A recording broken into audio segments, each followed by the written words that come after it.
Spooky Tips for Kids, a Parent's Guide. Halloween is a fun and exciting time for children, but as parents, it's important to prioritize their safety. Today, we will share some valuable tips to ensure your child's Halloween candy is safe to devour. First, let's talk about inspecting the treats. Before your child digs in, go through their candy and remove any open or damaged packages. Check for any signs of tampering, including torn wrappers or broken seals. It's better to be safe than sorry. Next, let's discuss the importance of reading labels. Take a close look at the ingredient list, especially if your child has any allergies or dietary restrictions. Look out for common allergens like nuts or gluten. Keep an eye out for expiration dates as well, as some treats may have passed their prime. Now, onto portion control. Halloween is a sweets overload, but that doesn't mean your child should eat it all at once. Encourage moderation and limit their daily candy intake. Teach them the importance of saving and savoring their treats over time. It's all about balance. Additionally, teach your child not to accept homemade or unwrapped treats from strangers. Stick to factory-sealed candies for safety reasons. Remind them to be cautious and only accept treats from trusted sources. Finally, let's talk about sharing the joy. Encourage your child to donate any excess or unwanted candy to a local charity or organization. It's a great way to teach them about giving back, while also reducing the amount of candy they consume. Remember, keeping your child safe during Halloween is a team effort.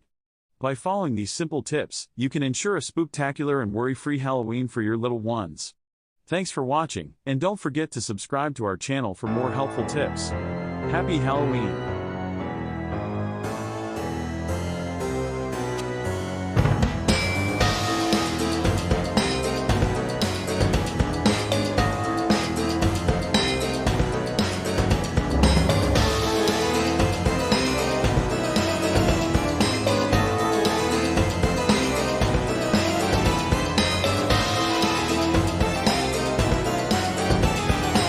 Welcome to Pumpkin Pals, the curious and spooky tale of carving jack-o'-lanterns. Today, we'll dive into the fascinating world of pumpkins and uncover the mystery behind why we carve them. So, let's get started.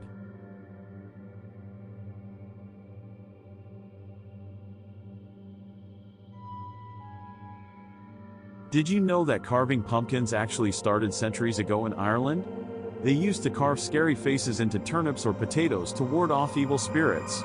But when Irish immigrants came to America, they discovered the pumpkin, which was perfect for carving. Every year, on Halloween, we carve pumpkins into jack-o'-lanterns. But have you ever wondered why they are called jack-o'-lanterns? Legend has it, there was a man named Stingy Jack who made a deal with the devil and tricked him not once, but twice. Jack was doomed to wander the earth with only a burning coal inside a carved-out turnip. People started carving scary faces to scare away Jack and any other evil spirits. Nowadays, we carve all kinds of designs on our pumpkins. From spooky ghosts to friendly witches, the possibilities are endless. And the best part? Carving a pumpkin is super fun.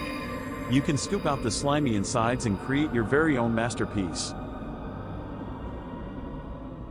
Did you know that pre-drawing on pumpkins can enhance your carving experience? When it comes to pumpkin carving, most people dive right in with a knife, but taking the time to pre-draw your design can make a world of difference. There are a few reasons why pre-drawing is a step worth taking. First, it allows you to plan and visualize your design before making any irreversible cuts. You can experiment with different shapes and patterns, ensuring that your final carving will be exactly what you envisioned. Pre-drawing also helps you create more intricate and detailed designs. By mapping out your design beforehand, you can take the time to sketch out every intricate detail, making your carving truly exceptional. Another benefit of pre-drawing is that it allows you to make adjustments easily. If you're not satisfied with how a certain element looks, you can easily erase it and try again. This saves both time and frustration, ensuring that your carving turns out just the way you want it. So, next time you're ready to embark on a pumpkin carving adventure, take a few moments to pre-draw your design. You'll be amazed at the difference it makes in the level of artistry you can achieve. If you've ever wondered about the perfect age to carve a pumpkin, you're in for a treat. Believe it or not, the ideal age to start pumpkin carving is around 3 to 5 years old. At this age, kids are beginning to develop their fine motor skills. Carving a pumpkin provides them with the perfect opportunity to practice using their hands and fingers, enhancing their coordination and dexterity. As children grow older, around 7 to 9 years old, they become more independent and can handle more complex carving tasks. They start to explore their creativity, making each pumpkin uniquely their own. During the teenage years, around 13 to 15 years old, carving pumpkins becomes a great way to let their artistic skills shine. They can create intricate and detailed designs that showcase their growing talent. And let's not forget about adults. Carving pumpkins can be enjoyed by people of all ages. It's a great way to bring friends and family together, creating lasting memories and having loads of fun. So, whether you're young or young at heart, pumpkin carving is an activity that transcends age. Now that you know the perfect age to carve a pumpkin, why not gather your loved ones and have a pumpkin carving party? Why do pumpkins symbolize Halloween? Well, it's because they are in season during this time of year. Plus, their bright orange color adds to the festive spirit. So, when you see a flickering jack-o'-lantern on a porch, it means that house is ready for trick-or-treaters. So, the next time you carve a pumpkin, remember the ancient tradition and the spooky tale of jack-o'-lanterns. Let your creativity shine and scare away those pesky spirits. Thanks for watching, and don't forget to subscribe to our channel for more exciting adventures with Pumpkin Pals.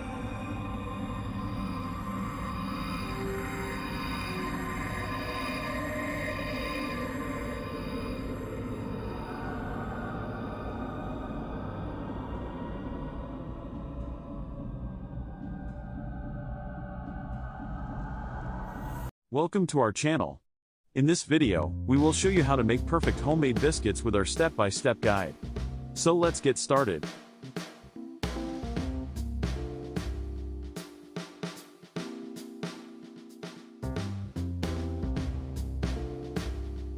First, gather all the ingredients you'll need. You'll need 2 cups of all-purpose flour, 1 tablespoon of baking powder, half a teaspoon of salt, and 2/3 cup of cold unsalted butter. Don't forget 1 cup of milk too. Now, preheat your oven to 450 degrees Fahrenheit. In a large mixing bowl, whisk together the flour, baking powder, and salt until well combined. Cut the cold butter into small cubes and add them to the bowl. Using your fingertips or a pastry cutter, blend the butter into the flour mixture until it resembles coarse crumbs. This step is important for creating a flaky texture in your biscuits. Next, pour in the milk and stir everything together until a soft dough forms. Be careful not to overmix, you want the dough to just come together. On a lightly floured surface, turn out the dough and gently knead it a few times to bring it together. Pat the dough into a 1-inch thickness. Using a round biscuit cutter, press straight down into the dough to cut out the biscuits. Avoid twisting the cutter, as this can hinder their rise. Place the biscuits onto a baking sheet lined with parchment paper, leaving some space between each one. Now it's time to bake. Pop the baking sheet into the preheated oven and let the biscuits bake for about 12 to 15 minutes, or until they turn golden brown. Once they're ready, take the biscuits out of the oven and let them cool for a few minutes. And there you have it, delicious, homemade biscuits that are fluffy and buttery. They're perfect for any meal or occasion. Thanks for watching our video. We hope you enjoyed this step-by-step guide to making perfect homemade biscuits. If you found this helpful, don't forget to hit the subscribe button and stay tuned for more tasty recipes. Happy baking!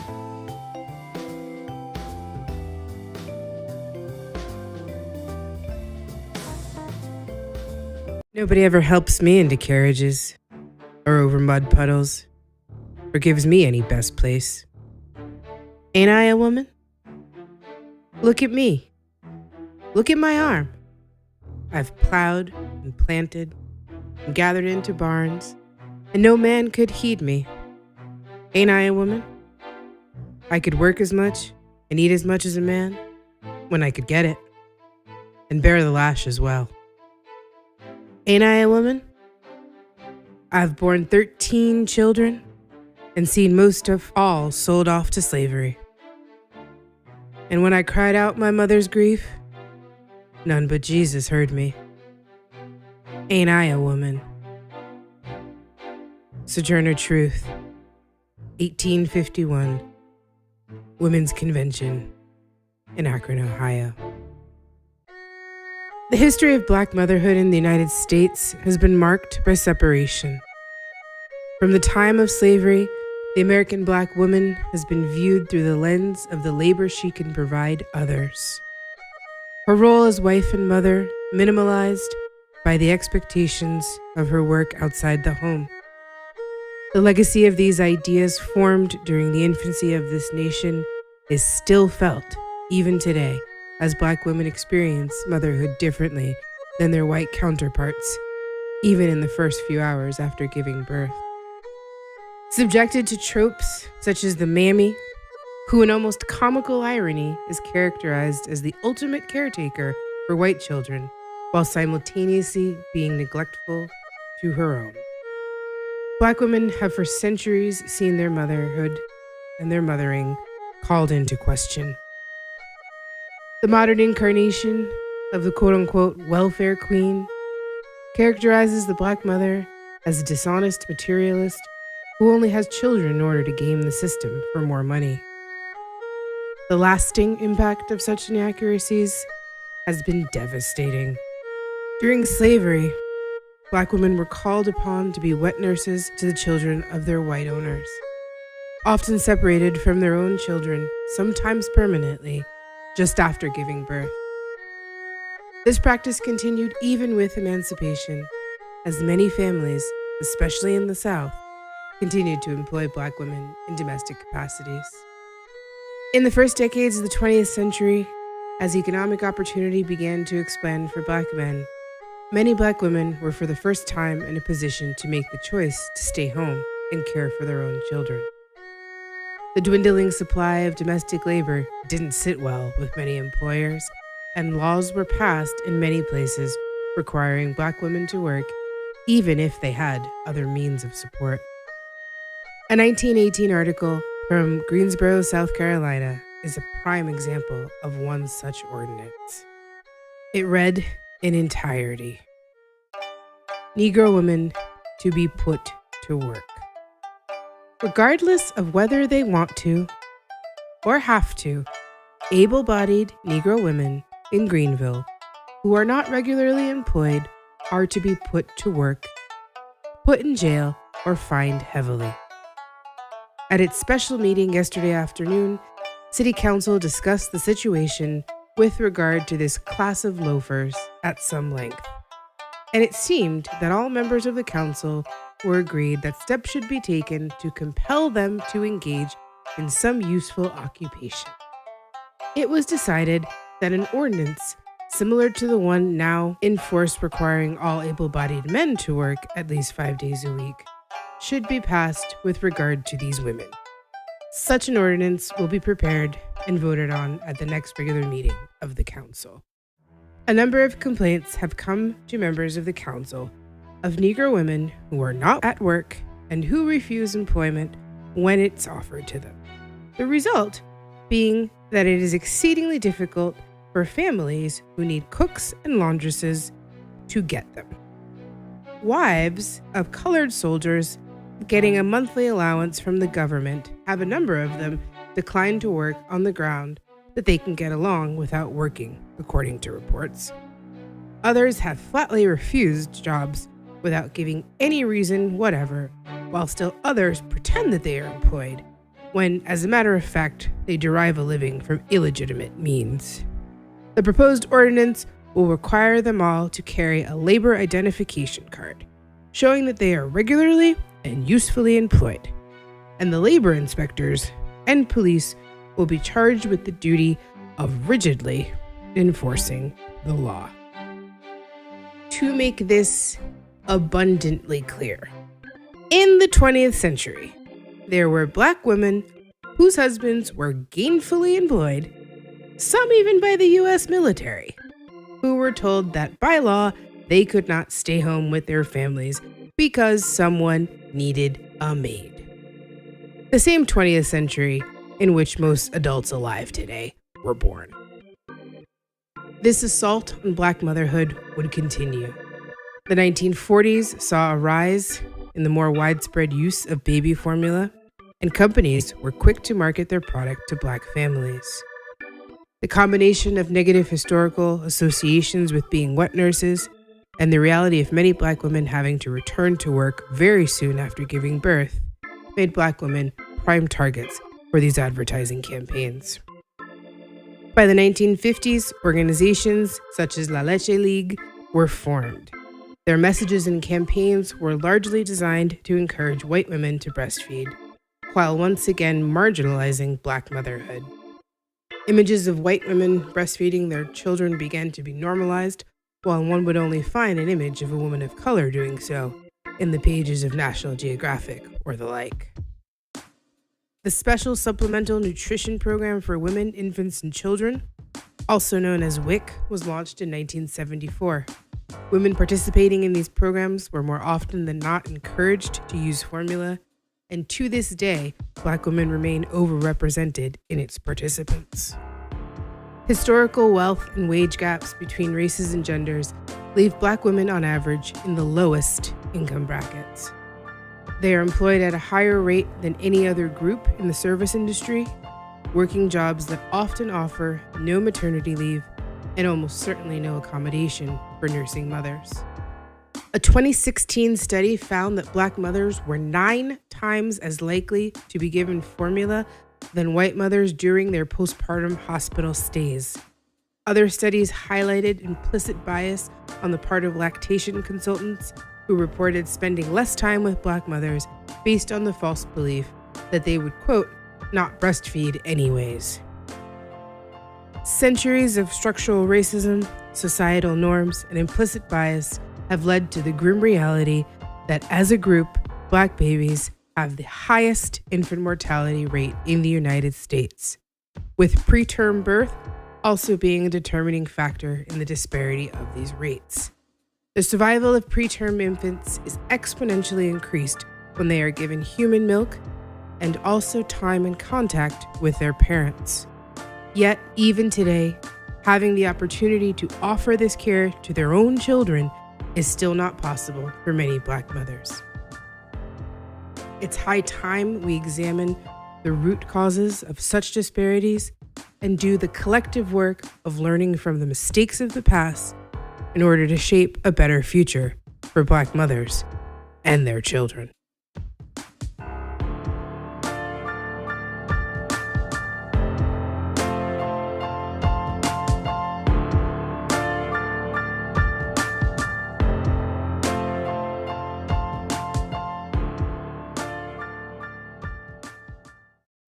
If there was anything I hated, it was investigating the organs of the female pelvis.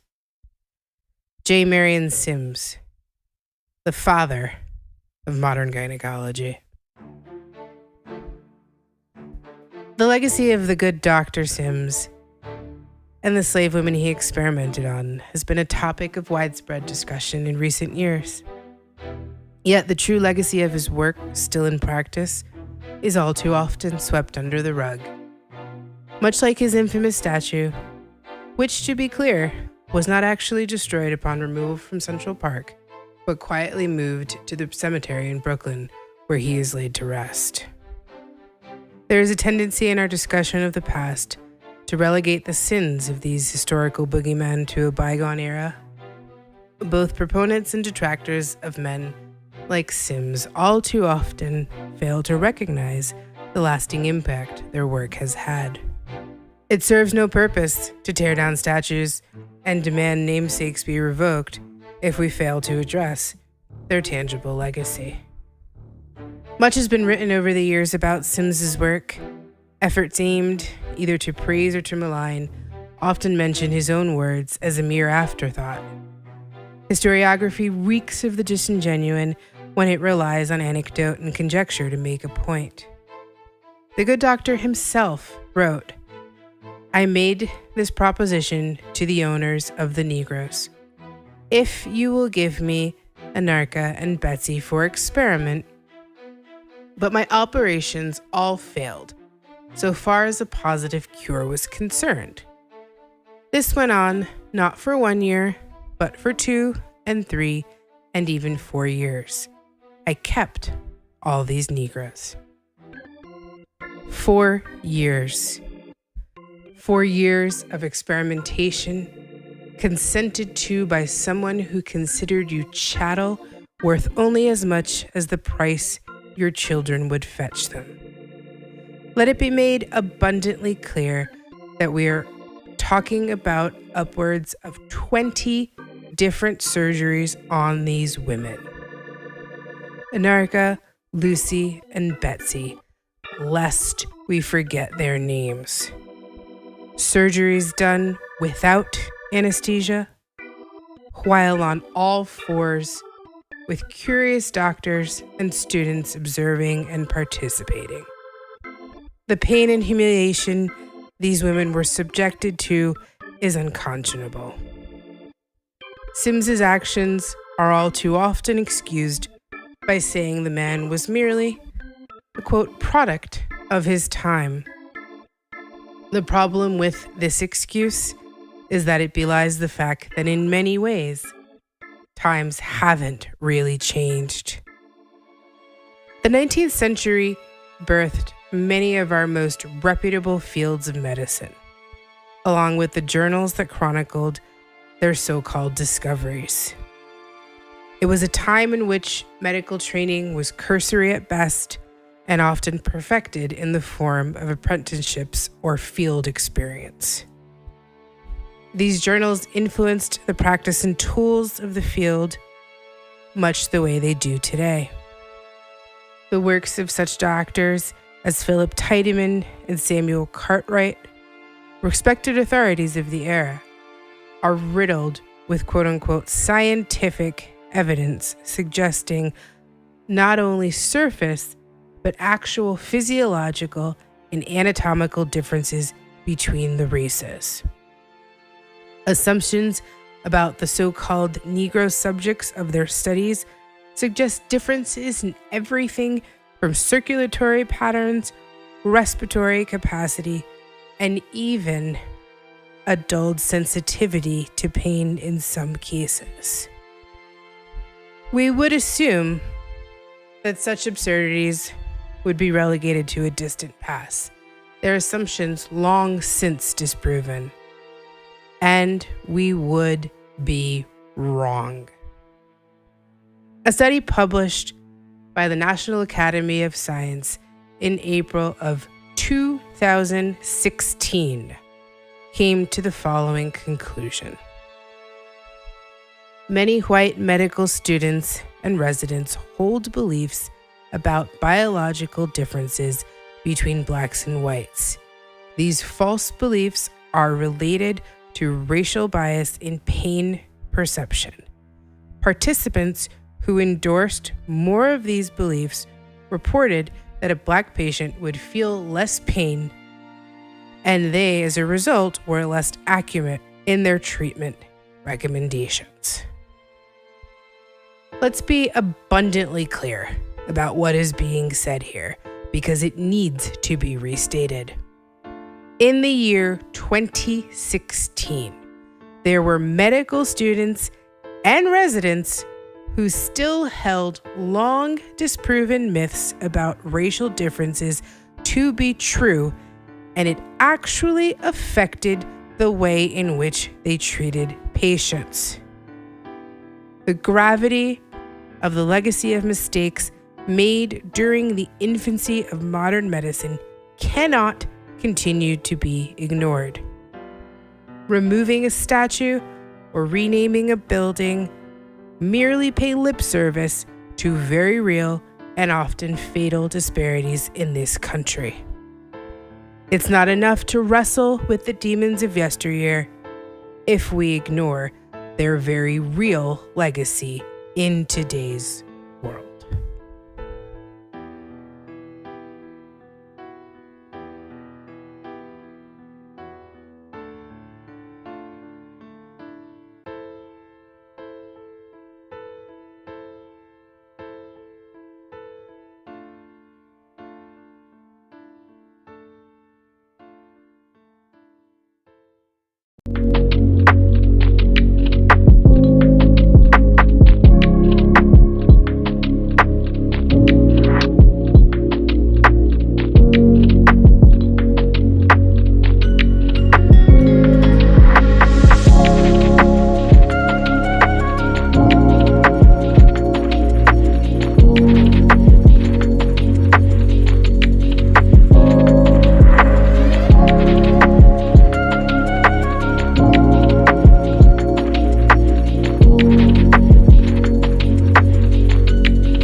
Hi, my name is Nicole, and I'm a new mom.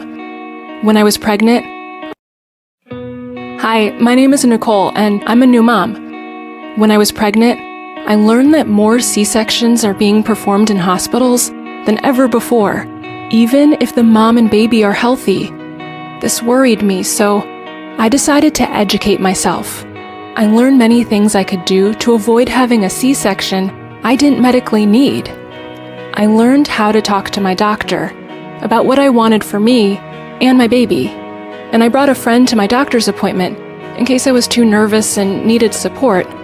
I told my doctor I wanted to avoid a C-section unless it was absolutely necessary. When I got to the hospital, I told my nurse too, and she was really helpful during labor. I know there are many things in life I can't control, but I believe it's better to do what I can to make a difference, especially when it comes to my baby. Remember, your voice matters. Educate yourself and start talking to your team today. If I can do it, so can you.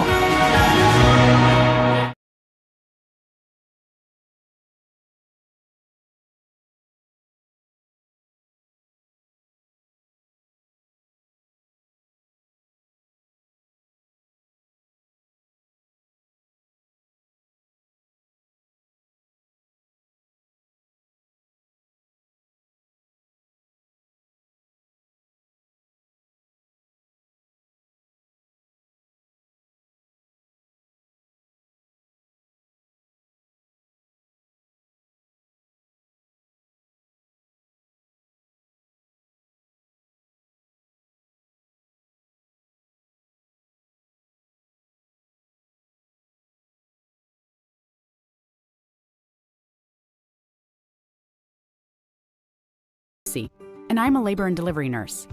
If you want to have a healthy birth, it helps to have a strong birth team. That team includes your doctor and your family, of course. But there are 4 other people you should know about: the labor and delivery nurse, a nurse midwife, a doula, and a childbirth educator. It's not likely you would have all of these people helping you, but you should know who they are. I'm a labor and delivery nurse, a special kind of nurse who works with moms and doctors during childbirth. We're one of the first people you meet once you arrive at the hospital. Labor and delivery nurses monitor and support moms and babies during labor and give moms medicine if needed. After the baby is born, we help moms with breastfeeding and look out for complications. A nurse midwife is a nurse who has advanced training to care for moms during pregnancy, labor, and they can help you deliver your baby if it seems that labor and delivery will go smoothly. Nurse midwives are really good at helping moms avoid C-sections and other medical interventions unless they are absolutely needed. In the hospital, nurse midwives work as a team with doctors. They'll call the doctor if the birth becomes complicated. A doula is different from a doctor, nurse, or midwife.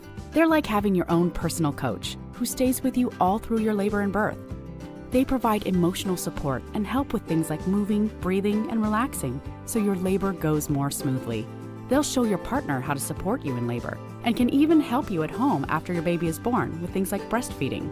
Some hospitals give you the option of having a doula, but more often, you'll have to hire a doula yourself if you want the extra support. Lastly, it's super important to be as prepared as possible for your birth. If you're expecting a baby, consider taking a childbirth education class. Childbirth educators empower expected parents with knowledge and skills so they feel more confident about the process of having a baby. This is really important. Your birth matters, and your birth team matters. Start building your team today.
a neonatologist in Boston. RSV is a virus that causes a respiratory illness or kind of like a cold. So RSV varies a little bit. If I was to get RSV, I probably wouldn't be able to tell the difference between having a regular cold and having RSV. For a baby who gets RSV, they get what they call bronchiolitis, and usually that presents as a kid having a difficult time breathing. Usually you see their little ribs popping in and out as they're trying to breathe. You see their little noses flaring as they're trying to breathe. Sometimes they turn blue because they're not getting enough oxygen. They tend to have a lot of secretions like coming from their nose and a cough. And so it can be pretty significant, and it can change really quickly. They can go from being a little happy to suddenly being like really having a really hard time struggling to breathe. Some communities are going to be at higher risk because the population is more dense, meaning there's more people living together under certain square footage. There's often more children who often tend to pass respiratory illnesses among themselves. You see these families out of nowhere, they get this like right hook that kind of knocks them out, and these people are just devastated by this happening to them, and they're like, how much can this kid take? How much can our family take? It's incredibly hard. If you're starting to see signs of breathing difficulties, don't wait. This is something that you want to take pretty seriously.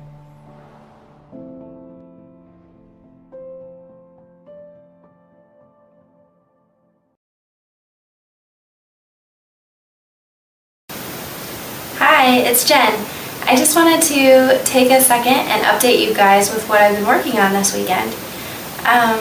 If you've been with Fortunate for a while, you might recall that we put together NICU kits shortly after the boys were home as a way to reach out to other families that were going through a similar journey that we experienced in the NICU. And we just put together a few things just to kind of make the NICU stay a little bit more homey and a more personal. If you don't mind, I'm going to show you a couple of things that we put together in the kit. I'm making one for our triplet family right now. So, my favorite thing in the kit probably is On the Night You Were Born by Nancy Tillman. It's a super book.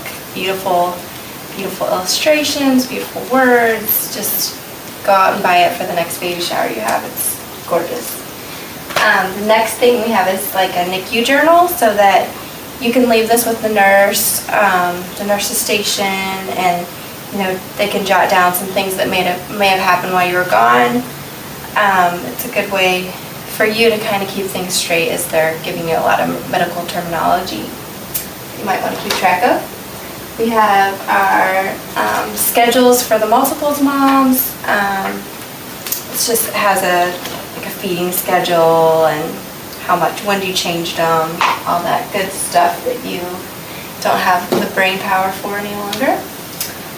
Some lotion, because you're washing your hands constantly in the NICU, and it leaves your hands nice and dry and chapped. We've got disposable cameras to put in close to each of the kids' isolates, so that the nurses can take pictures while you're away and you don't feel like you're missing out on as much. Got preemie sized blankets. Just again, another handmade touch. It's kind of nice for that. Chapstick, gum, snacks. It's just been fun to put it together, and we really hope that it can be a blessing to somebody else.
Good morning or afternoon, everyone. This is your host, Ashley Randolph, with the Ashley Randolph Show.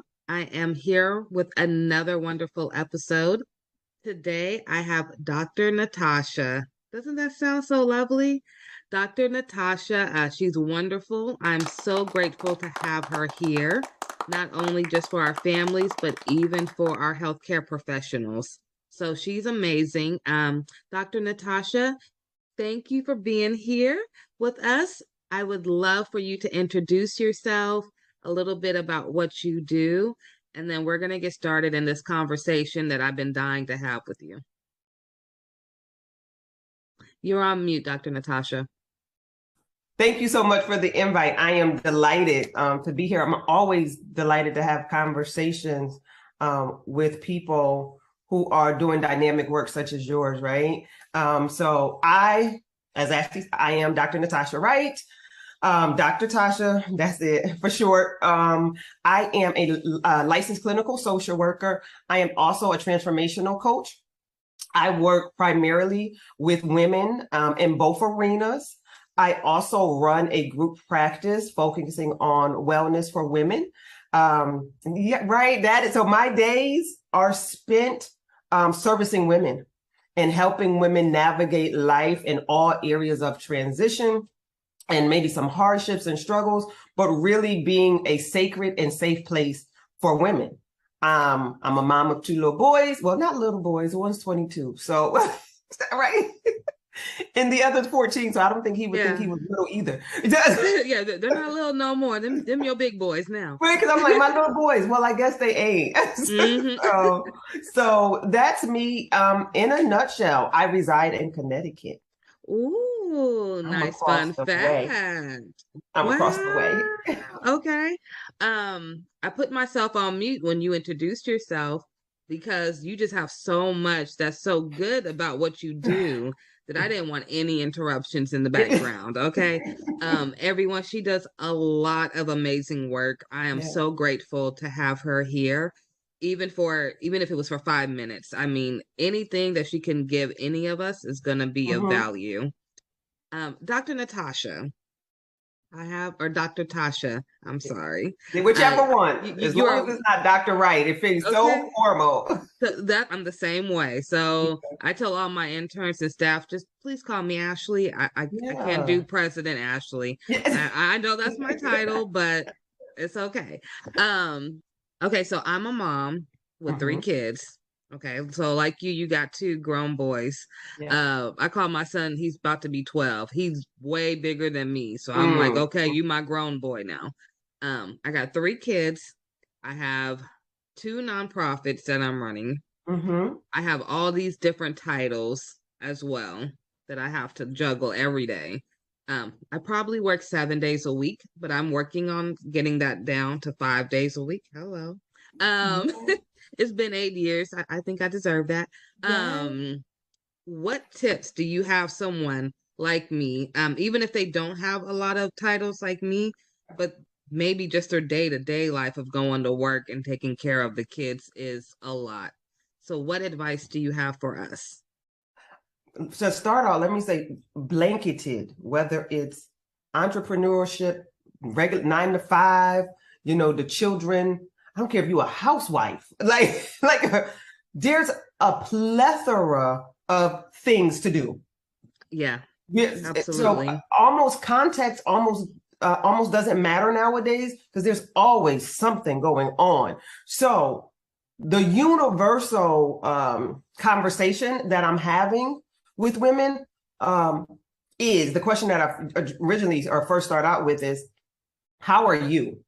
Not how's what you're doing, not how's the boys or how's the girls, how's the husband, how's the business, but how are you? And usually I get a pause because not a lot of women are being checked on. They're like, oh, I don't know. And I'm like, okay, so sit with it for a minute. I usually got time. Yeah. Or I get this almost auto response of, fine, I'm good. No, slow down. Let's ask again. And then once I ask, how are you? I pivot to, well, how's your heart?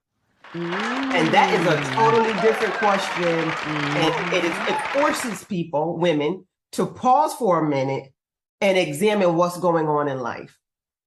And I usually get a more authentic response. Because you can't fly, when I ask how's your heart, it's not good, fine, great, how you? No, those are those automatic responses when we are in the hustle and someone asks you, how you doing? Good, I'm great, you good? All right, and then we're in passing. And so having women slow down. So what I want people to know is, women to know, is that I do believe that you can have it all. I'm a firm believer that you can have career, that you can have children, you can have hobbies, you can have dreams. It's just how we manage the time that we're given. So where I come in at is strategy, because I do believe that you can have it all. We are all given the same 24 hours and 1 day. Right.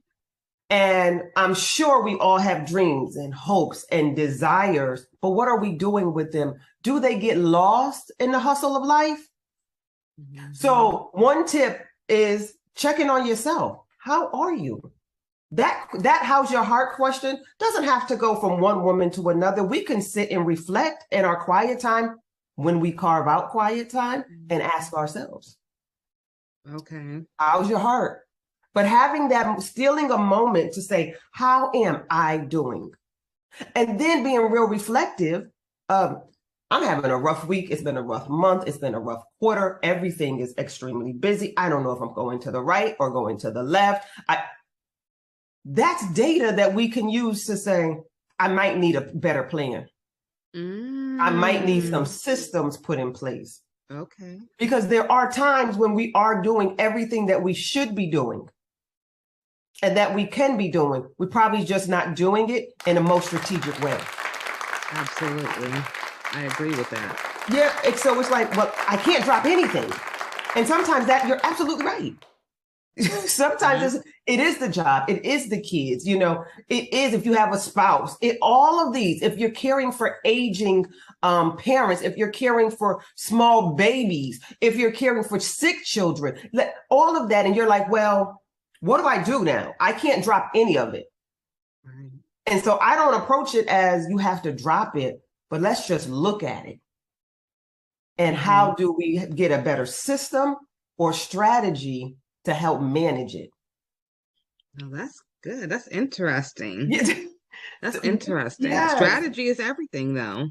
I always say that, I'm like, we need a strategy to do this thing. So if you want it all, you got it all. Because the way that I look at it also is most women, me, and I always come from the context of women because that's who I deal with. Yeah. So men, I'm not being exclusive or excluding you all, but I always naturally flows are the women.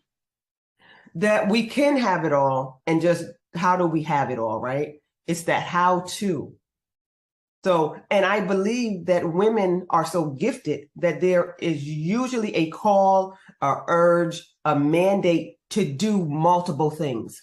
And then instead of running from it, how do we lean into it with better systems and strategies to get it done, where we're not worn out and weary at the end of the day, at the end of the month, at the end of the quarter. And so that's where I come in as a thinking and thought partner. Right. Like, this is what I'm doing, or this is what I want to do. How do I make this happen and still live a healthy, aligned life? And I'm strategic, I'm strategy. So I'm like, okay, let's write it all out. Now let's go to work. Yeah. Oh, I like that. Let's go to work. I have a question for you. Okay. So with your expertise and knowledge, I have noticed that a lot of African American moms that I have in my nonprofit, a lot of them seem to veer towards negative, like social media sites or let's say reality TV that promotes negativity. And I always hear, well, I'm able to look at somebody else having a hard time, and for a minute, it takes me away from mine. Now, is that something that you would recommend, or like me?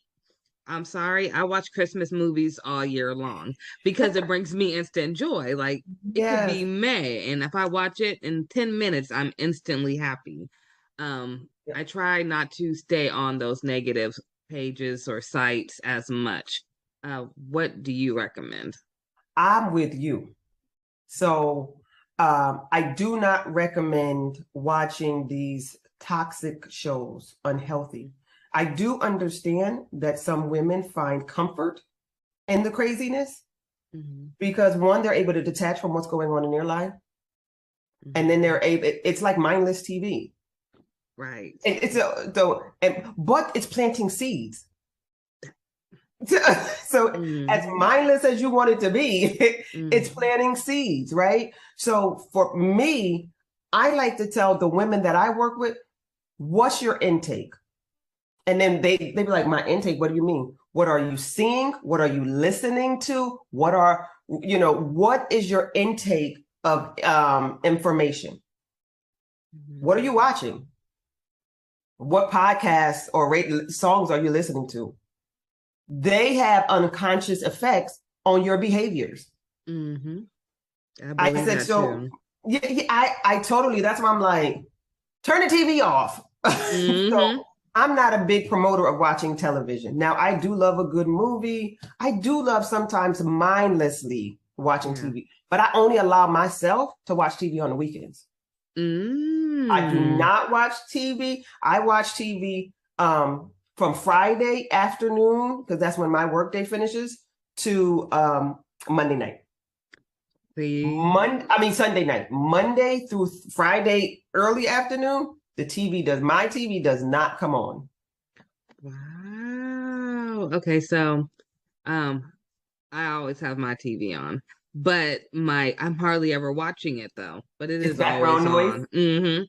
on. Now my kids, they're in school from 7 in the morning, 7:30 in the morning until 5:30 every day, Monday through Friday. They have a strict schedule to be home, to be in bed at 8 p.m. So when they come home, they do their routine, take a shower, start putting on your night clothes, homework, dinner. Then they get an hour of game time, usually right before bed. So they're not watching TV. Yeah. By the time they turn on the TV to put it on cartoons, it's 8 o'clock. They're laying down for bed. By 8:30, they're knocked out sleep. So without them even noticing, they're not even watching TV as much as other kids are. But I do notice that other kids are teaching them things at school. For instance, my son, he's never seen. So I'm one of those real strict parents, and I love it. So I don't care what no one says. The TV guides, and you know how it says the ratings TV 14. Oh yeah. Well, if you're not 14, I'm sorry, you're not watching it. So my son comes home and he'll be like, "Oh, mom, Jason movie. I heard about Jason, or I heard, there's a movie called Saw or something." And I'm like, who's letting their kids watch this? You know what I mean? Yep. And, I tell them, one day you'll watch it, but you're not that age yet. But I do know that a lot of the outside world has an impact. So that's why I'm so into the parents about what they're watching too. Because sometimes the kids see what you're watching and you may not even be really paying attention, but they're picking up on everything that video is showing or whatever they're listening to. Like you said, even simple podcasts, it's giving them visuals. They're hearing it, and however they want to, think about it, that's how they're going to think about it. Absolutely. And YouTube is big now amongst my son doesn't That's what watch I was thinking of, was YouTube. Yeah, my son doesn't watch a lot of TV per se. He watches YouTube. And so just think about watching YouTube on not the children's YouTube, but on regular YouTube, and the commercials that can come through. Right. And so they just plant seeds. And so I like to err on the side of caution. So I direct and I control what's going on in my ears or what I'm watching. So the limiting of TV is huge because it takes up such a gap of time So you're like, I could be getting this done, but I'm gonna sit down and I'm not saying that, you know, these shows don't be good. They probably do. I don't have cable. I ain't had cable in must be probably 12 years. I stream everything. So when I say that I watch TV, I watch Hulu and Netflix on the weekends. And I don't like series. If I have to watch a series, I may have to make sure that I have time to finish it. Ooh. Because it'll drag into my week and it bothers me. Yep. So I'm the if same I don't have way. time to finish a series, I need a movie that's less than 2 hours. I'm in and out and I'm moving on to the next thing, because a good series will be on my mind all week and I'm distracted. Yeah. So that's I said, what we do and being strategic with the time that we're given. And so I give practical tools on really how to order your day, to order your week, to order your month, and how to really get things done. Okay, now I like how you say that. So how can someone be a part of what you're doing? So for me, go right to my website. There is a discovery form up there. Yeah, you can go right there. I offer VIP days. So I'm for the busy person. I don't have no long program because I work with busy people. I work with ambitious, busy, motivated, but slightly overwhelmed people. Yeah. And overwhelm is not a negative thing. It could be like I have to do all of this and I just don't know how to do it. And so I'm a VIP strategist. So I'm a strategist. I strategize. I come to my clients or my clients come to me. We meet to make sure that we're just a really good fit. And then we begin to look at life. And so there's a discovery form on my website, drnatashawrightconsulting.com. And it's a quick questionnaire. Pop into my calendar. And then we begin to talk about what it would look like to partner together. Do you want clarity? Do you want a plan? Because I come to find out that people have dreams and goals, but they don't have a plan. They can't execute. So the the goals remain so abstract that nothing's getting done. Yeah. And to me, the dream and the goal, it's just something that's hidden and probably latent in your heart because there's no strategy to go along with it. And because we're busy, ambitious women, got a lot of hats going on here, right? That we don't even have time to think. So I am that thought partner to help you think and strategize. So working with me, I work in 3-month increments. So in those 3 months, at the end of a VIP day, you leave with a tactical strategy to execute for the next 3 months. Ooh, I like that. This is for the ambitious people that know they have something, they know they're ready, they just can't think. It's the first step. You hear so much. People don't know just the first step. Just show me the first step and I got it. I make it clear. They actually leave with a tangible document that's like, listen, this is what you do next. This is how you do. And I'm there and I offer support for 30 days post the VIP day. And by the time you execute this quote, you'll come back to me for another VIP day because we're going to the next thing. Ooh, y'all take advantage of them VIP days. Yes. Okay. And the VIP days looks like me. It's either one-on-one, depending on how it's scheduled, or with a small group. No more than 4, because we're executing. Because you get me that day, and I'm thinking and rolling. Yeah. And we're executing. Getting to work. And that's what I always say. I'm for the hungry. Ooh, I come for the hungry. I like that. Because I'm ready to feed. And if you're not hungry, I'm going to do nothing but give you a stomach ache. Ooh. Because I'm going to have an opposite effect. I'm going to aggravate everything in you. So if you're not hungry and ready to go, then I'm not for you. Nope. Because I'm just going to aggravate you. Yeah. Just like VIP. You come prepared or you're not coming in VIP. I'm sorry. That's it. Right. So that's my life and my strategy and how I get women from point A to point B and ultimately to Z. Step by step. Step by step. 3-month program. drnatashawrightconsulting.com. Do you have any Instagram or Facebook? I do. Instagram, it is _Dr.Natasha W. And Facebook is Dr. Natasha Wright Coaching Consultant. Do you have any books or anything? Or are you thinking of writing? I do have ebooks that were coming out for the VIP day. So I walk through the workbooks. I'm producing 2 workbooks. Part of this is I have 2 VIP days. One's for business and one's for life. So there's a life edition. Ooh. That's the walking through life. What are we doing? How do we get this life together? And then another is a business edition. I kind of want to start a business. I don't know where. Let's get through some of this thought work. How do we clear the path so I can do this business? One last there's question. 2 different. So you said business days, and you said you have business and you have one for life. Yes, I do. Would the business one also work for NICU nurses? Because we have a lot of healthcare professionals in the medical field listening in too as well. So would this work for doctors and NICU nurses and social workers? Because that's your your little background. So it does, because it's a day to help you get to strategize how to launch, strategize how to even get through the thoughts of what am I going to do?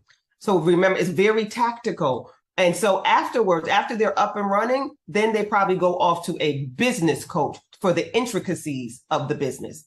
But I'm that thought partner that's cutting it out, saying, what is the mind doing? How do we get out of our mind? Here's your first step. Here's your second step. Here's your third step. Yeah. I'm so happy that you created this program. I am so happy that you're African American, first of all, okay? And your voice is powerful. I'm glad of all the work you're doing. I hope everyone takes advantage of these VIP days. Yes, come on, let's get this together. Yes. And if you ever have any days you want me to promote on our GLO Preemies website, wonderful. Send it to me, the flyer, we'll promote it for you, and we're going to have you back.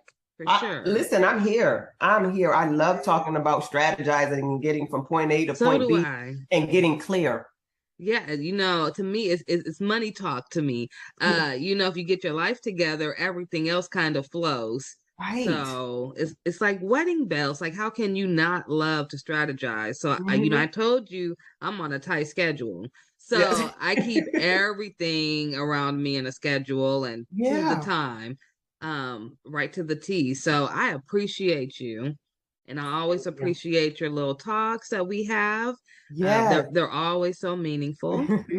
And I hope you all look at her website. I will post it below. Thank you for being here, and we will see you again, I am sure. Absolutely. Thank you for having me. This has been wonderful. Yeah, thank you. Okay, everyone. That is concluding today's episode with Dr. Natasha. She is amazing. Please, please, please go follow her, like and share and subscribe to her pages, and go look at her website. And we will have her again shortly, okay? Thank you, Dr. Natasha. Bye-bye.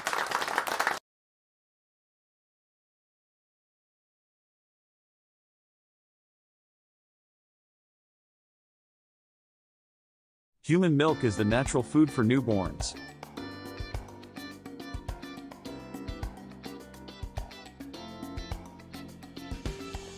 It provides them with all the necessary nutrients to develop and grow strong.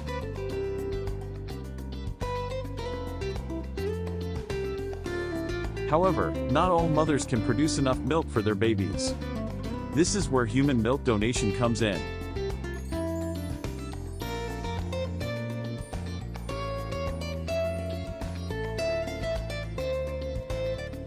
By donating breast milk, women can help provide premature babies and sick infants with the nutrients they need to thrive.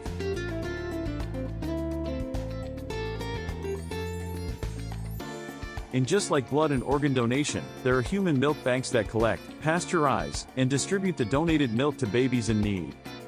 Donating breast milk is a selfless act that can make a significant impact. And it's not just babies who benefit from it. Breast milk is also used to help people with digestive problems, immune deficiencies, and other medical conditions.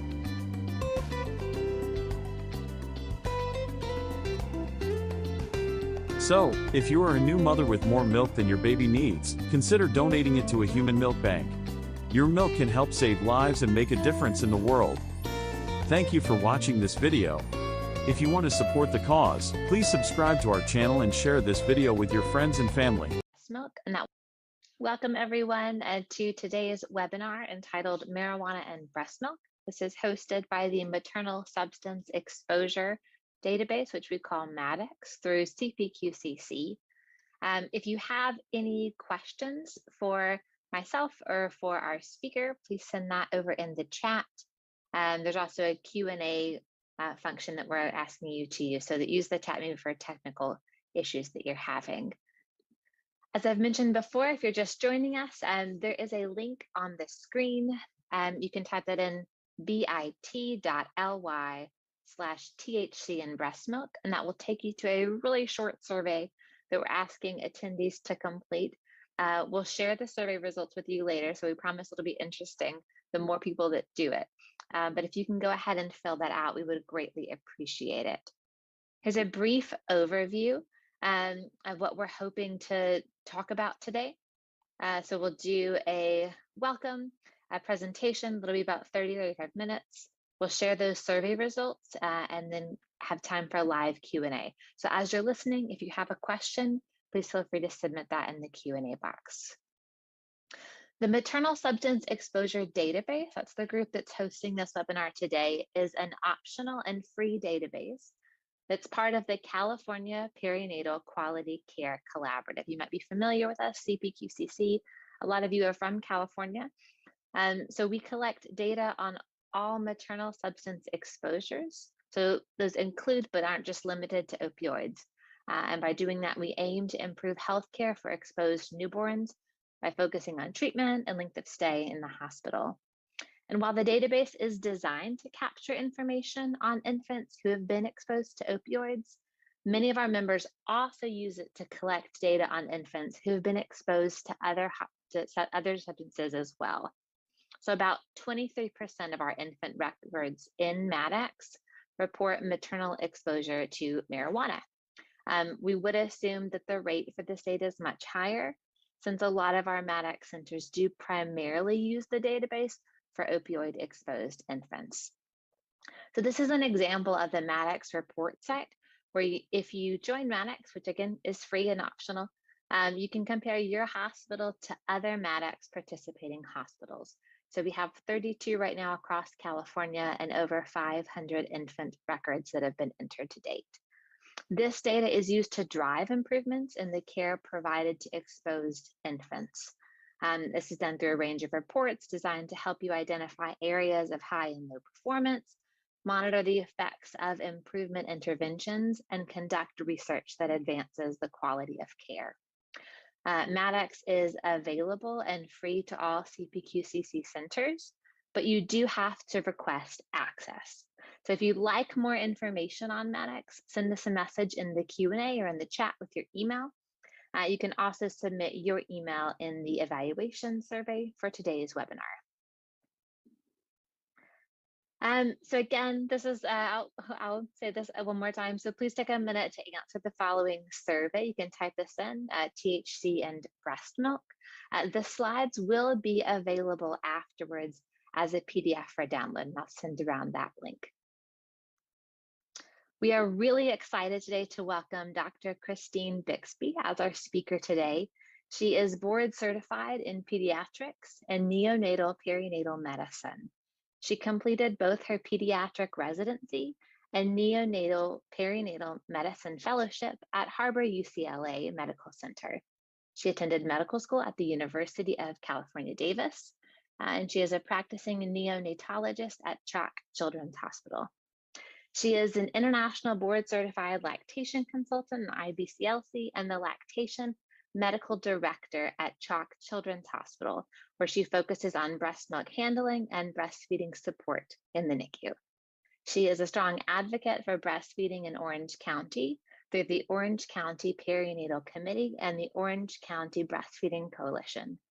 She has published and speaks frequently on best practices in breast milk handling and optimizing breast milk production and breastfeeding in the NICU. Welcome, and I will turn it over to you, Dr. Bixby. Hello. Thank you very much for inviting me to speak. It is my privilege to get to talk to you about cannabis and breast milk. Let's hash it out. And I will do my best to minimize the number of dad jokes, but I had to put that one in there. It is quite the appropriate day. As you note on the bottom right corner, Cannabis 420. It is the most sacred and celebrated day for marijuana. And so it is very appropriate that we are talking about it today. Next. So my disclosures are limited. I am faculty for the Small Baby Care Specialist Program from Engage, Grow, Thrive, where I shockingly talk about optimizing milk supply in the NICU, the benefits of human milk in the NICU, and how to handle human milk in the hospital setting. I'm also a consultant for Willow breast pumps as well. Next slide, please. So here's our big question, and it's the question I get asked as an MD IBCLC all the time is it okay for a woman who tested positive for THC to breastfeed or express milk for her baby in the NICU? And I think the easiest way to answer it is it's complicated, and I'm going to walk you through it. This question kept coming up a lot. In 2018, I decided to deep dive into the data to be able to come up with a comprehensive understanding of what is known and what isn't, and also to be able to give my colleagues and our group, of which is a number of NICUs, some education and knowledge and maybe a consistent message around the concept of THC and breast milk. So to answer the question, you get two more questions. So next slide, please. One, and this is for any substance that crosses or that you're seeing a breastfeeding mother use, is does it cross from the mom into the breast milk? And if it does cross, is there harm to the infant? So we're going to go after the next question, the first question, which is, what is cannabis? And cannabis is a plant, as you see it on the right up corner. It's cannabis sativa. It has over 150 known compounds. It has increasing potency over the decades and by location.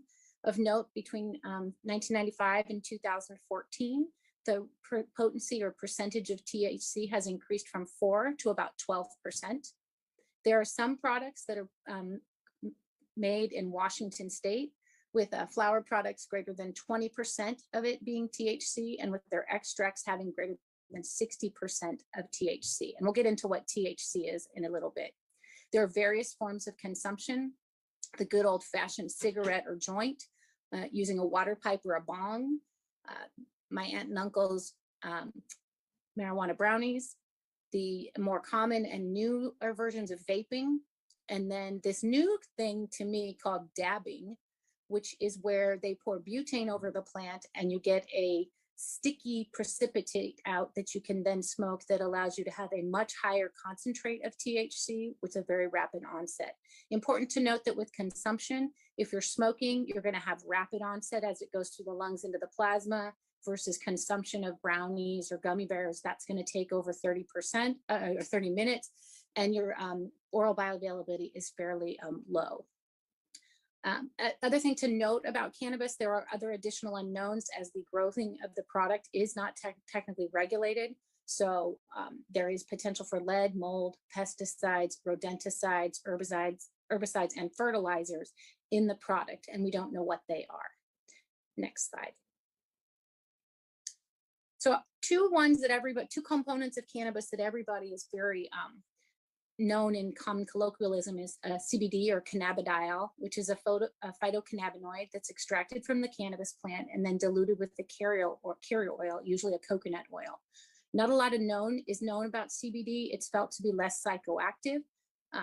And I'm not going to talk a lot about CBD at this point in time because of the lack of significant data.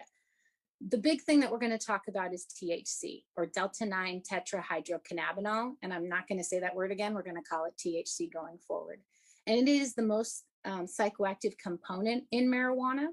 It has a very large volume of distribution, and it enters the plasma compartment almost instantly from the lungs and then redistributes to highly vascularized tissues such as the brain and the liver.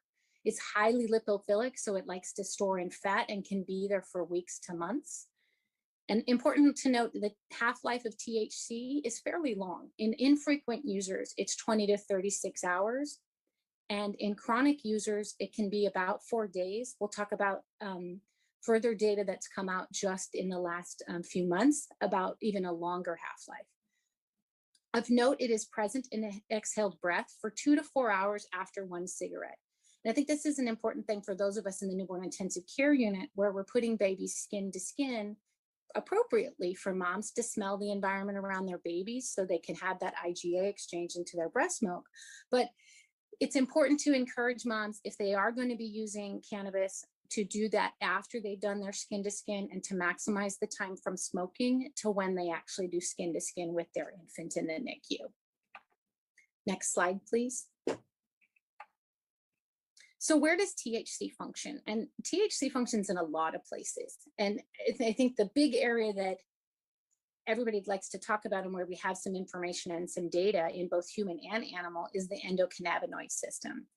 And I will admit that when I heard endocannabinoid system, I think I've heard of that, but it was not a strong system that I remembered from medical school, but it kind of works everywhere. So THC functions with the endocannabinoid system as an agonist to the cannabinoid receptors, where it impacts neuronal cell migration, proliferation, and differentiation, which impacts attention, cognition, memory, emotion, movement, and the peripheral immune system. So in particular, it's hitting in these executive function areas. And we'll see that as we go through some of the data that I'm going to highlight. THC also functions within the dopamine, opioid, GABA, glutamate, and serotonin associated symptoms, so kind of everywhere. But these are areas where you're looking at reward centers and emotional regulation as well. And then it's also seen to promote corticotropin secretion and preventing the secretion of gonadotropins, TSH, prolactin, one of our big breastfeeding hormones, and growth hormone, where there is some data on fetal exposure with concern for growth restriction, which I do not have time to go through at this time.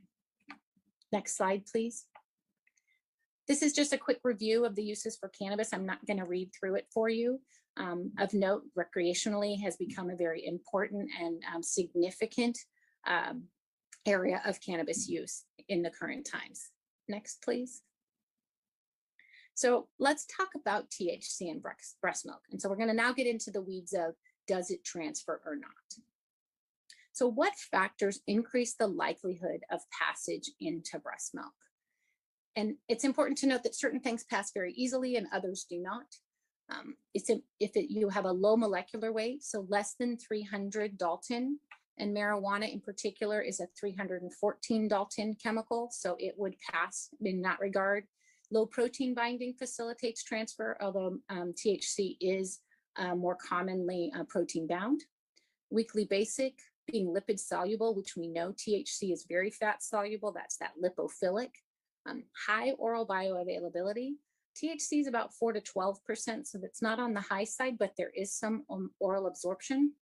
And that's where we get into that question of, if it gets into the milk, is it enough that it is actually causing getting to the baby? And we'll talk about that in further slides. And do we get a high maternal blood level? I would argue that in some of these situations where mom is smoking something with a 60% THC, we could see very significant maternal blood levels, or if she's a chronic user and has significant stores, and we'll go over some of that data. And then is there a long half-life? And like we talked about, 36 hours, 4 days, that's a pretty long half-life. So there is good argument that THC could pass into breast milk. So this is a review from Moore in 2017, looking at data, looking at THC transferring into breast milk. And then does that breast milk, once it gets into the milk, actually result in positive findings of THC in the infant? And this is a 3-page slide. I'm not going to show you it all for the sake of time. The other 2 slides are mostly animal data. So if you want to explore that, you can look, pull up this paper. It's quite easy to find. The red boxes are pointing out some of the interesting things. And when we talk about it over the past many years, the argument was that it's an 8-to-1 and that you get an 8 times dose of THC in the infant relative to the maternal plasma level or the milk level. So this first paper, the Perez, Reyes, and Wall paper, which is from very recently, called 1982. I was 10 years old almost. So it's been a while, it's old data and it's small data. It's 2 women one woman who used every day for 7 months and breastfed, and they did demonstrate that there was marijuana in the breast milk. The other one is the reason why we had this 8-fold increase in THC that got everybody very concerned. And this was a mother who smoked marijuana 7 times a day for 8 months. And in this sample, we did see that there was 8 times more THC in the breast milk than the blood plasma of the mother. And that we were actually concentrating THC in the milk, and it made for significant concern. And that, are we giving a really high dose of THC to babies? And then they did evaluate the baby's stool and found that there were metabolites that showed that the baby actually was receiving the THC and metabolizing it and excreting metabolites. No, it wasn't just metabolite because it was in the breast milk itself. So that paper told us that THC can cross, and it's potentially crossing in a very high concentration, and it's sequestering in the milk, which made things very concerning. The Ahmad and Ahmad paper from 1990 was an interesting study of buffaloes that apparently ate marijuana about 5 to 10% of their diet, and then looking at if the children who drank that buffalo milk, did they have THC in their in their urine samples, and 29% of those children do. So the argument there was that yes, you did even have it from animal milk exposure. You can see THC. Next slide, please. So the good news is we have more recent data that conveniently came out. The first time I did this deep dive was in 2018, and very kindly, the 2 studies, the Hale and the Mommy's Milk studies, came out right when I was looking at the data. And they were, we've known about the Colorado study for a while. And Thomas Hale, who is a pharmacist and is kind of the resource for what is safe in breastfeeding when it comes to medications and substance exposure, he had started enrollment on a study in Colorado after marijuana was legalized. And we were all so excited about this study and hoping it was going to give us so much information. And it was kind of a letdown in some regards because they were only able to enroll 8 mothers, even though it was an anonymous study, and only 5 of those mothers actually completed the questionnaire. But this study was, the women abstained from using marijuana, then went to a very specific dispensary and picked up a very specific marijuana that they knew the dose of THC, and had them pump, smoke, and then pump over interval periods of time to see if there was THC in the breast milk. There is no serum data for this study. And the RID, which is the relative infant dose, which is the daily infant dose in milligrams per kilogram of infant weight over maternal dose, which is milligrams per kilogram of maternal weight times 100. In general, the relative infant dose, or RID, if it's less than 10%, when you're looking at medications, it's felt to be safe. I will note that even though he did see this 2.5%, it was based on 150 cc's or milligrams per kilo or milliliters per kilogram per day of intake. And he has not updated his recommendation on his resource to put in a defined RID. I think he is appropriately recognizing the numbers are too low to make a definitive statement. He did note that the THC dose peaked at an hour and then slowly decreased until the end of collection. So the takeaway from the Hale study is that THC does get into breast milk. As we move on to the Mommy's Milk study, which was done through the group at UC San Diego, they looked at 50 women with 54 samples, and they had mothers recall their exposures for the 14 days prior to milk collection. So this is just recollection. And then they tested the milk samples. And the big finding from this paper was that THC was detectable up to 6 days after the last reported use. And then as I'm re-upping this study, it's very kind again, new papers have come out, and the Moss study out of Oregon just came out this year. And that looked at 20 different women who provided samples at the 2-week and 2-month pediatric tests or visits and were known to be using marijuana. They were found to be increasing their use between the 2-week and 2-month pediatric visit. And all but one had at least one cannabinoid in their milk. And there was the presence of CBD, even though there was no report of use of CBD. So I think we're getting a compelling statement that an idea that even though the numbers are small, we're getting a consistent data now that says, yes, it's not just these 2 women, but we've got a lot more that's saying, yes, THC does transfer into the milk.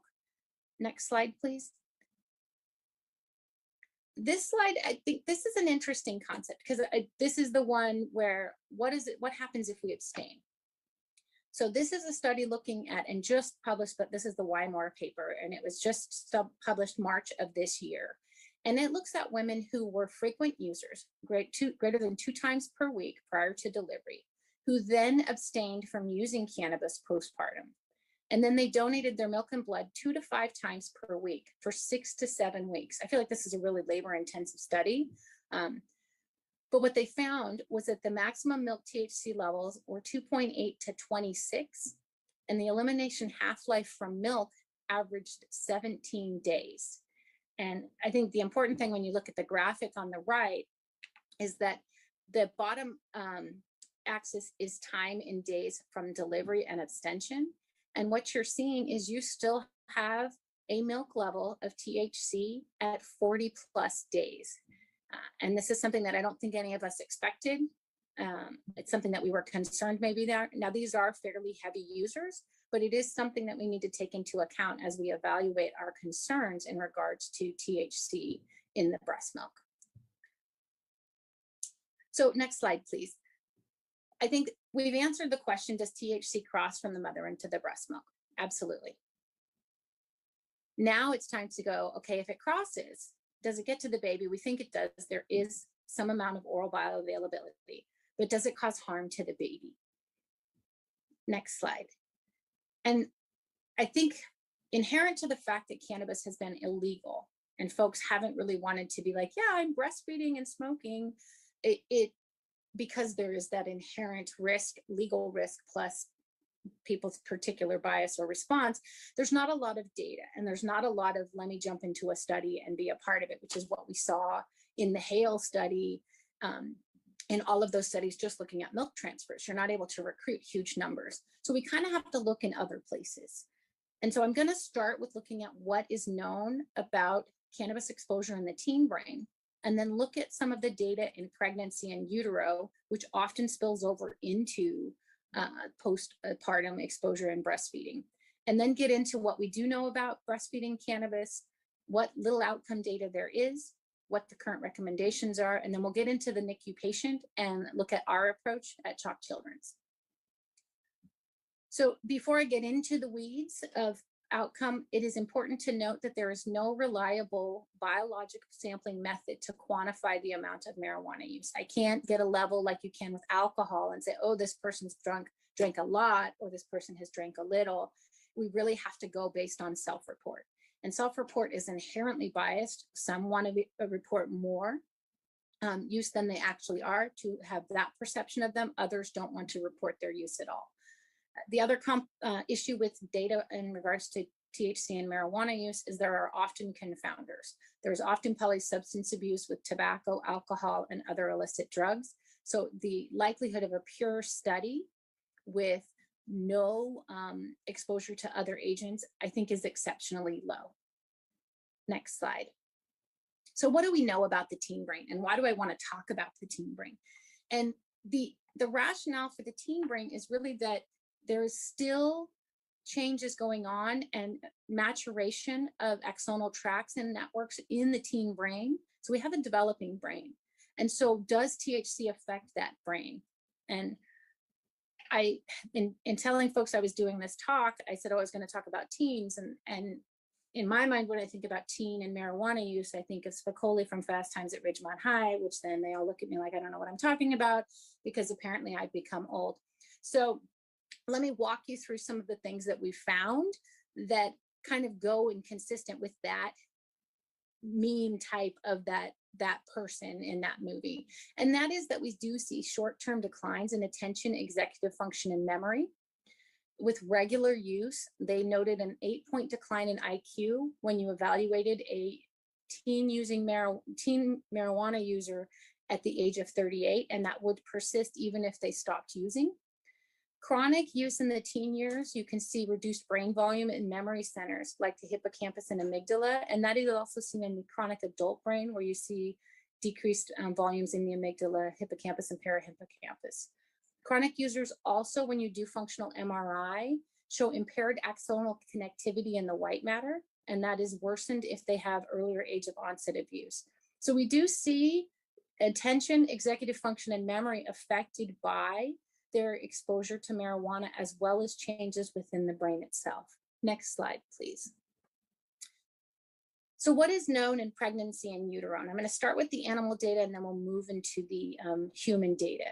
And this is a summary by Navarrete looking at preclinical findings for perinatal cannabis exposure. So this is both pregnancy and breastfeeding, which is generally what we're going to find. If you're using marijuana during pregnancy, I was impressed to see this new paper from Wymore, because it's often hard to find someone who thought that it was okay to use marijuana during pregnancy and that they did not want to continue post-delivery.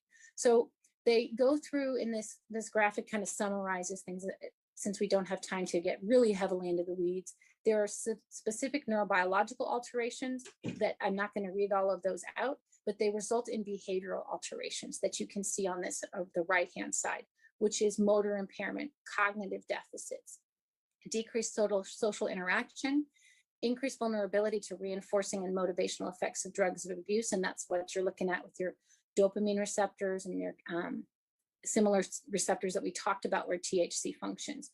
And so this is kind of, we're going to start seeing this theme. We see cognitive deficits in the teen, and now we're seeing it in the rat that's exposed. And now we'll go ahead and move on to the pregnancy as well. And so what do we know about pregnancy and marijuana use? 36% use at some point in pregnancy. Use declines over gestation. And if they're using at term, then they are likely a chronic or dependent user. 48 to 60% will continue using through pregnancy as they feel that tobacco is a safer alternative, or that is safer than tobacco. Of past users at between 2007 and 2012, 16% of pregnant responders were using daily, and 18% met the criteria for abuse or dependence. Next slide. So I'm going to talk to you about the big three prospective trials: the Ottawa Prenatal Prospective Study, or the OPPS, the Maternal Health Practices and Child Development Project, or MHPCD, and the Generation R study. And when we look at this next slide, it's a lovely table that kind of summarizes, and I don't have the time to go through all the data, but I'm going to hit the high points real quick. The OPPS is a study that was done in Ottawa, started enrollment in 1978 in a primarily middle-class Caucasian population. MHPCD began enrollment in 1982 in a largely African-American population in a low socioeconomic status in Pittsburgh. And then Generation R is our new study in 2001, which is from Holland, which is a multi-ethnic cohort, but they do have a slightly higher socioeconomic status. I think just based on the years of enrollment, we can state that the amount of THC in product that they were exposed to is going to be a lot higher in the 2001 versus the Ottawa and Pittsburgh studies. As we go down the graphic, the polysubstance abuse is notable to be across the board present. So we're going to have confounded data no matter what. And then we will look and see retention is actually, I think, impressive, 63% all the way to 22 years. And then even looking at 80% to 22 years on the Pittsburgh study. The Generation R study is still following up, and they have the 6-year data that they've published, and that has exceeded 80% for retention rate. As we move into the outcomes on the next slide, we'll see that one, there's some trend unclear about preterm delivery and birth weight. And that, I think, is still teasing itself out in the literature. And we really need to jump down into the preschool, school age to start looking and seeing what they saw as a trend. And it's important to note that they're seeing similar things, especially between the two studies in the 70s and 80s. In the preschool population, we're seeing verbal and memory performance is affected. And then when we move into school age, we're seeing attention, impulse control, hyperactivity, visual reasoning issues, executive function problems, language comprehension, reading, spelling, and academic achievement. So we're seeing issues that are going to show up more about 8 to 10 years of age. And it's that reading, writing, academic performance, which is a significant issue. Now, could that be confounded by the polysubstance abuse? Absolutely. When we move into the teen and young adult period, we see persistence of some of this higher level executive functioning, visual cognitive functioning, academic achievement, particularly in reading. And then as we move to the very bottom, we're going to see issues with smoking, early substance abuse, chemical dependence. When we look at Generation R, we're still really early into the data. And they do note that between 6 to 8 years, they saw altered brain morphology in the frontal cortex. And I think this one, the jury's out yet. We've got to give them the time to follow over time in order to give us the actual good data that I'm hoping they will give us from this study. Next slide, please.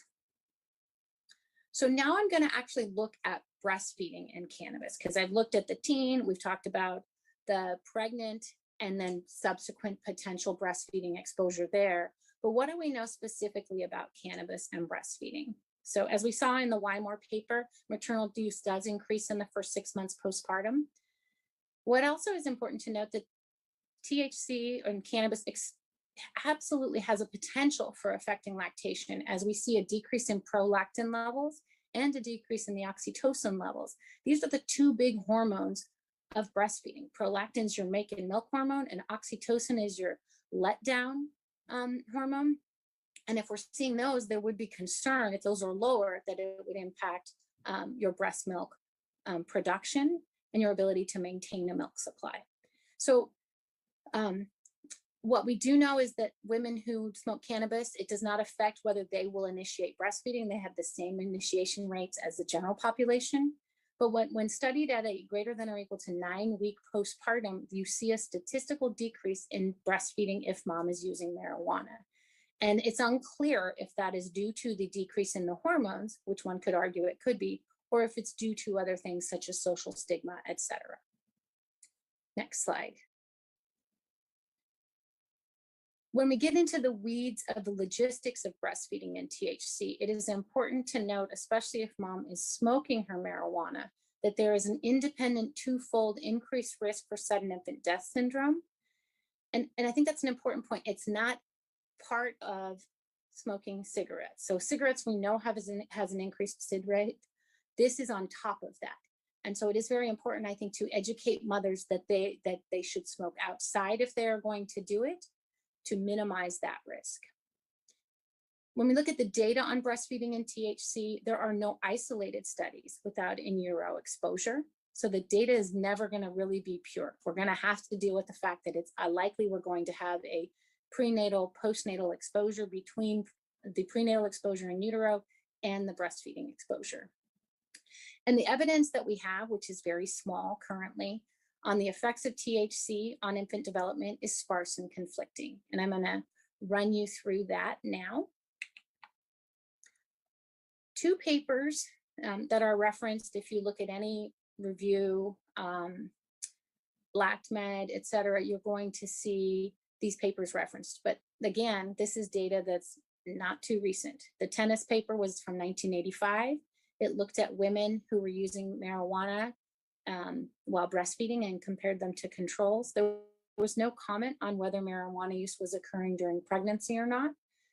They assessed the babies at 1 year with the Bailey scales of infant development. And for those who don't recognize the term Bailey scales of infant development, that is a assessment of an infant done about 6 months on onward until about 2 to 3. We use it in the high-risk infant follow-up clinic to assess fine motor and gross motor development, as well as psychosocial development as well. So it's one of the tools that we use consistently to evaluate infant development. In the tennis paper, they saw no difference in motor and mental development. When we moved down to the Astley and Little paper 5 years later, they had a little bit larger cohort of 68 babies in each group. Both groups, mothers used marijuana during pregnancy. The exposed group continued to use marijuana after in the first and the third month of postpartum while breastfeeding. They assessed at 1 year of age using the Bailey scales of infant development. They noted that at higher exposure, you saw a lower psychosocial developmental index, and as well as you saw a decreased motor developmental interest on the Bailey as well. So there's no difference, there's difference. And it's small data, so it's hard to really hang your hat on it. And it really hasn't been able to be reproduced, partly because I think it's very hard to recruit into this patient population. Next slide, please. So I don't have the time to run through all the animal data, but I'm going to give you the statements from 2 organizations about long-term concerns about effects on the infant. The Academy of Breastfeeding Medicine, which is an organization of physicians who support and advocate breastfeeding, in their review, noted that the number of studies that have found concerning evidence, both human and animal, outnumber the studies that have concluded no effect. A conservative approach is suggested until evidence can strongly support otherwise. The AAP, or American Academy of Pediatrics, in their clinical report, noted that their current understanding of the ECS, or endocannabinoid system, and its role in the development of neural circuitry in early fetal life also provides theoretical justification for the potential of marijuana substances, particularly THC, to affect neurodevelopment. So there's concern. Next slide, please. So what are the current recommendations? And I'll start with Hale. He's the guy out of Texas with the Infant Risk Center, or Mommy's Meds, or Milk and Medications. And he has the rating scale of L1 through L5. I'm imagining that many of you recognize that scale. And L1 means that there is no risk, or there's perceived to be no risk, and there is some data potentially that is supporting its use. L5 would argue that there's significant risk and you should not use that substance while breastfeeding. L4 is often considered one that you shouldn't use while breastfeeding as well. So he's saying limited data, possibly hazardous. I've underlined this statement he added recently in the last few years. And it says, well, this data poses numerous limitations and does not directly examine the benefits of breast milk versus risk of exposure to marijuana and milk. Cannabis use in breastfeeding mothers should be discouraged at this time. And I think his point is valid in that there's a benefit to breast milk. We know that long paper from 2012 from the AAP with the graph that shows all the different percentages of improvement in milk in outcome when you're exposed to maternal milk. But then there's a risk to marijuana that we don't know. And we don't, I worry that it's going to be hard to find this pure data where we're really able to analyze the benefits of breast milk and the risk of exposure to marijuana. Next slide. So the recommendations are to avoid further use from the ABM, AAP encourages to abstain, the CDC encourages to abstain, and the ACOG, marijuana use is discouraged. So where do we go from here? In summary, we know THC crosses into breast milk. There's concern for marijuana exposure in all ages, particularly in the developing brain, but the data are imperfect. Realistically, excellent data sets are not likely coming, at least in the near future. And we're looking at if we think impact is of an executive function, we have to wait until these babies reach an age where they're actually utilizing executive function, which is going to be closer to 8 to 10 years, and then seeing what that looks like in fallout. And then one must recruit. So it's kind of similar to the Generation R. They recruited in 2001. We still don't have great data on how if there is impact on executive function. And our recommendations aren't particularly helpful from the organizations. Discourage, abstain. It's not a definitive moment where it tells us what to do, particularly in regards to the preterm population. Next slide, please. So again, we're back to the question, is it okay for a mom who tested positive for THC to breastfeed or express milk for her baby in the NICU? And I think the answer is it's complicated, but how do we approach it? Next slide. So there's none of the data and none of the recommendations really discuss the preterm or the NICU patient population. And I think it's important to note that most of our infants who are admitted to the newborn intensive care unit have an inherent risk of neurodevelopmental delay due to their underlying diagnosis and subsequent need for neonatal care. The AAP, of course, supports human milk in the preterm and NICU population, but has not given us any guidance on how to address marijuana-using mothers in the NICU. Next slide. So how do we develop a recommendation in the NICU? And I do think it is each unit, because the data isn't definitive, there's a lot of concern, but it's important that we look at what the patient is bringing to us and what we have as options as we evaluate our potential recommendation in our unit. So first, how frequently is mom using? When was her last use? Is there polysubstance abuse? Is there maternal willingness to discontinue use? Is there an ability to develop a trusting and therapeutic relationship? Is there availability and reliability of donor human milk? And what's your NEC risk in your unit, particularly when dealing with your higher NEC risk populations? Next slide, please. So there's 3 possible approaches, and I think that you could argue, based on what your availability of and ability to answer the questions previously, how to approach it. So number 1, you could just say, you know what, we're going to use breast milk for all marijuana users and go with the belief that breast milk is really going to mitigate any potential risk that we don't know is coming from use of marijuana and getting into the breast milk. We could also, the second approach would be to pump to establish supply while mom abstains and utilize donor milk until some time that the THC level in milk may theoretically be low to 0. And then finally, you could say, you know what, mom's used marijuana, we're not going to use her milk at all, and we'll just use donor milk because we have such easy access, and we really feel that the risk of marijuana is significant, and we don't think it supersedes the benefit of what is concerned, what we gain from being exposed to mother's own milk. Next slide, please. So I'm not giving you an answer, unfortunately. I'm going to give you our answer at the Children's Hospital of Orange County, which is our chalk stoplight approach. And I'll walk you through that. Next slide, please. So where are we and what are we? Chalk is a 334-bed tertiary freestanding children's hospital with a 104-bed level 4 NICU in Orange, California. We have a robust and liberal donor milk policy. We will give donor milk to anybody in our NICU. A part of that is because we are very successful in establishing milk supplies in our mothers, and so it is a small portion of our population that doesn't have mother's milk in large volume, and so it's often a bridge, but it's available to all comers. And then we also have a strong lactation team where we are able to support moms and engage with them in establishing milk using a pump. Next slide. So our approach is multidisciplinary. The nurse, the doctor, the LC, the dietitian, and the social worker are all engaged and involved in this process. We identify a THC positive mother, and she is evaluated by the lactation consultant. This interaction is respectful and without judgment. Mom is educated on concerns surrounding marijuana exposure and possible risk to the infant, particularly in the NICU patient. And then we identify mom's lactation goal. Does she want to breastfeed? And then we ask, when was her last use? Was it less than or greater than 2 to 3 weeks prior to delivery? And does she plan to continue or stop her marijuana use? Next slide. So our approach, the easy ones, if mom plans to continue to use, we prefer to use donor milk, as the unknowns we feel is too risky to use in our NICU population.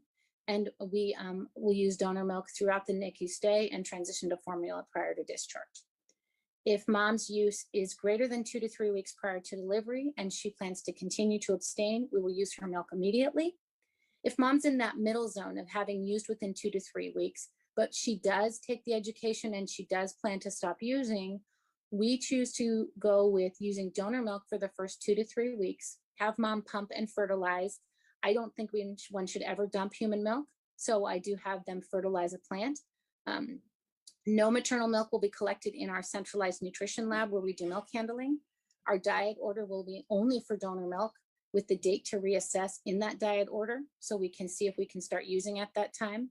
Mom is educated by the lactation consultant on how to establish a milk supply using pumping, hands-on pumping, frequent skin-to-skin, and regular pumping. At 2 to 3 weeks, the lactation consultant will check in with mom, and we'll see if she's continued to abstain. her transition, if she says she has, we will transition to use her milk. We get to change the diet order and the nutrition lab begins to accept milk. If her, that's it, sorry, excuse me, next slide. So that's our approach. It's an approach. Is it perfect? No. We've had challenges in that we've had issues with team member buy-in. Part of it was education. This slide deck was initially built to roll out and educate my colleagues on why we had significant concern. Defining roles was another challenge, as we had to make it so that people could, who was responsible for picking the date? How did we communicate that date? And then when did we go forward with changing the plan, and how do we communicate that plan? And then what are the exceptions? And the exception's always there, and it's a challenge and a success. And the mom who's got a trisomy 18 who wants to do palliative care, we're going to let her use her milk in our unit, and we don't want to confuse the message, so we message around that exception correctly.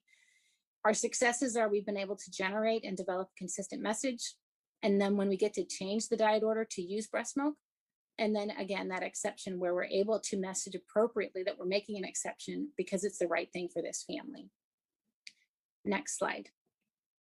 This is a visual of our algorithm. The middle is the cannabis. Below the dotted line specifically defines whose role the doctor, the LC, or the nutrition lab, and what they do in each setting. I'm not going to go through it for the sake of time since I'm already gone over. And next slide. I think we are done. I think we just have references and cute pictures of my breastfed babies, because we always have to end with breastfed babies. So I thank you for your attention, and I look forward to our discussion. Thank you so much. So I'm going to actually start with Q&A and give people, we've had almost 150 responses on the survey, which is great. So I'll give you just another, like a minute to do that. If you haven't, the link is there on the screen. But to kick off our Q&A, and there are a lot of them, so I'm just sort of choosing ones that we haven't really addressed yet in the conversation. What are the legal ramifications around this topic? So some things that were brought up. If you withhold the mother's breast milk, is that a problem? What if there are adverse effects for the infant from using breast milk that has THC in it? What about CPS involvement? Yeah, could you speak to that a bit? Yeah. I've had this come up from colleagues saying, well, you know, the recommendation, do we have legal exposure because we refuse to use the mother's milk? And I've actually even run it by our risk folks to just make sure that we don't have legal exposure, because it seems to make sense that if we're going with the conservative baby's best interest, and the general, because the recommendations are abstain, discourage, basically do not use, we are okay with following those guidelines, and it is there is no risk from a legal standpoint from their perspective to use donor milk and not use the mother's milk, which makes sense if you think about alcohol. You're not supposed to, you know, really shouldn't, but you're discouraged to not use a ton of alcohol during breastfeeding. If I have a mom who's a severe alcoholic, I'm not going to use her milk as well. And when we look at things like allowing moms to use, I think the important thing is that if your unit needs to proceed in that fashion because you have low, you don't have availability of donor milk and you have a 24-weeker and a high neck rate, you're probably going to choose to use that milk. You're going to educate the mom extensively saying we need to use your milk to decrease the risk of death or severe complication from necrotizing enterocolitis, but we really think you need to stop, and here's the reason why. So I think as long as you disclose and educate, I don't think there would be liability from allowing use if your unit is in the situation where it makes more sense to do that. Referring to CPS, I think tends to be more social work and unit practice. I think that there's often, if there's use, that referral will happen, often more just to check into to whether there's a file on the family and to make sure that it has been communicated if there's concern. It's often more than just the THC use alone that gets a call to CPS. Thanks. A couple questions about CBD oil. You mentioned that at the beginning. Do we know anything about CBD in breast milk? Not really. And I think part of it is we're still getting just the minimal teeny amount of THC data. So my hope is that we will see that coming as CBD has become a very popular product that people are using for almost anything at this point in time. I think it is important to note in my review of all the literature, and I will say this talk was very narrowed down. I could have gone on for 4 hours. So there are things that I didn't go into, but in looking at CBD, oftentimes when you look at the product of CBD, it's still, even though they're trying to purify it out, there still is THC in that product.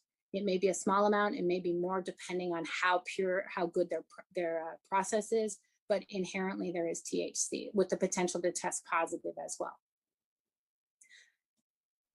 A couple questions about the mom, and if she stated that she is abstaining or planning to abstain, do you take her at her word, or do you do some sort of toxicology test? Thank you. I was running out of time, so I kind of glossed through that. I do not. In our group, we do not, because we believe in developing, the multidisciplinary team believes in developing at that therapeutic relationship. And so we work actively with moms and say, you know, we develop that relationship. The LC is working with that mom to establish and maintain the milk supply until we're ready to use. And it's an eye-to-eye conversation of, okay, have you stopped? Remember, we talked about the risks. Are we good to go? I do find that oftentimes moms that are not able to abstain, the nurses already have their antenna up. And if you respectfully question them on it, they'll own up to it and say, you know what, I couldn't abstain. And oftentimes they, based on their aversion to risk, will stop pumping because they can't stop using or utilizing the marijuana. I think this is part of it, goes along with it. Do you have parents sign an informed consent to use their breast milk if the mother is using marijuana? Since we don't use mom's breast milk when we believe there's a significant amount of marijuana, we do not. I'm not a fan of signing consents, the whole consent for formula and the term population as well.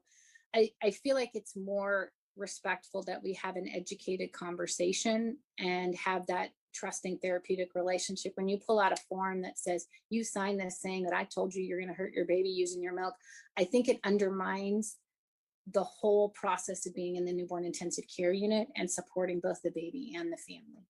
And oftentimes when you advocate and say, this is what's best for the baby, most people will say, you know, unless they're chemically dependent, they're going to go, okay, wait, I don't want to take cough medicine.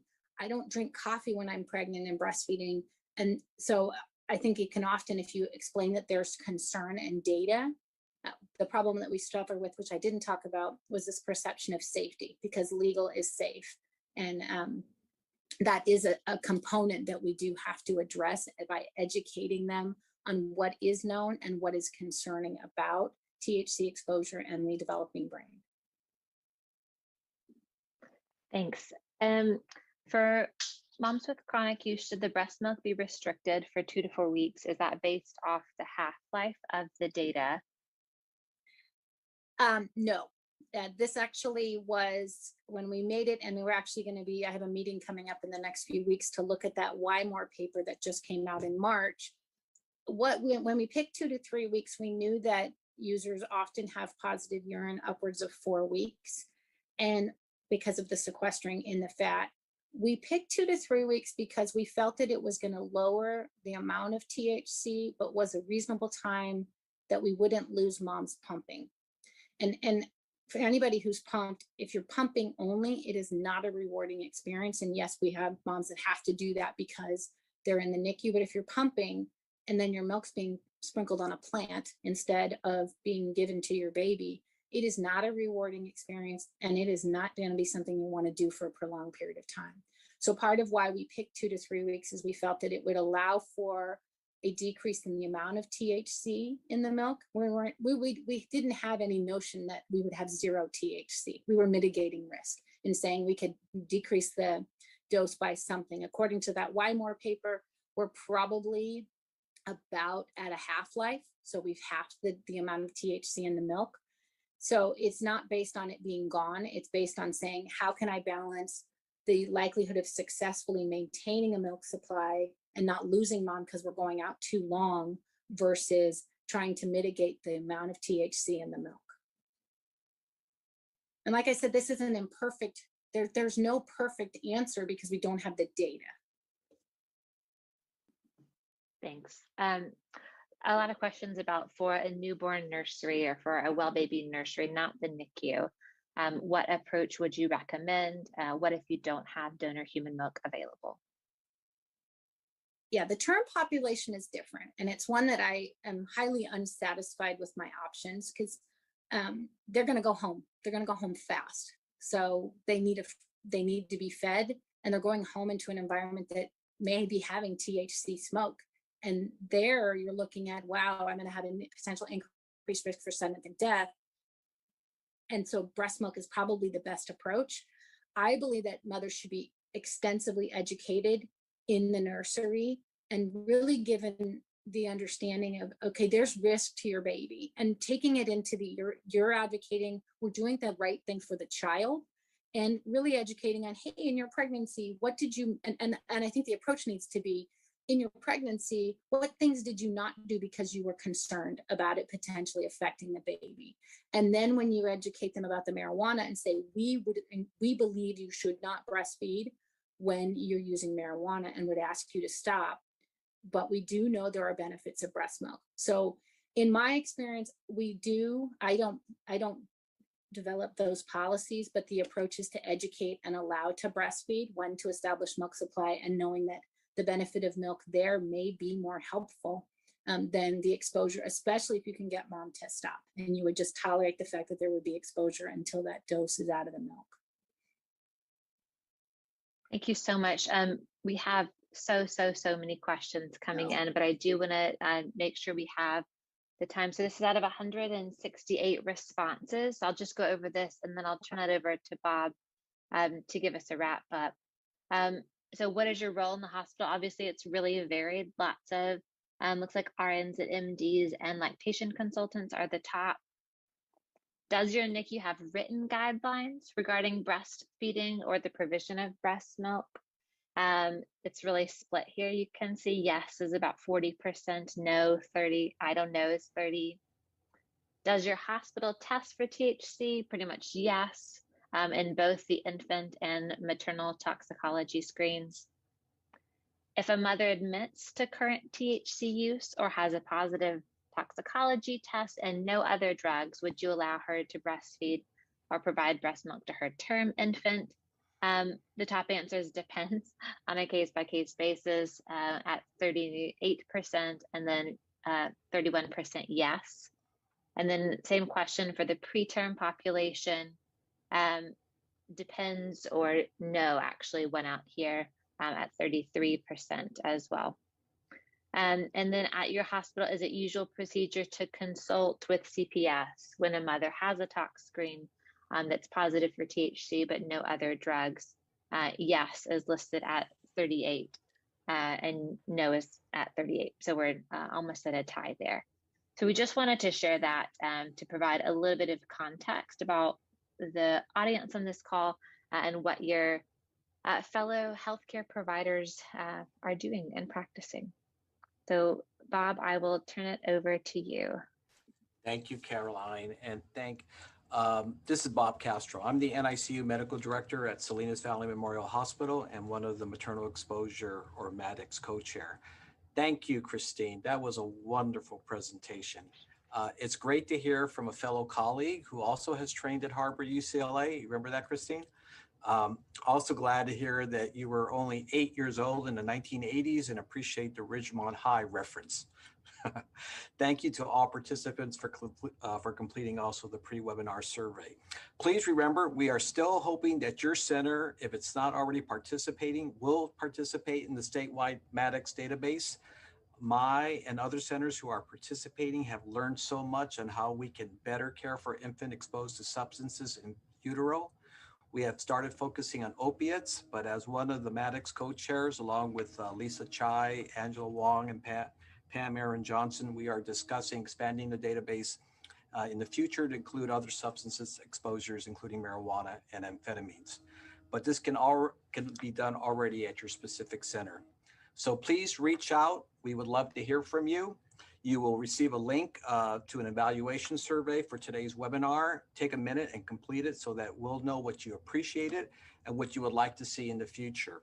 Thank you for prioritizing and participating today. And a special thank you to Caroline, Tony Nolan, along with their CPQCC colleagues for all of their services, making the Maddox database a progressive success. So thank you, everybody. Caroline? That's all, folks. Thank you so much. The slides, I don't think I showed this. The slides can be available here. They'll also be sent around in a follow-up email link. So be on the lookout for that. Thank you, everyone. This is Ashley Randolph, the host of the Ashley Randolph Podcast Show, right here on Glo Preemies Podcast. I am so happy today to have Bridget Baker with me. And hey, Bridget, thank you for being here. Yeah, we are so excited. We've really been looking forward to this. Yes. I cannot tell you how many times I have gone over topics like the one we're going to go over today. In case you guys are wondering, she is from Booked, Bagged, and Tagged. And not only is that a great podcast, but they're all about crime stories and safe havens for babies. And I mean, you guys are going to love them just as much as I do. Oh, thank you. Bridget, do you want to tell everyone a little bit about you and your husband? Because you guys are a duo, which is like so perfect to me. We are. Your podcast. So we started the podcast, honestly, we wanted something that we could do together as a hobby. And we have both always been very into the whole true crime world and the different cases of it. I'm always been very intrigued with the psychology behind all of these people in these cases and kind of like why they do what they do. And with true crime being such a hobby with both of us, we've used it as a teaching tool, if you will. Like our three kids, they know what to do and how to do it if they're ever somewhere and something happens, and we've got them like trained on how to react, just from different cases that we went over. And with each case, we try to give out resources, like different things with babies. We've talked about safe havens, or when we have a domestic violence case, we always let everybody know the different resources around us that they can have. Now, that is interesting. Something that you said just made my eye twitch a little bit. You said that you use the stories to help educate your children. I do. That is something that you don't usually hear, but that is actually a great way if you really think about it. So that's actually a good tip. And it's really about the perspective. It is. And I mean, you have to keep in mind, like we have two younger ones and then we have an 11-year-old. We do not tell them all the scary things that can happen. But with each case that we've done, I've learned something from that in ways of just like, say, we're out in town and I've listened to a case before. I'm like, okay, well, I know that if, A, B, or C happens, this is how I can react. And so I've made sure that even our youngest knows their address. They know our full names, not that we're just mommy and daddy. And they can, do what they can tell somebody what they need to tell them if they're ever in a situation to where we're not there. So we've used that to just make sure that, we are keeping our kids as safe as we possibly can, because I mean, it's 2022. This world it's a lot now. Yes. Way different than 10 years ago or 20 years ago, I will say. Absolutely. Now, that actually brings into our topic today. So we're going to talk about safe havens. And I know that that's something that is truly, truly, really close to your heart. Do you want to go ahead and lead the conversation on that? Yeah. So every state, it's a little different, but for the most part, the idea is the same. So what they do is a safe haven is basically a place to where you can take your baby, and it's where, like, because there were so many people out there who were abandoning their babies and something would happen to the baby, or people who didn't know they had other options. So we made up these safe haven laws. So like in Georgia, where we are, you have up until the baby is 30 days old, and you can take the baby to like a medical facility, a fire station, a police station, and you don't have to show proof of identity. You don't have to show any addresses, and you can leave the baby there, and you will not be asked any questions. Nothing will happen to you. You're basically surrendering your parental rights when you hand it over by saying, I can't do this, here's the baby. And that is the safest, alternative to leaving the baby somewhere, or, in some of the cases I've looked at where it just goes the worst possible scenario. Right, right. So the key word I heard you say was you will not get in trouble. No, you will not. Like I said, in Georgia, you can take the baby to a safe haven up until it is 30 days old. And then after that, you can still take the baby, but you would probably be asked to show some form of identity. In Georgia anyway. Now I think there was Tennessee. I think they had one that was a little longer, a time frame, but it's just a way of saying like, okay, let us help you. This is the best thing that we can possibly do for you and this child. No questions asked, basically. Right. I love that. No questions asked. We're here for the baby. Now, Yes. as far as let's say a mom drops off her baby and about maybe a month or two goes by and she decides she wants her baby back. Do you have any resources or educational tips or anything you can give to those parents? In that situation, what happens when you surrender your baby? Basically, you're saying, I cannot be this child's legal guardian anymore. So it is a form of you handing over your guardianship or parental rights.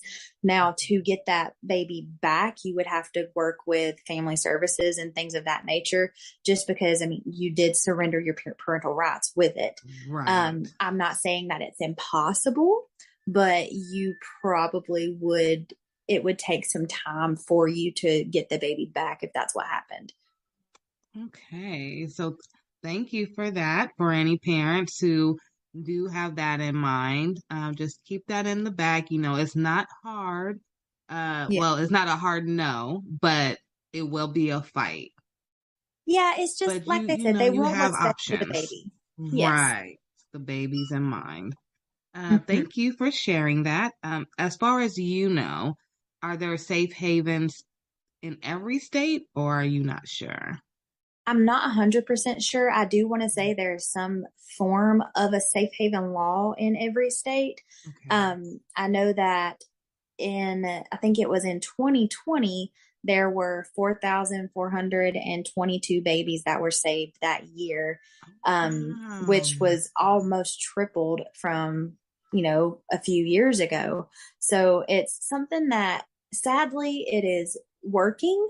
And I say sadly because that is a very hard situation, but I would rather a baby be surrendered and find a loving home and family than the baby struggling and also the mom, Right. And I agree with you. If mom's already struggling, I love the fact that they have options. So if they're not comfortable going to the hospital, you can go to the fire department. You can go to different places. So, where you feel most comfortable and who you can trust the most, you have options. Options are always good. Do you happen to know of any stories of safe havens? I do know that. So it's not technically a safe haven story, but it is one where the law enforcement and the fire station people, they just kind of went above and beyond with it. And the footage from this will just make your heart feel. Actually here in Georgia, I want to say it was 2020. We, not far from us up in Forsyth County, we had there was a family who had been on vacation and they came home. It was pretty late at night and they were walking in the house and they heard something. And at first they thought it was a coyote or just, you know, something like an animal, because your first thought in the pitch black outside is not that there is a baby. Well, they investigated and they found a baby in a plastic bag that looked like it had been tossed off the side of the road. And, you know, they immediately just kind of jump into action, and they named her, well, I think the hospital named her baby India. You can look it up. It's such a heartwarming story. She's now adopted and in such an amazing family. But the part that of this whole story, you can look it up on YouTube, and it's the baby India body cam footage. And I don't think I saw one woman in the whole video, but the way that these police officers, the man that found her, the EMS that was on the scene, the tenderness and the loving care that they took with this baby was the absolute sweetest thing I've ever saw. It will melt your heart listening to these grown men do their absolute best that they can for this child in that moment. Oh, wow. Okay. I'm going to make sure to put that link at the bottom of our episode for baby India. That sounds really sweet and a good example. Yes. And see, the thing, I called up and I spoke with some police officers. The case is still ongoing, so they could not give me a whole lot of information, but I don't think they were ever able to find baby India's actual birth mother or what had happened. There's now, being in the area, of course, we have heard tons of rumors of who it could be, but I don't think they ever very definitively found out who it was. Wow. Yeah. That's a touching story. It is. It is so nice to see like how good she's doing now, because the way that the community came together in that time, they posted a picture of the baby on social media, and basically they were trying to find anything out, like, you know, who could this baby possibly belong to? And the amount of people who were offering to foster her until they could find something more permanent, it was overwhelming. It was so sweet to see all these people just giving anything and everything they could for this child. We need more of that. We do, especially in a world like we live in today. Yes, that's a real village. That's a really, really good village for that baby. Yes. How old do you think baby India is now? I want to say she is 3 years old. Oh my goodness. Yeah, I'm pretty sure. Yeah. No, that's a good story. I can't wait to watch the video of baby India, and I hope that one day she makes a video at maybe 18 or 25. That would be cool to see, as an update with all. Maybe the staff may not be around, but maybe the same, like fire department. Oh, or the absolutely. doctors, That hospital. That would be so cool. Testimony. Yeah. Yeah, that's a huge testimony for sure. It really is. Is there anything else that you wanted to cover about safe havens, which is very, very important, especially this being NICU Awareness Month? Yes. And preemies come out pretty early, and I have been in the NICU where I have seen parents who had their baby preemie. I seen this once. They had twins, and the parents never came back. Oh, and so the godmother, she was coming in to see the babies, and she was there like she was the mom. And I remember the nurses always asking, where's mom and dad? And she was saying, I don't know. So I don't know what happened after, because my kids did leave, or my son left before the twins left. But it always stuck in the back of my mind, did godmom have to take the babies? Because I never saw the parents, and it was like 2 weeks. So, that's the story that always stuck with me. So I'm glad that you brought up the safe haven topic, and I know that they do have it here in California. So if they did leave the children at the hospital, like you said, they have that right, I think here it's the same 30 days, if not longer. I'll have to double check. But the parents have that right. So thank you for bringing that up. I do want to talk to you about one more topic. Okay.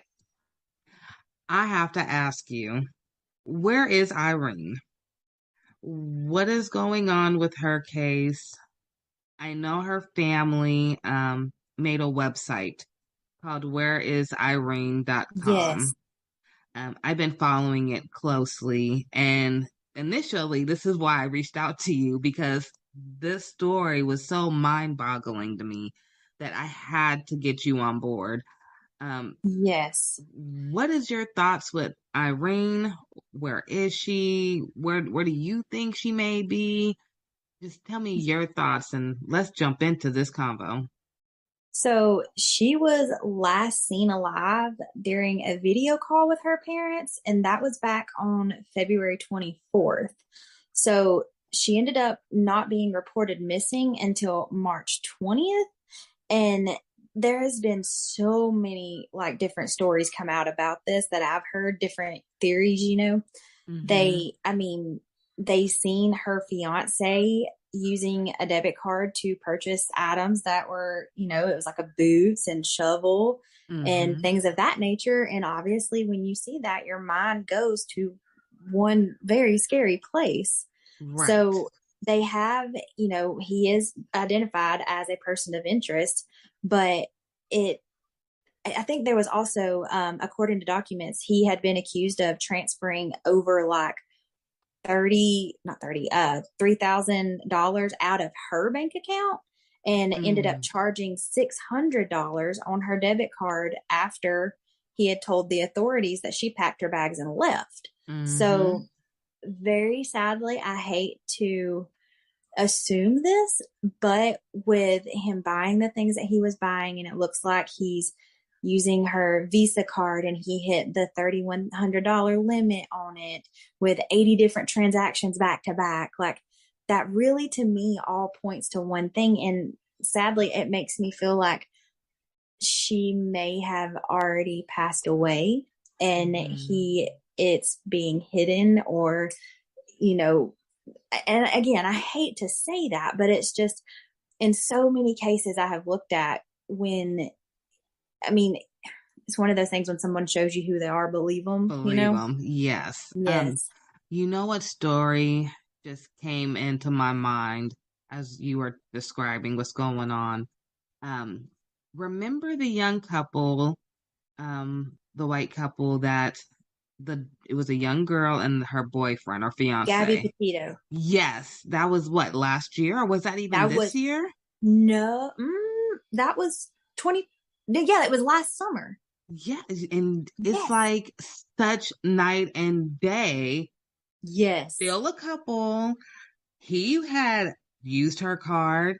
He was doing weird things that included his parents. Mm-hmm. And then look at how it ended. It gives me the same vibes without the same publicity because everyone was talking about that case. And you know what's odd to me is that case absolutely blew up. Mm-hmm. But there were, I want to say, a handful.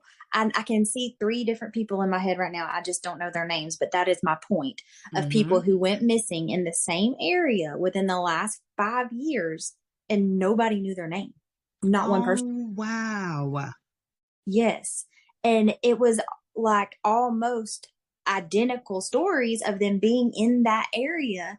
They went missing and you don't know anything. Now, that is nothing bad to say toward Gabby Petito. It just happened to be the one that did blow up. And I think honestly, I think the biggest part of why her case blew up is it was the time that it blew up. Because during the time that this all happened, a lot of people are still in the middle of quarantine. A lot of people were still at home. And of course, everybody knows during all of this COVID, TikTok blew up. Like TikTok was all anybody could do. And I think that is the biggest reason her case blew up is because it got onto TikTok and everybody on TikTok, it like spread wildfire. You're right, because it went from TikTok to Instagram to Facebook to Twitter. It was CNN, then it went everywhere. But you're Yes. right. I did start seeing it on TikTok first. Yes. And everybody was sharing their theories about it. And then, of course, like we were all following it. And then it's just like it kept going and going. And then everybody had their own theory about it. And it just like conspiracy theories came out behind it. And now I think they're actually doing a Lifetime movie about her. I knew it. I knew it would come. Oh, yeah. I always said that. As soon as they found him, they said it was his body. Okay, now I'm gonna ask you this, and then I know we're off the topic, Irene. I promise you, honey, we're coming back to you. When they found what they said was his body, or was it his bones or something? Yeah, it was remains. Do you believe really in your heart that was really him, or do you think they were just trying to close this massive case that just got way too big? I don't think it was him. Now, I said the same thing. It's the rate of decomposition, even with him being in Florida where he was found in the swamp. I do not think they would have actually found anything. He was in Florida in the swamp. That's just somewhere. Hello.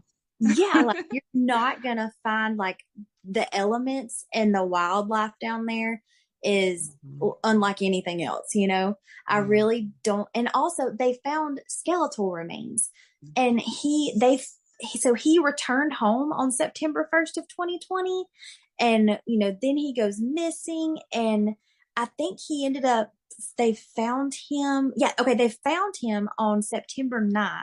And he had just went missing on September 1st. There's no way all they found was skeletal remains. That at the rate of decomposition, even though being out in that hot Florida weather would, exacerbate all of that, it's not going to be just skeletal remains. That's what I said too. I said there's no way. No, not at all. But the case disappeared just that fast. But I just knew that there's something still not right. No, I agree 100% with what you said at first, it being something that it got too out of hand and they had to shut it down.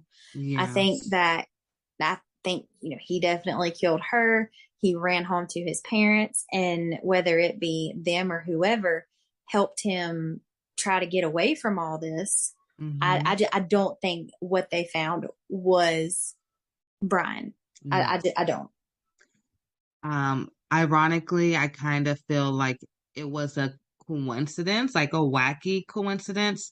I know they found some of his items, they said, in the area. Yes. And I believe that he did go through that area possibly, and he may have dropped something. Absolutely. It just happened to coincidentally be where somebody's remains were, unless they planted it there. But and didn't they say they had found like a notebook of him confessing to everything? And I believe that's what I was referring to, because I remember them saying it was like a book or something, and it happened to be in the area. And I'm like, that's just that's just too close. And I just couldn't figure out, like if an alligator or crocodile or something was to eat him.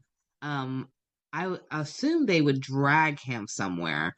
So it was just weird that it would be right there in that swamp, right there.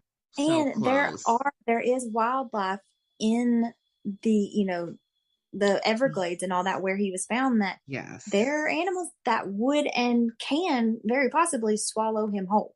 Yes. So I just don't think it was. I just think it was very convenient how it was found and how it was just presented. And I 100% agree. I'm glad I'm on track. See, I told you, we were talking before this, you guys, and I said I've always had a second life, if you would say, where I've always been into crime stories and following, things that happen and the facts and what makes sense and what doesn't make sense. But I've never talked about it really except to my dad. So this is really fun for me. Like this episode right here, the whole episode is like pure joy. So bringing it back to Irene, I see the same thing because, you know, the cops didn't arrest him and then he got away. I really feel like he got away. Yes. Now I know the guy in Irene's case, her boyfriend, um, he went to jail and bonded out. Yes. Even though all this evidence, just like Gabby Petito's boyfriend, all their evidence is like almost similar. Both use Oh bank yeah. accounts. Both, you know, they're He staying with deleted them. her email. Yes. Mm-hmm. And then there was a fake text messages, they believe, that came to the family.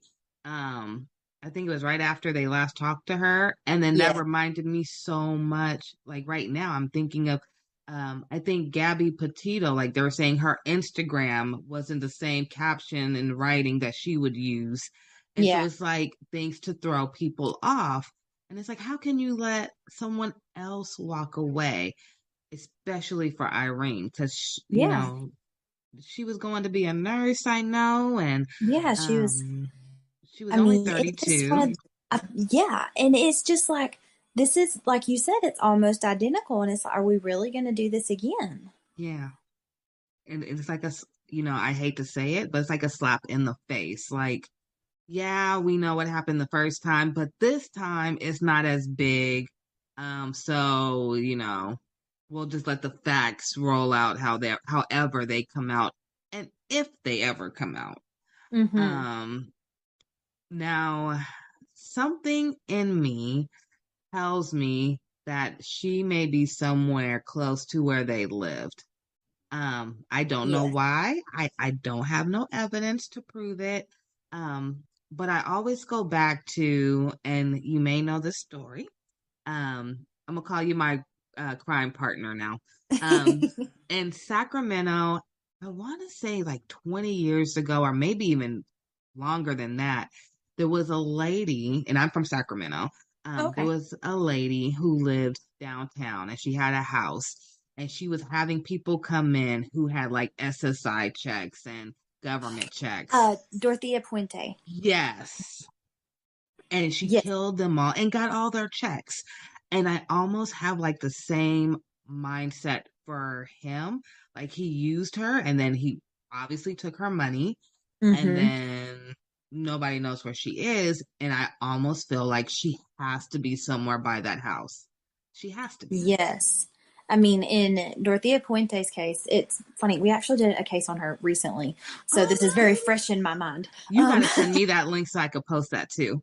I will. I will. Like all of her, well, most of her victims after they were killed were just in her backyard, you know? Yes. So it was, I mean, very close. And it's not like he has really ran. I mean, I agree. I feel like he's very close, or she is very close to where they are. Yeah. I just have that real strong feeling. Because he bought the boots. I know he bought a shovel. Yes. There was nothing hinting at the fact that I saw, maybe you did, like any extra gas to carry with him. So like no gas cans or anything. Because I Yeah. assume if you're driving with a dead, you know, deceased body, that you wouldn't be stopping at gas stations to refill. Um, I just, you know, there was like not a lot of planning, obviously, Mm-hmm. but it had to be somewhere close to him. And I know they live in, I believe was it Wyoming or Idaho? Wyoming is where they were staying. Yes. Now, Wyoming has a lot of wooded area, I believe. A lot of Yeah. wooded area. So she could be there. I just really hate that she's been missing for so long, and I really feel for her family. That's the thing. I mean, in any situation, it is absolutely devastating, but I feel like not getting the closure in the end is what hurts the most because it's like, okay, I'm obviously grieving because this person is not with me, but am I grieving their death or am I grieving just their disappearance? Like, how long do you hold out hope? Yes. Oh, yeah. That's so true because you're grieving, but you don't know what you're grieving for. Mm-hmm. And that alone has to be giving them nightmares. Yes. I And I know know that that, they were yes. talking about like neighbors had told police that they noticed him burning a 55-gallon drum that he had purchased the day of that final video. Really? Yes. So the shovel, the boots, him burning something in this 55-gallon drum. And it was the same day that it was that February 24th that she had talked to her mom and dad. So, I mean, it really makes you think like, okay, was she killed that day? And that was him disposing of the remains. Because now I'm on her website that her family created for her, and they said she was 5'1", 89 Mm-hmm. pounds. Very, very petite. So she definitely could have been in that size of a 55-gallon. I Yes, think she would be able to fit in that if. absolutely. No, I did not know that part. Yeah. I mean, and that's just what's devastating about it is if there's really not much in this case that gives you hope other than just, praying that it turns out well. But I mean, it's just such a sad situation because, I mean, she hadn't been in America very long from what I believe. I think her family was from Kenya. Is that right? Yes, and they said she came May 2019. Yes, that's right. So she hasn't even been here long. No, and what all of the things are saying is, so she met this man on Craigslist. So there really isn't, there's no telling what he had told her beforehand. And she meets this man, and then, I mean, what kind of nightmare was she living before this happened, Yes. Okay, so let's see. Looking at the timeline now. Let's see. So she moved. Let's see. Oh, I see it now. February 24th. Nate buys a 55-gallon drum. March 3rd, some unusual texts were sent from her phone. That's what I was saying was so similar to the Gabby Petito case. March 8th, her WhatsApp account is deleted. Oh, that's ironic. Oh, yeah. March 10th, her phone number is deleted. Oh, my goodness. And then the 20th, they file a missing persons report. Yeah, I mean, they had 24 search warrants, but they really just didn't see much. I mean, other than they found that he was charging all kind of stuff to her accounts. He had deleted her email, her WhatsApp app, and I mean, all of those things. But it was like in the Mary Catherine Higdon case, in the Casey Anthony case, it puts you in that mindset of both of those women. It's very obvious that they probably did it, but you could not charge them with murder or whatever beyond a reasonable doubt. Like I can I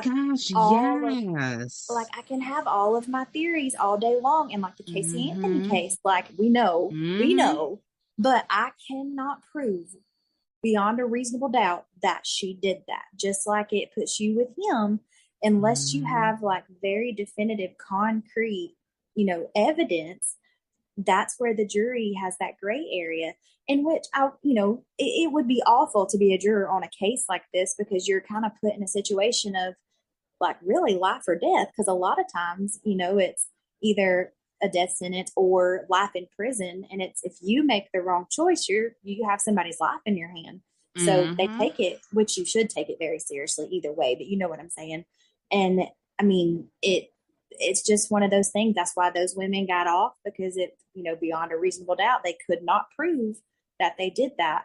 And that's what's so infuriating with cases like that. It's like, you know that what happened, but you just can't definitively prove it.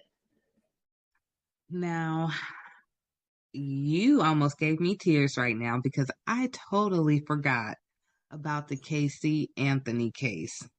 Casey Anthony was the one who was in Florida and she killed her little girl. But Lacey Peterson, that is probably one case that I have followed or I've watched and held so closely for years. Her husband, Scott Peterson, murdered her on December 24th, and she was 7 months pregnant with baby Connor. And that case shatters my heart because, and I mean, I know I don't want to get too gruesome because I mean, on my podcast, it's a true crime. You know what you're getting when you come there. So I don't want to get too much, but the way that they found them and a woman's body is just absolutely amazing. And the things that it can do and the way that it protects the child, even when you don't think it is, a mother's body is just absolutely amazing. And when they found Connor, the level of decomposition on Connor versus Lacey's body was astronomical because her body had protected him and he stayed in utero for a very long time. So he was at a different decomposition rate than she was. And I will never forget when they found the baby body. No. I just remember like so vividly, like the whole case. Yes, Lacey Peterson. And because it happened so close here. So of course, it was like all day on our news. 24/7, the whole thing. And I remember even being at a young age, I remember him just walking around, acting like he cared, acting like he really didn't know where she was. And then the whole time he had an affair and he had a whole nother life going on. And I remember looking like, this was like the first time I realized that people had, to me, split personalities before I knew it was called split personalities. And I was like, how can you live two double lives and then sit there with a straight face to the cameras, to her family, to your family, and say, I don't know what happened? So the Lacey Peterson case is actually what the book Gone Girl was kind of mirrored after. Now, if you've read Gone Girl or if you've watched the movie, the ending is different. I will say Lacey is obviously the victim in the true crime case, the real case, but you just got to watch Gone Girl to understand what I'm trying to say. But I don't want to give away the ending, but it really kind of, it put it in perspective a little bit better when you're watching everything that's going on. And of course, in my mind, I was constantly thinking about Lacey and Scott. And I'm just like, the narcissistic, like, behavior behind the entire case, throughout the whole case, that Scott was like, I'm not going to get caught. They're not going to look into me.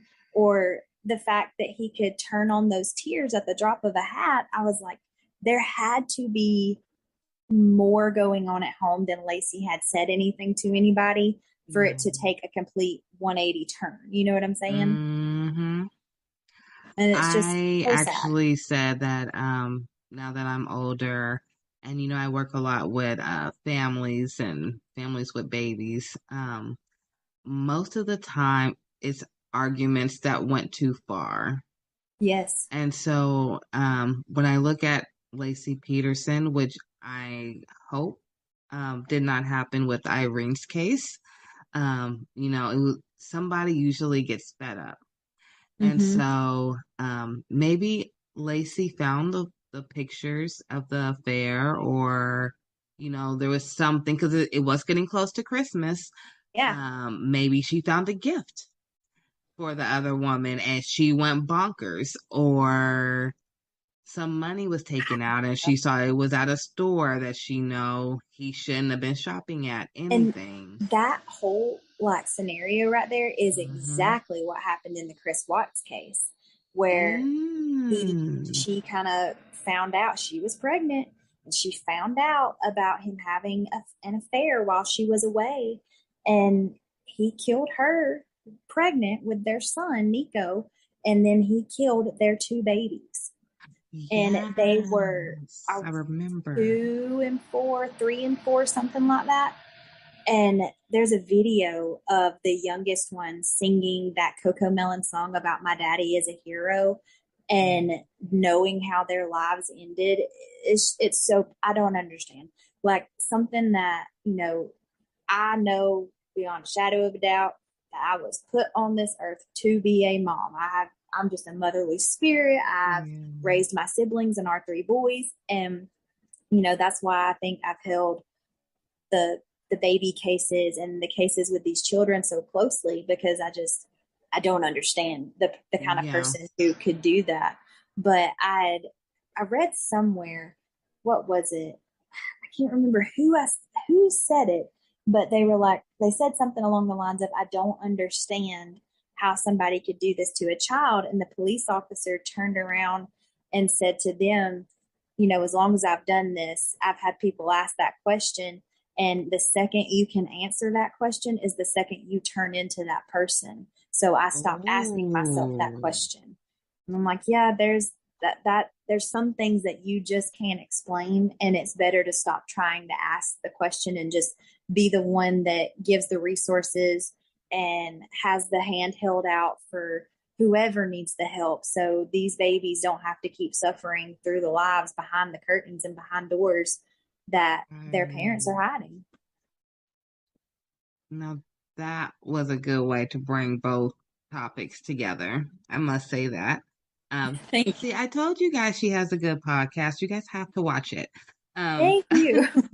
I am just so happy that, I was able to bring some awareness to Irene Gakwa story.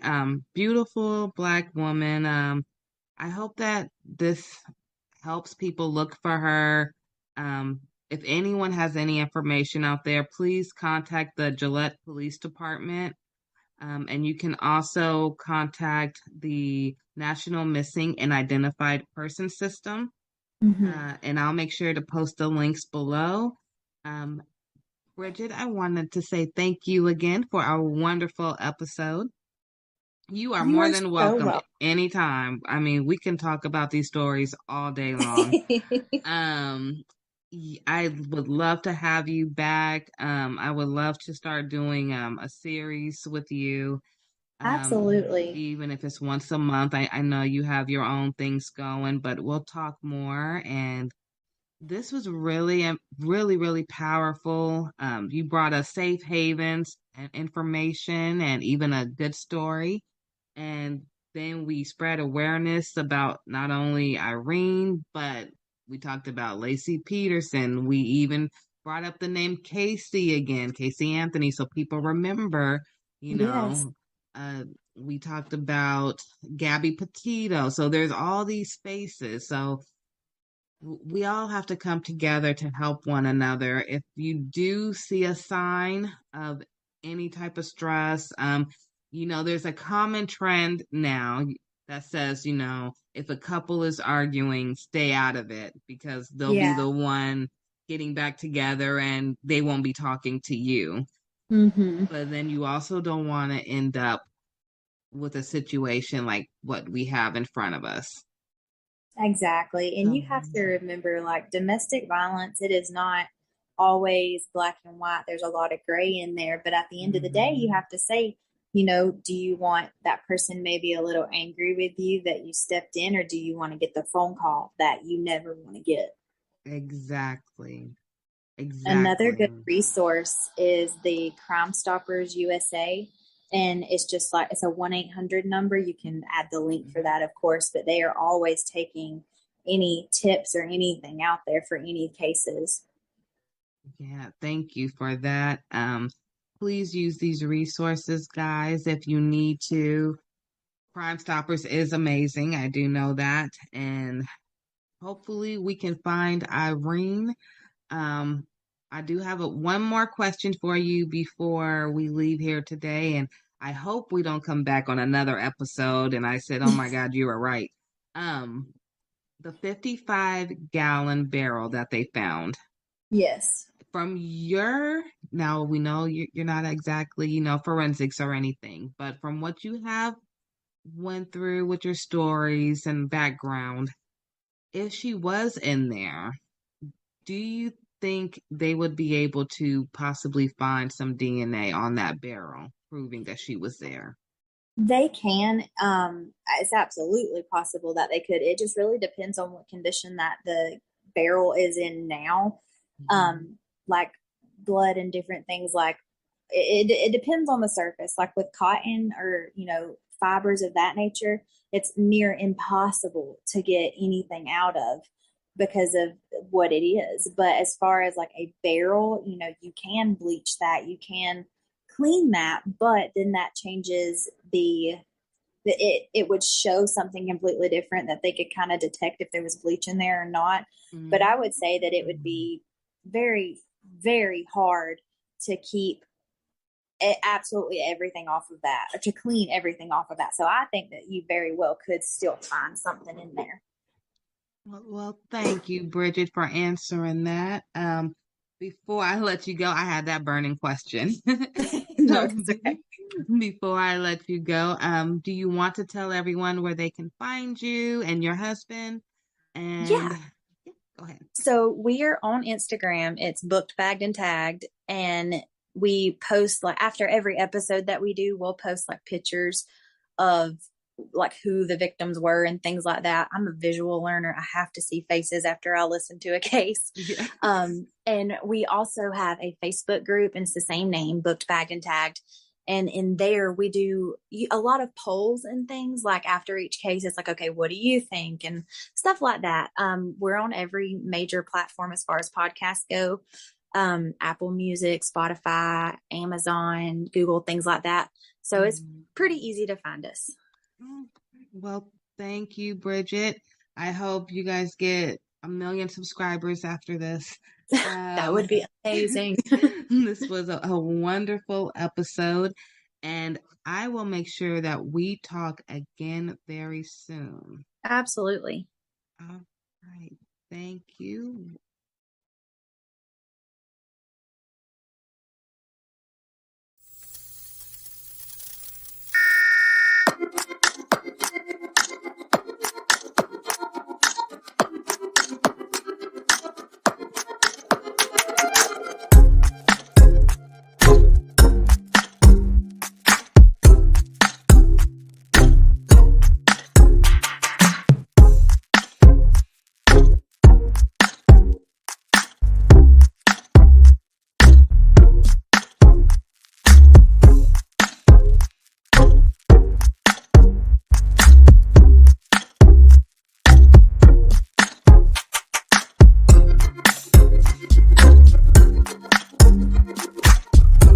Ashley Randolph, founder of GLO Preemies and co-founder of Alliance for Black NICU Families. Welcome to AM Buffalo, ladies.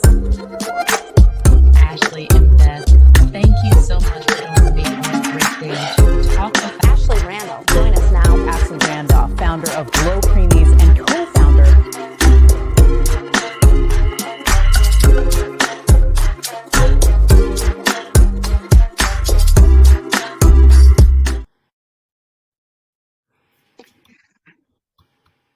Good afternoon, everyone. Thank you for a new episode of the Ashley Randolph Podcast Show.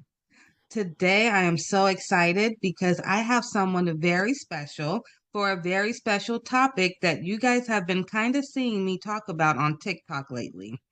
So today, I have Don Mann, but if you research him and look him up, I want you guys to make sure to put Don W. Mann. Very, very important. He's a very important man. And what he's here today for is very important. So I want you to make sure you find him after. Mr. Don, thank you so much for being here. Thanks for the invite. I feel humbled and honored to be here. I'm excited. You know what's more exciting to me is when you came today and you had your shirt that matched your background. I just love that. I love the quote. You saw I put it on the flyer, known, needed, loved. I mean, it's 3 words that really any kid needs or any parent would love to hear, even from their own families. Yeah, it's foundational, and it's really simple, but it's not easy to discover and own in yourself. So yeah, that's part of my story, and that's I love it. So now that you brought that up, you have me curious. All right. Can you tell us your story? Well, so I think like most people, we just try to live life. We wake up and we go with the flow. And so I grew up in the Midwest. I was born in the Midwest. And then we moved to Florida, South Florida, when I was 8. Those are tough years of transition, because that's when you're trying to build out your friendship base, and you're learning your social and emotional skills. So when I got uprooted at those times, it was tough. It was tough. So when I moved to Florida, I never felt like I fit anywhere. So I was just like an island. The friends I had, I really didn't trust. It was just somebody to be around and something to do. And then fast forward to the age of 23, I moved back to Missouri and went to the police academy. So I became a police officer, and I did that for about 10 years full time, and then 5 years as a reserve. About middle 30s, I decided to join the Federal National Disaster Medical Team as a security specialist. So we enjoyed deployments to Hurricane Katrina, some of those responses. So it was very interesting to be part of that. And, I had the great American dream. I wanted to get a great job, a great car, a great home, 2.3 kids, and live happily ever after, right? But it's nice to want that, but you have to know how to get it. So I didn't know how to get it. So as much as you want and you don't know how to, that creates a roadblock. So fast forward to 2011, I was in my fourth failing marriage. That's a heavy burden. And I had gone through a child custody issue. So when I got divorced from my first wife, she lived in the same state as me. And now that I'm in my fourth failing marriage, she petitioned to take the kids halfway across the country to Georgia. So I didn't want to be a part-time dad when we got divorced, and I definitely didn't want to be a part-time dad. Right. Yeah, I love my kids. I mean, I had a strong heart for my kids. Yeah. And then, it seemed like I fought hard. In hindsight, I wish I wouldn't have. Crazy, I know. But I'll never forget the day I was sitting on the couch and my attorney called me, and he said, "Don, I'm sorry, the judge is going to let her take them." And I was devastated. That was a sadness and a depression that I had no idea how to heal or how to work through, how to just deal with it. It was, I changed. That was the day I began to change and then start to spiral down because of those big emotions I didn't know how to deal with. I didn't know how I became the person that I was. I just knew I didn't want to be that guy anymore. So I left full-time law enforcement and became a full-time security director. So it's on the outside, life seemed great. I was living the social media life. It looked great on the outside. Yeah. But on the inside, I was broken. I didn't know who I was. I didn't know what I was supposed to be doing. I just knew that what I was doing, I wasn't doing well. And so I ended up getting fired from my job at the hospital. And but my wife was great. She put me through she put me through real estate school. Wow. So I became a realtor. I had a lot of drive, a lot of grit. I wanted to be. I always wanted to be successful. But it was something in my past that's always held me back. I became a realtor in 2008, 2009 here in Springfield, Missouri. I won a Rookie of the Year award. But in the background, again, it looked great outside. I began to drink because those big emotions that I didn't know how to deal with. Alcohol is a great emotional number, negative emotions.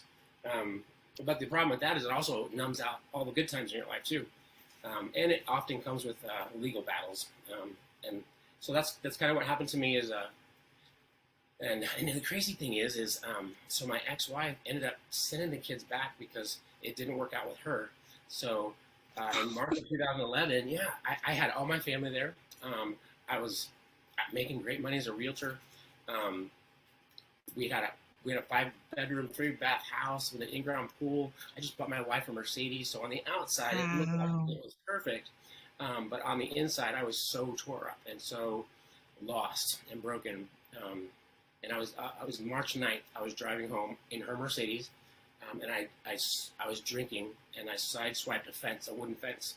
And when I got home, I looked at the damage, and that was the day that things got really dark. I just took this analysis of, you're a horrible father, you're a horrible husband, you can't keep a job, you're drunk, and the world would be better off without you.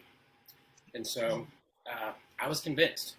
So I went inside and I grabbed my service weapon that was meant to protect me, and I shot myself at point blank range in the stomach, and I tried to take my life that day. Only by a miracle did I survive. I will say I'm glad that you did survive. I am too. You know, it's and because this is Mental Health Awareness Month, I wanted to add this little part in here. Yeah. I think it's important for people that are experiencing depression and maybe suicidal ideations, and thinking about suicide and thinking that that's the only way out. What happened to me is I knew in one moment that I wanted to die, but the moment I pulled the trigger, I knew I wanted to live so bad. Like I never wanted to live so more. I think it's helpful if if you think about that. Like, yeah. You don't really want to die. You just want the pain to stop, and that's where I was. But then it was fear. You know, it was like I may have just taken my own life, and I didn't want to. Right, right. And I love that you said that, because there was so much going on the inside that a lot of people didn't even really see what was going on. But like you said, you had this 5-bedroom house, you had the Mercedes, you had everything, but it wasn't what you needed to fulfill you. And, when you said, wait a minute, after everything, it was the fear. You didn't really want to do it. It was just, you just wanted the pain to stop. Yeah. I found myself in a deep, dark place, and I didn't like it. And I didn't know how to get any other way out. It seems like the only answer, but it's not. It's not. And the answer comes in hope. And I can share that a little bit later about the power of hope. Even in our darkest moments, we just get a little bit of hope. We can find the strength and the courage and to go forward. I don't remember much after I shot myself. I got life flighted to a hospital here in town, and I woke up a week later in the ICU. And the emergency physician came in and he said, I thought you'd be dead on my table when they brought you in. He said, but I cut you open. He said, I looked for damage. He said, you nicked your bowel. I had to cut out about 6 inches. You'll have a colostomy for about a year. It'll be reversed and you'll be fine. And so I was like, wow, that's crazy. And then he starts to walk out of the room, and he stops and he turns around and he says, what I don't get is how a 9mm bullet that travels over 1,000 feet per second travels less than 4 inches and stops right before it hits your spine. No. Yeah. So being in law enforcement, I knew that 9mm bullets are made for penetration. They can penetrate up to 14 inches of solid plywood. So that was the day that God said, hey, I'm real. This is me. This is who I am. I had no doubt that I was here for a reason. Yeah. It's funny, the first picture that popped into my mind on that hospital bed that day was, I used to see a little picture of an old, dirty little girl in a dirty dress, but underneath it said, God don't make no junk. Wow. I was like, you know what? That's true. That's true. So, see, and it's moments like that you can't deny that he was there. Yeah. Can I tell you my little miracle story? I didn't even tell you about this. Yeah, I love that story. My little miracle story is with my second child. I was in Houston, Texas. I'll fast forward all the bad stuff, but the doctor who I had in Houston, she told me she was a new doctor and that her mom was already an OBGYN. So I was comfortable with her. Yeah. So when it came to my delivery, of course, all my kids were premature. My daughter was born and she had her cord wrapped around her neck. No, yeah. But the doctor was so calm. She never even I didn't know until my daughter was like 4 years old that had happened to her. My husband had to tell me, like no one told me. She just said, oh, stop pushing. And I just stopped. And it was like a real calm in the room. I felt no anxiety at all. My baby came out and everything. Everything was fine. Of course, she went to the NICU. I went back to thank the doctor. Nobody at the hospital knew who the doctor was that delivered my baby. They have no idea who she was. They said the only thing that was on the papers was that the general MD for the day was on the paperwork. They have no idea who it was. Wow. That's when we can't explain something that's good, we just gotta give You just can't explain it. And I started Glo Preemies right after that. I said, God, what do you want me to do? I don't know. I had just stopped going to college, so I was going to Xavier and Tulane at the same time. And I just didn't know what to do. I had my second preemie, and then it just came to me, God, little ones. And Glo Preemie's been with me ever since. I love that. That is so Such a great cool. story. Such a great story. And all significant lives that I know of are foundational on amazing God stories. So when you got out the ICU and you got out, what was the first thing you did when you walked out them doors knowing you just had a miracle? Well, probably not what most people would do. I went and got a drink. Wow. You That's would think, honesty, though. yeah. You would think that God showing up in my life like that would have like smacked me into reality, right? And just chase your purpose. No, I still had all that unhealed, unfaced internal pain, emotional wounds. And the crazy thing about pain and emotional wounds, we try to beach ball. We try to stuff it. It's kind of like stuffing a beach ball under the water. Sooner or later, it's going to pop back up. Well, that's what our emotions do. When we stuff them, I say they go into the pit of our stomach and they lift weights. And then when they come out like, Urgh. And so, the pain came out. And so I had to go, or I felt like I had to go and drink. So I continued to drink for a few months. And then, it was actually a couple of years. Then December 28th, 2013, I was driving home from a bar, intoxicated, and I rear-ended a pickup truck of firefighters at low speed. Nobody got hurt, thank God. Okay, good goodness. But I got arrested in the same jurisdiction where I used to be a deputy sheriff. Oh, no. So the thing about being arrested in the same jurisdiction where you work is all the people that are in jail know you. And, even worse. So I got put into protective custody, which means I was locked down in my own cell by myself for 23 hours a day. I would get out 1 hour a day to take a shower and to hear all the other inmates scream death threats at me. But it was usually like 2 or 3 o'clock in the morning. I couldn't call my kids. I couldn't call my family. So it magnified the isolation. So I was in jail for about 7 months because I burned all my bridges with the alcohol abuse and just my life was turmoil. So I was in jail for about 7 months, and it was pretty lonely, just me and my own thoughts in that jail cell. I'd never been a reader. I didn't like to read. I've always been a disciplined reader. Like, I'll read a book in school if I have to get a grade off of it, but I'm not going to sit at home on a Sunday afternoon and just read a book, right? Yeah, it's not your forte. Yeah, not then. I do it now because I appreciate it. But anyway, you've seen the movies where the guy comes around with the book cart. Yeah. So it's real. They do that. So I was in my cell, and the guy comes around and he asked me. He says, "Do you want a book?" And I said, "Give me the smallest one you got." So he hands me this he just picks a random book. He hands me this little white book, about 300 pages, and it's called The Shack. I don't know if you know the movie or the book, but The Shack is a book written by a Christian author. He wrote it. It's fiction, and he wrote it to his grandkids just as a gift. Well, anyway, the story, I don't have to spoil it for everybody, but it came out a while back. It came out a while back. Anyway, in the story, a father takes his 2 teenage kids and a 4-year-old on a camping trip. Well, the 4-year-old gets kidnapped, raped, and murdered. Pretty harsh. And of course, the father blames himself, and the children blame themselves. And anyway, fast forward to the middle of the movie, and back up a little bit.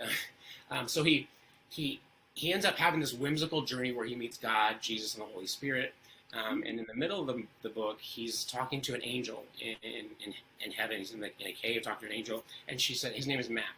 And she says, "Mac, you have 2 kids left. Which one are you going to save? One can go to heaven and one has to go to hell. Which one are you going to save?" And he says, they're both my children. I can't choose. I love them both. And she says, "No, you have to choose. You have to send one to heaven and one to hell." And he starts to break down and cry, and he says, "I can't choose. I love them both." And she says, "Neither can God." So what she was saying was that the guy that did that to his daughter, he loved him. God loved him too. And that was beautiful.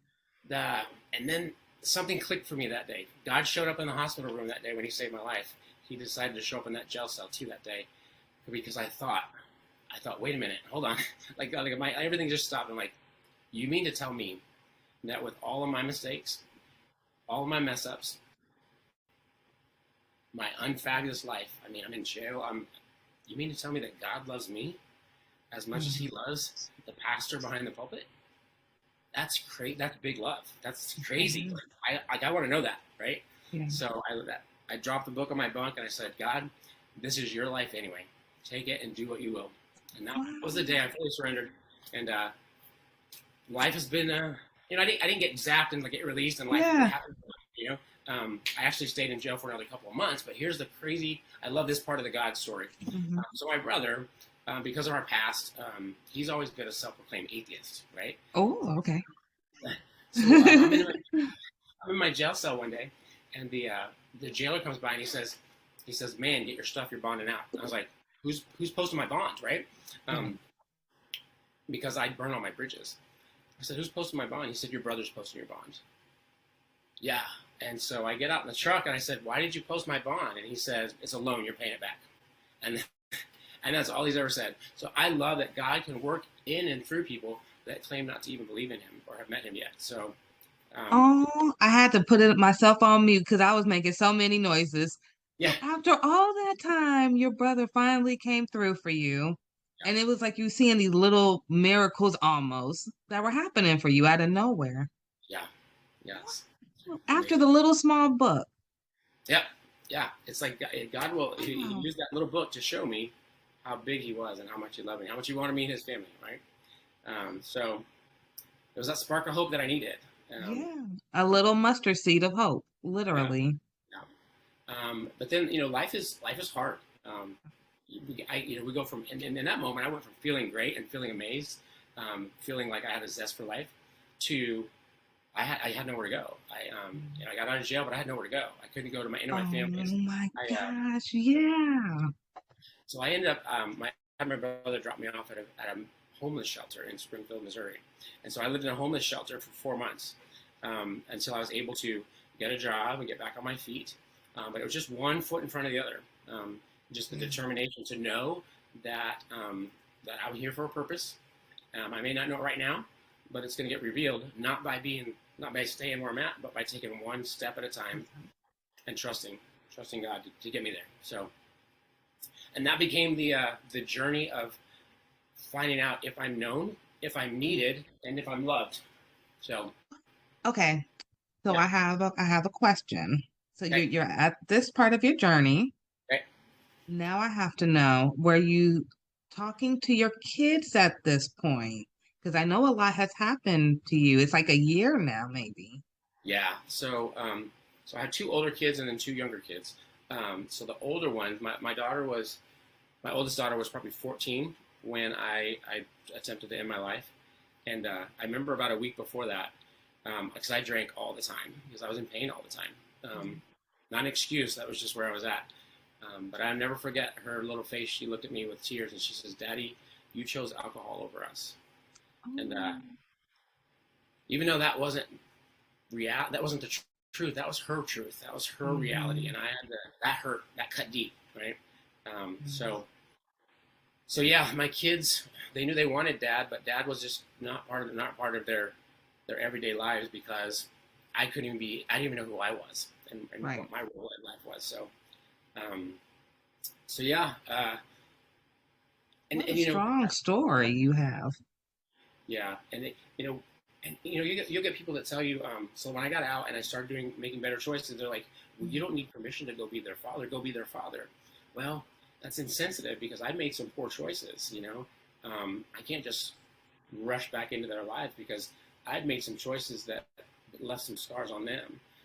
So, yeah, and that's when I learned one of the biggest qualities. And one of your questions you're going to ask later, one of the biggest qualities I think a parent can ever teach their kids is a good one. So, yeah, humility. Humility is perfect. Humility. It's so inclusive. Like it comes with it has collateral other characteristics that set your children up for success with the characteristics. So. Oh, okay. So I guess we have to hurry up because now I want to get to the good tips. Okay, so we know your kids, they really do want Dad. So I'm so glad you said that because that's what I wanted to hear. So I know dad still has room to come in, but like you said, it doesn't just happen overnight. You can't just wake up one day and say, okay, I'm perfect dad, and they don't expect you to just walk out the door one more time because they've seen it so many times. So, and it's a reality. And I do hear a lot of families that have that. Either the parents saw the same thing you said growing up or the kids. So, very, very relatable. I'm glad you brought that up. I was asked on a recent podcast, they said, well, how did you restore your relationship with your kids or your other relationships? And I said, well, I didn't. And here's why. Because when you think about restoration is repairing the whole thing. We don't have all the parts. I don't have all the parts. They have some, I have some. So what is the goal in reconciliation? The goal is no regrets. So I had to take those steps to do what I needed to do to apologize, ask for forgiveness, admit my wrong, my mistakes, and then that's where I had to leave it. No regrets. I did what I could do, right? And then that creates that safe space for restoration. It has to come from both sides. So. And wow, you need to go into counseling. That was actually great tip right there. And I think that works even for relationships too, just for our husband and wife or, sister and brother, all relationships. So it has to work both ways. Just communication is key. So thank you for that extra tip. I told you, everyone, he's very good. If you want to see him afterwards, remember it's Don W. Mann. You're gonna want to look him up. Okay. So I'm gonna ask you what's your favorite quote, but I'm gonna assume it's what you are wearing. Actually, no, believe it or not. Okay. I thought about this one pretty hard. So this is foundational on I always say the comeback is greater than the setback. And so this is my foundation on the comeback. But my favorite quote that spoke deep into me when I was in the dark, deepest despair it's a Bible verse. It's Genesis 50:20. And it says, you meant it for evil, but God meant it for good, to do what it's doing now, the saving of many lives. And when I look at that on my life, it's like, wow. That's it. That's it. So, I feel like that was my life too. Oh my goodness. Look at that. Yeah. Wow. Genesis 50:22, right? Genesis 50:20. 50:20. Oh my goodness. I'm going to look that up. I may print that out and post it in my house as a reminder. That was beautiful. Thank you for sharing that. That's a wonderful quote. Really, really is. Okay, so we're going to go to the next question. What are the best resources that have helped you along the way? So when I think of resources, I think of when I burn all my bridges, when I made those poor choices, and basically I was an undesirable person to be around, right? Mm-hmm. And when you're undesirable, you don't have access to very many resources. So number one was my faith community, my faith-based community, because I'll never forget the day that I walked back into church. And you think that everybody knows your story and everybody knows the junkiest things you did, and they're going to look at you and they're going to talk to you about it. But that's not the case. In my experience, that wasn't the case. I walked into church and they said, Don, we're glad you're back. So glad you're here. So good to see you. And it was that non-judgment that allowed me to breathe, relax, and walk into that journey of healing. So my faith-based community, and then piggybacking off that is that they created a safe place for me to find out, for me to figure out who I am, right? Okay. Because if we don't know who we are, we don't know where we're supposed to go. I always say that the more you tell somebody who they are, the less you have to tell them what to do. Because if you know who you are, you know what you're supposed to do. And then the other great resource was family. And it was kind of flip-flop for me. So right now, it's the good times, it's the joy, it's the intention, it's the investment. Back then, it was the challenges and the hardships that I had to endure with them. And how was that a beneficial resource? Because I believe that some of our greatest blessings are on the other side of our greatest challenges. And we have to go through them to receive that stuff. And So yeah, I look forward to challenges and hardships and kids that talk back to you and kids that want to argue about bedtime. I'm like, yes, This learning is the moment. time to So, go. Okay, so you kind of just reversed it. You know what most people stress about, you're embracing it. Bring it on. yeah, I was if I failed at something or if I made a mistake or if I cried, like all those things were wrong, like they were bad, and actually they're all good if you think about it. What's guaranteed in life? Everybody's gonna do fail. Everybody. That's true. Sooner or later you're gonna fail at something.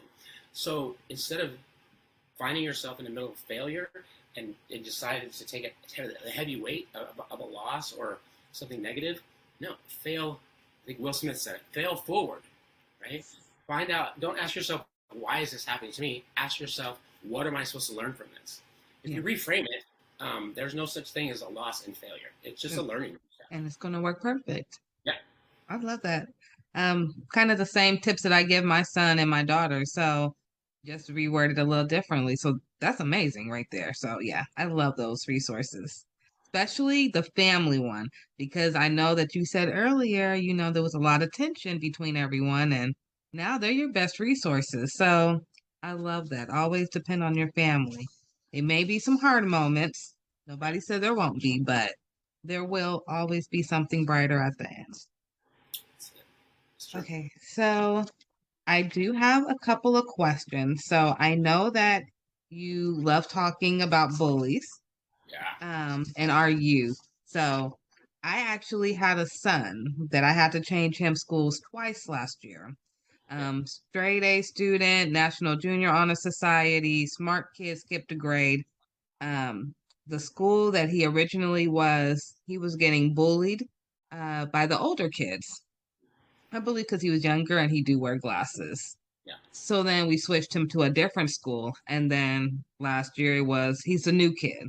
So it was a whole different type of bully and he had to prove, who he was. Yeah. So many parents have went through that, especially after COVID. Yeah. What tips can you provide to help empower our youth and any tips for parents on handling bullying? Okay. So initially, this is going to sound like a very unpopular opinion. But if you notice, a lot of parents whose child has become a victim of bullying, they want the school to do something. They want the bully to change. They want the bully's parents to change. And it comes back to a very basic psychological exercise. What is your circle of control? We can't control the school. We can't control the bully. We can't control the bully's parents. So what do? It's not a hopeless situation, right? We empower our kids to be bully proof. What does that mean? That sounds like a great claim, right? Well, it is a great claim, and it started for me way back in high school. I knew this kid named David Williams, and this kid was untouchable. Like somebody would come up to him and they would just, try to make fun of him or bully him, and he was just like, what? It was just untouchable. Like he would step into his truth. If they picked on him for had a bad hair day or something, he'd be like, yeah, so. Okay. But, yeah, he just owned his truth, right? And I'm like, wait a minute, that makes a ton of sense. So fast forward to last year, my son is 11 and he just got braces. Well, he has to get a slide. It's called a slide on the top of his mouth. Yeah. Well, he came over one weekend and he had his new slide in. He had the worst lisp ever. He was talking. And so, we do what people do, not thinking about it. And I just started making fun of him, just a joke with him, because I hope that he knows that I love him. Well, he got really bummed out, really down about it. And so I recognized the parenting moment. And so first I apologized. I was like, I'm sorry. I didn't mean to hurt your feelings. I said, but we've got to do something about this because you're going to go to school tomorrow and those kids are going to be all over you, dude. I said, so we need to start today to make you bully proof. He's like, bully proof? What do you mean? New concept, right? So I got a little a stack of Post-it notes. And so I started throwing them at him. Wad one up and throw it at him. And he said, stop. Throw it again. He goes, Dad, stop. Throw it again. He goes, cut it out. I'm serious. Throw it out again. He goes, I'm serious. This is really annoying. And I throw it at again. And finally he picked one up and he threw it back at me. And I was like, what? What'd you do? He's like, I threw it back at you. I was like, why did you do that? Because you were doing it to me. So no, you took what I was using as a weapon and you defended yourself with it. I said, if you do the same thing with your lisp, you go to school tomorrow and somebody says something about your lisp, you say, that's a horrible list. I don't even have to try to have mine, and it's a lot better than yours. Mm-hmm. You have them empower their situation with their truth. If it's acne, you can find a scenario that empowers them. If it's glasses, hey, at least I have 4 eyes. You only got 2. I can see a lot better than you. Adoption, I've heard kids getting made fun of because they're adopted. I just tell them to say, hey, at least your parents chose you. His got stuck with them. So there's always power. Okay. If you find your truth will set you free, and your truth is never bad. It can't be. It's never negative. Right? You walk in your truth makes you bully-proof. So that's, and at the end of it, bringing that full circle, my son went to school that week, and he came back, and I said, so how'd it go?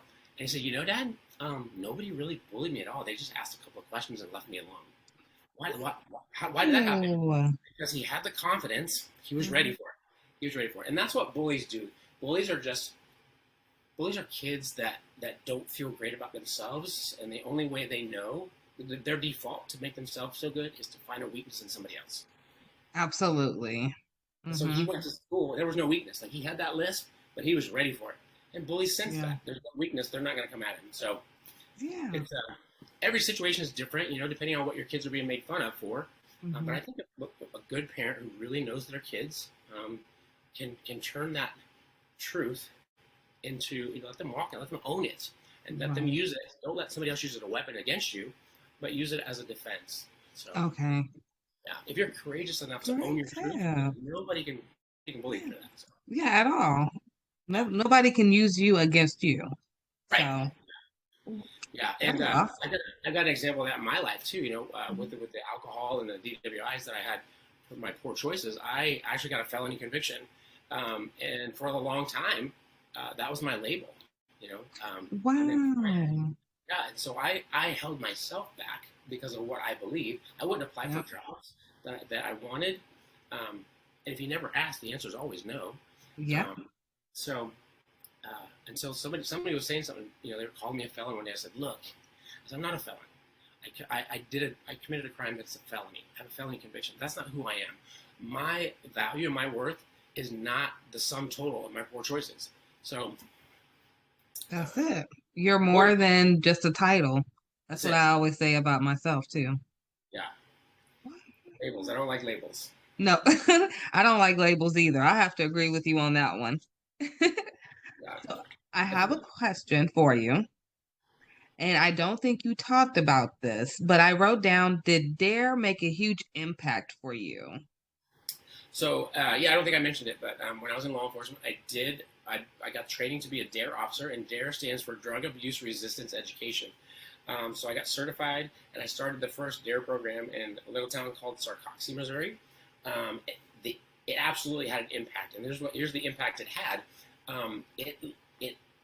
It started to bridge that gap between a 30-something-year-old man and sixth graders. Even though I'd been through it, I ran from it, so I didn't know what they were going through, and it also it helped me translate adult information into youth knowledge. So it was helpful in that area. It was definitely a foundation for a speaking career, for having a passion and a heart for youth. So absolutely. Do you think that it also helped you with your known needed loved? Because DARE, the acronyms, and they're so straight to the point. And so is like everything about you so far has been straight to the point almost. Yeah, I think the message that it sent me was, I went to school. I went to an adult training to teach kids how to stay off of drugs and alcohol. And then in my worst moments of life, I found myself neck deep in alcohol. So if I knew it, if I knew all that information, why didn't I apply it? Why didn't you apply it? It's not about knowledge. You know what's interesting? There was a nurse who wrote on, she was advocating on TikTok, and she said families need more in the NICU than just education, because everybody can get the education, but if they don't know what to do with it, then it's just wasted information. Yeah. Books on a shelf don't make you a smart person. Right. You can take in all the knowledge. It's knowing when to apply it, Right. the difference between knowledge and wisdom is, knowledge is knowing that tomatoes are fruit. Wisdom is knowing not to put it in a fruit salad. So absolutely, you gotta know. yeah, you gotta know. And I think it also the other side of that is you can have knowledge, but if you don't feel like you're in a safe space to apply it, it's not coming out. Definitely not. Definitely not. So you did give us some tips earlier. Did you want to review the tips that you wanted to give to parents to help with their children, or did you want to add on? So this is what I was talking about before. So how do you help your kids, right? The first thing we can do as parents, right? And I'm coming from a guy who made a lot of poor choices as a poor parent. I'm not saying I'm like the greatest parent in the world, because I'm not now, and I definitely wasn't. I made a lot of poor choices, but making those poor choices caused me to dive in harder and become better, not for me, but for them. That's what they deserve, right? Kids deserve that. They deserve the best chance. They deserve for us to set them up for success the best we can. So how do we do that? Well, the first thing we can do is we can become the best investigators we can of our kids. Yeah. Because we didn't create them. We didn't set them, on this path. They were created on purpose, with purpose, for purpose. We just have to help them figure out what that is, right? As much as I want my son to grow up to be a NFL football player, because that's what I wanted to do. If he doesn't want to do that, I'm not gonna force him into that and ruin his life, and take him away from his purpose. So become the best investigator you can of your kid, and be bold and be brave and be humble to walk that out with them. And then there's 4 nuggets that I think parents should help their kids learn and apply in their lives. So if you think about a race, we're all running a race, right? It's our job. So if you think about a relay race, whose responsibility is it to pass the baton and to make sure that the baton is passed at the right time, perfectly, right? It's always the runner that's giving off the baton, because the runner that's taken off, like, they just got their arm, they're not even looking, right? So the parents, we're passing the baton. It's our responsibility to pass the baton well so that they can win their race. And so how do we do that? 4 nuggets. The first one is gratitude. If you teach your kid to be grateful for even the smallest things, even the smallest amount of things, being grateful, it just changes their perspective. It allows them to connect. We're all wired for connection. So grateful. The second thing is forgiveness. If we teach them that forgiveness doesn't approve what was done, it just releases the expectation that it could be any different. And people think, at first glance, forgiveness looks like it's weak, but actually, if you choose to forgive, you're retaking control of yourself in that situation. So it's actually empowering to teach them to forgive. And then the third one is gratitude, forgiveness, empathy. Oh, I love empathy. Yay, I love empathy too. Empathy. So I just had a discussion with my kids last night. They're like, sympathy. And I said, well, and they said empathy, and then they explained it. And I said, well, no, what you're describing is sympathy. So the difference between sympathy and empathy is you look at it like this. They said, well, you walk in somebody else's shoes. That's empathy. I said, no, that's sympathy. Having empathy is taking off your shoes before you put their shoes on to walk a mile. I like to use the lens. We grow up and we have life experiences, so we look through life through a lens. It's our lens. Well, everybody's like that. Empathy is stepping out from behind your lens and then stepping behind their lens to understand what they're going through. If you teach your kids empathy, it helps them be grateful. It helps them forgive, right? It helps them understand why people make the choices they do. And then the last one, I love it, and I mentioned it before, it's humility, right? If you teach your kids to be humble, when you think about it, to be humble, you have to be grateful. You have to forgive, and you have to have empathy. So if you could just teach if you can't do all 4, you got a busy life, just focus on humility, and not just teach them. Remember, we're not just giving them the knowledge. We're demonstrating it. And this was tough for me. I remember I was going to school, and my son was 6 at the time, And he used to always come and interject himself in conversations with like these big lies. Like he would make up some story to include himself in our conversation because he wanted to feel known and needed and loved. Yeah. And I would get so mad because he's lying, and I knew it was a lie. Everybody else knew it was a lie, and so I felt embarrassed. Well, then I was going to nursing school at the time, actually. Then went to school later that week. We learned about Erickson's stages of development, and at 6 years old, they have what's called magical thinking, and they're not lying. He just wants to be included. He's not trying to lie because he's trying to be conniving and manipulative. He just wants to be included, and so that I felt guilty. I'm like, oh man, Dad failed, right? So I went home that night and I said, hey, buddy, I would never thought I would have to apologize to a 6-year-old, right? I said, hey, buddy, you know how Dad, accused you of lying, and I said, well, I learned in nursing school, but you're not lying to do wrong. You're lying because you just want to be included. I said, so I'm sorry I did that. And he's a 6-year-old. He's like, it's okay, Dad, don't worry about it. Yeah. That was a huge lesson for me. So what that taught me is, we all failures, we all have mistakes. So if you're humble enough to admit your mistakes in front of your kids, that's setting them up for success. I know that we think that we have to be the perfect example so they can follow a perfect example, but that's just not real. That's not authentic. And I think your kids would rather want a parent that's real than a parent that's right. Just be real. If you make a mistake, own up to it. That's going to bring you closer. It's going to draw you closer together. Not have them look like you're weak. So, and it also helps them with accepting their own failures when it comes up, because they've already seen their parents go through a failure, maybe work their way out of it. Now it's not so stressful on them. Yes. Wow, good nuggets. I like those. Thank you. Very good. I hope all of you wrote that down. Those are very important. I'm going to leave with one more question. This is the most important question I have for you. Where can people find you? And I know you have something special coming up in the works. Do you mind telling us a little bit about it? You bet. So my website is it's DonWman, all lowercase, .com. So if you just go to www.donwman.com, that's where you'll find me. I've got resources. You can contact me. I've got a contact sheet on there. I just have a passion. So my life's goal is to impact as many youth as possible, because right now suicide is the second leading cause of death between the ages of 10 and 24. I think it's tragic that children choose to take their own lives because of big emotions. So that's where you can find me, and a lot of resources on there.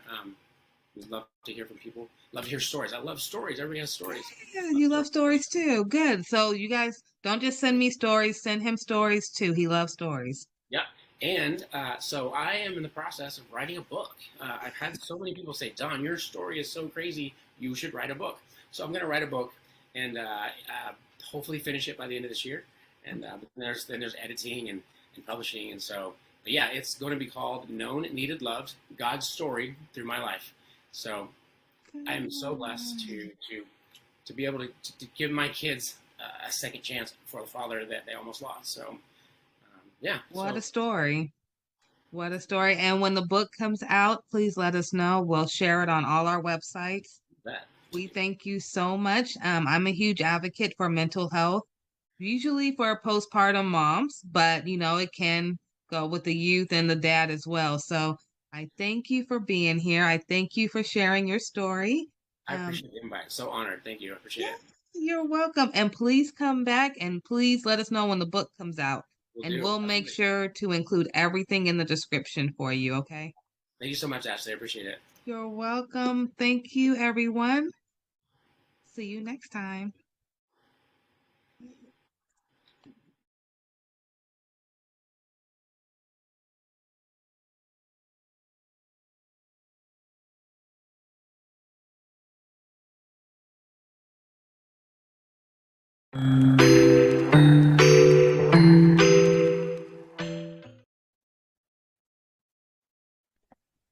Hello. Hello, everyone. Welcome to another episode of the Ashley Randolph Podcast Show.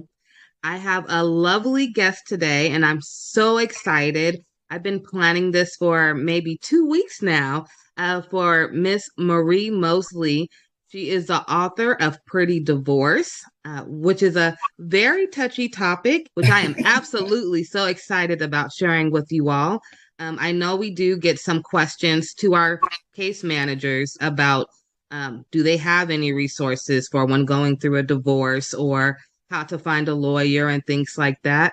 So this is a little educational for you guys. She'll tell you about her book, but most importantly, you have to hear her story. Thank you, Miss Marie, for joining us today. Thank you for having me. Yes, thank you. I can't tell you how excited I am to have you. I have been putting your flyers up for 2 weeks now and telling anyone who would listen to me to make sure they watch today. So, Okay. incredible story that you have. I want you to, if you don't mind, introduce yourself to the audience and let them know who you are. And please tell us about when your book will come out. If you want to start with that, and then we'll go to your backstory. I think that will be phenomenal. Okay, perfect. Yes, I am the author of Pretty Divorce, how to sever a toxic union and create an illuminated future. The book is on pre-order now. It's on pre-order, and you can order it if you want at theprettydivorce.com. And it should be in people's hands no later than next week. I'm finalizing everything in printing and getting them right out to everybody because it's been on pre-order for a little bit. So yeah, it's been a journey. Right in time for the holidays. Yeah. Oh, yes. I actually wanted it to be out this summer, but I do trust in God's timing. So I think maybe the timing is perfect. I think okay. It's perfect. And I'll do another little hint. So I'm very business savvy. So my business mind instantly said, okay, holiday sales are like the highest time that you're going to have the most profit. And then it also told me that this is also one of the times when people who are going through a divorce get really sad because it's maybe the first holiday season that they're not together. And what a great book to give to someone who's sad and down and say, honey, it's a pretty divorce. Absolutely. That face up. So I think it's wonderful. Timing is everything. I do believe in divine timing. So I think you're going to do a wonderful job. If you need any ideas for gift wrapping them books, I already have some too. So how? Oh my God, I appreciate you. Thank you. I appreciate you, and just the strength to write this book. You had to have so much incredible strength to even look at what you went through to come out of that, because I'm sure you had a lot of emotion. To sit there, because I had to write a book for the NICU and my experiences, and it was one of my most traumatic experiences. I had 3 preemies. Okay. All 3 was horrible. So to sit there and write that was almost like journaling my experience. And there were some moments I forgot about. So I can only imagine how hard it was for you, and to still call it pretty divorce. I mean, yes. You are the first person that understands exactly what I was going through. There were times when I had to put it down for a little while, and just go back, because it was almost like reliving everything over and over again. The editing, the going through it, the writing, it was really taking its toll sometime on me.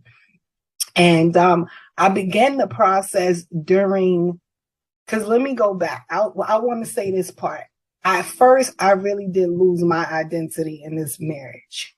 And my story was wrapped around being teenage parents that stayed together and kind of made something of themselves, right? So that was my story. Like a fairy tale story. I didn't think about the toxicity. I just like, all right, we're together, we have a story. Because I've always wanted to be an author. I always knew that I was going to write my story.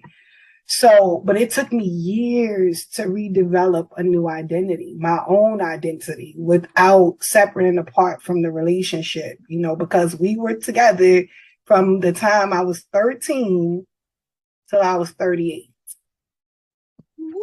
Yes.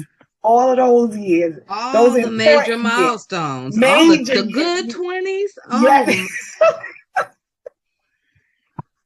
So was it hard to go through your 20s in the book? Because I know you were looking like, these were my golden years. So the book tells you a lot, but I'm going to say this. And this is not a funny topic, but around about 16 or 17, I became suicidal. It had gotten that bad. It had gotten that bad. And I talk about it in the book. My girlfriend introduced me to her boyfriend's friend, and he kind of became an outlet. So yeah, I don't advocate side relationships. However, I have to say that my side relationship kind of saved my life. So that moment it worked. Yeah. So my 20s were horrific at home, but they were glorious somewhere else. If that can, so I don't know why, you guys. I'm sorry, but I have to say this. I am getting the song Khalees Milkshake Bring All the Boys to the Yard stuck in my head when she said, it's like this at home, but outside. Oh my goodness. But it worked for you. You're still here. Absolutely. So, absolutely. Not advocating for it, but not at all. And I'm, and I'm I don't take, because I was an educator for so many years working with kids, I would have a lot of children with suicide ideation, attempts, different things that I've gone through. So I don't take that lightly. But as a teenager, becoming a mother at 14, I was a good student. I was a really, really, really good student. I started to fail in school. Like all of the things that made me who I was beginning to change. And it's like I deviated from the plan and I was spiraling out. So, so it became a little bit rough for me around that age. But finding another outlet, albeit it was a side relationship, it really did help me. It helped. He helped me a lot. You know what I mean? Like I'm married to a different man right now. my girlfriends, some of my girlfriends, they were like, "Wait a minute, what? Like you're not with him anymore. How are you not going to be with this guy?" Because that's how like that's how it was forever. Yeah, we really, really fit. But things happen, and I'm in a new relationship. He's in a new relationship, but I definitely know for a fact that we both still have a really high regard for one another. Him and his family were my solace. They were my peace, so I can never forget that. Like I can never forget them, and what's awesome is my husband now, he knows all about it because him and I were best friends. So he got to know and understand how crazy I was about this guy and how indebted I was and how, I hold them in a really high regard and stuff. So, and he's okay with it. He's an alpha. He's an alpha and he's confident. So absolutely. Yeah. So he's not intimidated by it or anything. So I can talk about it. He knows about it. So, but that's a good thing too, because he knows what he's coming into. I hear a lot about baggage and people coming into new relationships with extra baggage. But for him, he already seen your baggage. So you're really not coming in with no baggage because you already knew each other. So that actually do you think that you guys are more on like a soulmate type of plane now? Because my husband, let me the one be you're with because now. you know what, my husband was like, tell your story and be honest. I really felt like the other guy was my soulmate. I really did. And there's some amazing stories about our journey that I'm even thinking about putting into a book. Like, I used to be able to feel his pain. Like, if something happened to him, I would know, you know? And so when I think about my soulmate, I don't know. My husband right now, me and him I guess because we were best friends or something, we fit. It's crazy to me. You know what I mean? Because some women wait their whole lifetime to feel what I felt with the other guy and even what I feel with my husband. You know what I mean? Like, my husband is my dude. He's my, my ace rock. You know what I mean? Yeah. So it's so I never compare the two of them, but they both were like gifts to me. That's how I feel, honestly. You know what I'm saying? And I wouldn't give my husband up for anything, like, for anything, because he's really been there for me, for my children. Like, that's their father. You know what I mean? That's their father. And so his place in my life and what he means to me is tremendous. So it doesn't compare to the other one. It's different, but both of them were beneficial to my life. You know what I mean? I can't in all honesty take anything away from the other person. You know what I mean? Because it's like getting two different jewels, and it's like they're both beautiful in their own way. Absolutely. And it's fine for that. You know what I mean? It doesn't have to be one part or the of your other. crown. Absolutely. And so my husband is just like, he's my life now. And he knows that I wouldn't deviate from that for anything. You know what I mean? I can still give honor to the other person without being disrespectful to him. It doesn't take, because he's that guy. You know what I mean? He really is. He's awesome. He's one of them people. He has his own children biologically, and then he has my children. And anybody, even me, I look at him with all of them, and you can't tell which one's a which. That's how savvy he is and how much love he has to give, that he's willing to spread it. You know what I mean? He's willing to spread it. And so, but yeah, we both have a really good understanding. A lot of people think that you shouldn't talk about your past relationships, but we were best friends, so we told each other everything. Everything. Yeah, I feel this way, and this person did this, and I feel this way about that. And then we ended up together. So, and we didn't let it get in the way of what we felt for each other. Yeah. So yeah, but that's, So listening to you sound so confident. Thank you. I gotta know. I'm gonna tell you a little backstory about some of the women in my family, and why I found what you just said so powerful. Because you were able to divorce and find somebody else to make you happy. And you still are good. Your life is good. You don't have to dwell on the past, and you not at all. Someone that still matches you. So I have been with my husband. We've been together this month. On the 29th, we'll make officially 10 years. And we've been married for 6.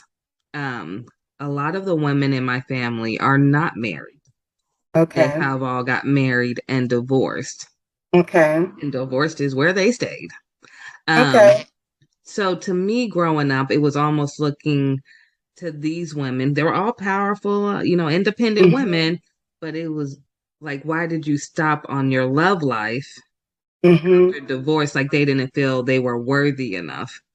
But then I hear you come, and I'm like, okay. Well, it sounds like she knows she worthy enough, and she went and got her man. So, it's an eye opener.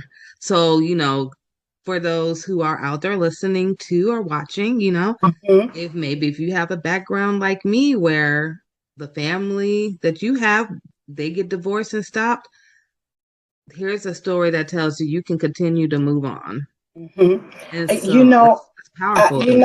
I think that one thing, my background in psychology and counseling and things, it really helped me going to school, right? I learned a lot about relationships and human behavior. And I was hell-bent on not bringing my baggage with me. Like, I wanted no parts of it. It had to go. I didn't want it to go into a new relationship. I didn't want it to go to the store. I didn't want it to go to work. Like, this is done. It was a bag of garbage to me. It wasn't like luggage to keep carrying around. It was something to discard, right? And I also did not want my husband to pay for what someone else did to me. I think that's completely unfair. I also talk about it in the book. Anytime someone did something to me, I dealt with them, and this has been me since I was a little girl. I dealt with that person personally. I didn't carry it outside to dump it on people that did not deserve it or give it to me, or they had nothing to do with my pain and my suffering. So, and there's a lot of women that ask me that, like, how did you do it? Because it is a process. It's a process of learning to trust somebody again. It's a process of you allowing somebody to really love you, and believe that that's what their intentions are. So my process, I took some time off. I did. I wasn't, because a lot of us, where we make mistakes is jumping in and out of relationships, back and forth. Like, we get the revolving door and we never take our time to really heal, process what happened, reflect on what happened. What did I do wrong? Because everybody's not perfect. You didn't do everything right. What did I allow myself to be involved in? What do I not want to be involved in? And you used the key word earlier about journaling. It's really important for women to start writing down what's going on. I have 5 million notebooks. Okay, so I do too. All over the place in this house, but they're good because you get to get your feelings out. You get to act. And you also said something before we started. We talked about girlfriends, right? Yeah. Girlfriends are good. Their intentions are good. But most of the time when you talk to your girlfriends, if women want to admit it, it turns into like a male bashing session. And we just go, Absolutely. And here, and this one from 10 years ago, he did this. You're muted, Ashley. That's those, Absolutely. those conversations are not productive. They're not productive.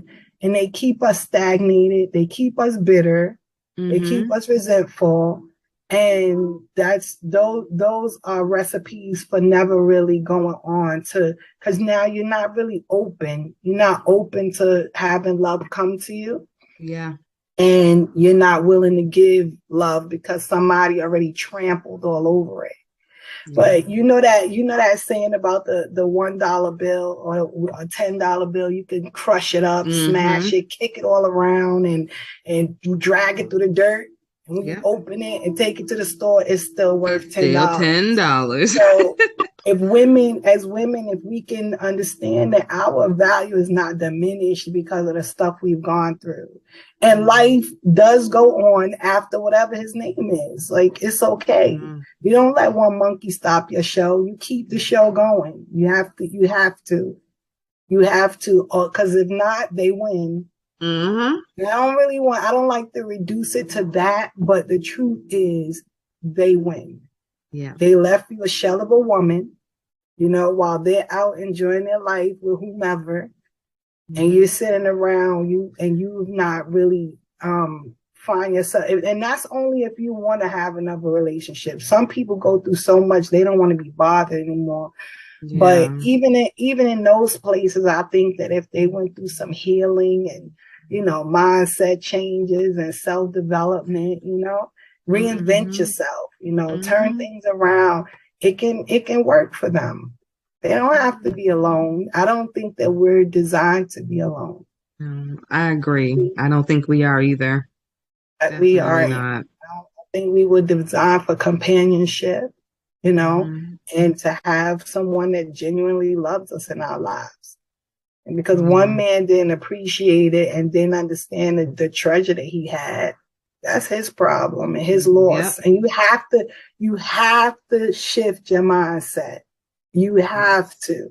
Because if we sit around pondering what we went through, why, if I shoulda, coulda, woulda, why didn't I, we're wasting more time. Yeah, I agree. And we don't have that much time to lose. Every day we get older. Absolutely. I have to ask you a question. I'm here for it. You have this accent. You got to tell us about your accent, where you come from, and if you don't mind, I know we talked a little bit offline about some of your family and some of your family stories and how they are in the book. You don't have to say it all if you don't want to, because we do want you guys to get the book. So, but if you want to, just touch on it a little bit, just to invite everyone into your life and how you were able to get this beautiful mindset that I hope we all can have after meeting with you today. Thank you.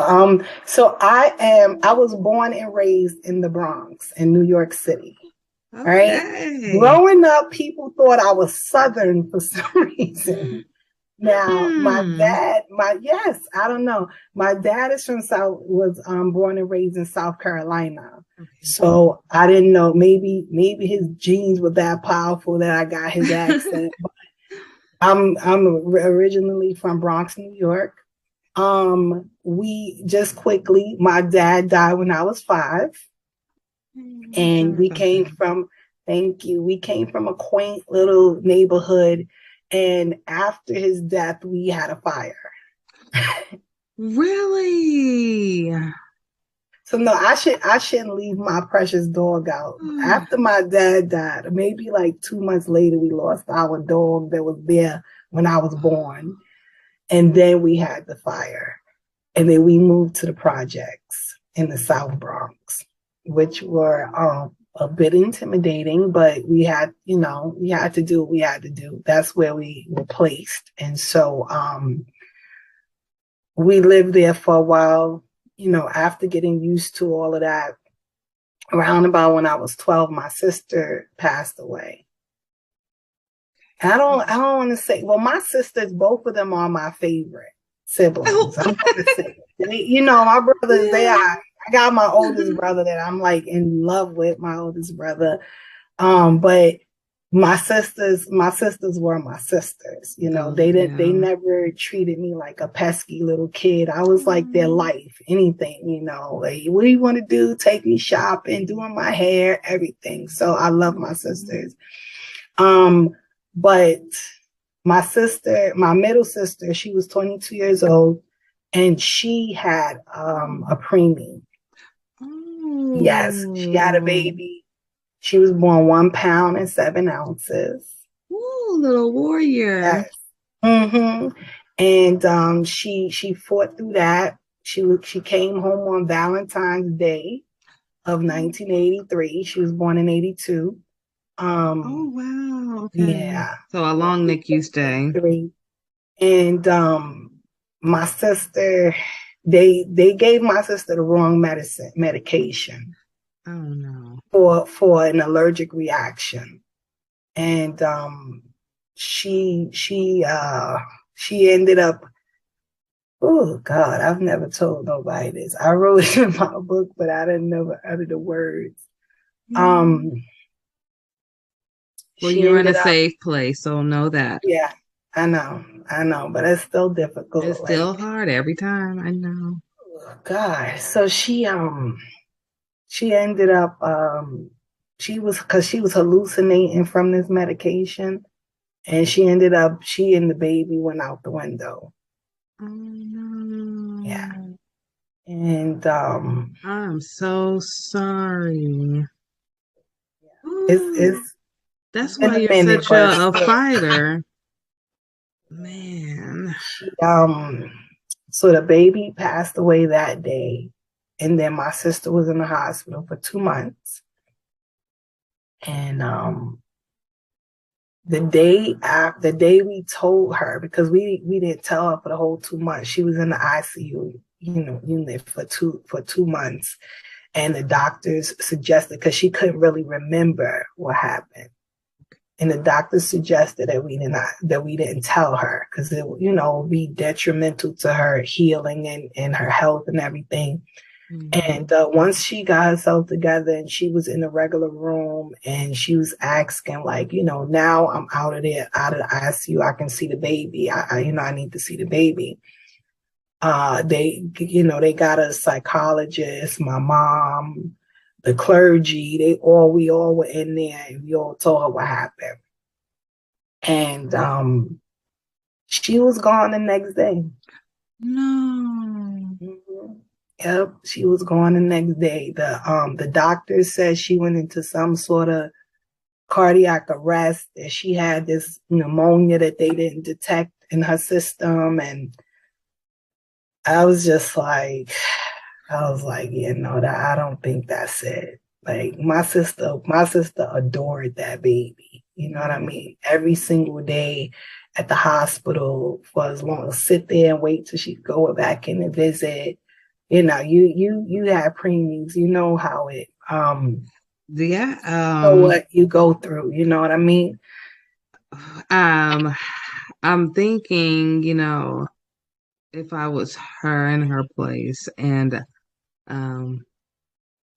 not talking for your sister, of course, but if it was me and then I heard that news, I mean, you literally, how we were talking about earlier about, you don't want to lose yourself.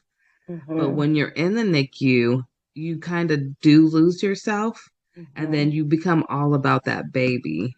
And then I can totally understand her feeling like her whole life just got snatched, because that's all she worried about. And that, I know those NICU stays are not easy. Yeah. Bless your sister. Bless you. Yes. Thank you. Yeah, she was completely attached to that baby. I mean, if the baby would have a stain on her t-shirt. I remember we couldn't see the stain, but my sister she was like, no. And she's like, no, I have to change her clothes, and she just cared for her so much and was very attached to her. And I really do believe that in her heart of hearts. I know people don't, we don't know how life works. We don't know how people do what they do, but I just believe that she let go of this life because the fact that my niece wasn't here, and I think the thought of her seemed like having something to do with it. I think it was crushing her. It was too much. Yeah, it was too much for her to bear. That day that we told her, it was in the morning. So me and my mom stayed with her like the whole day. The family was in and out, but we stayed there. And I can't count how many times she just kept saying, I'm sorry. She didn't cry.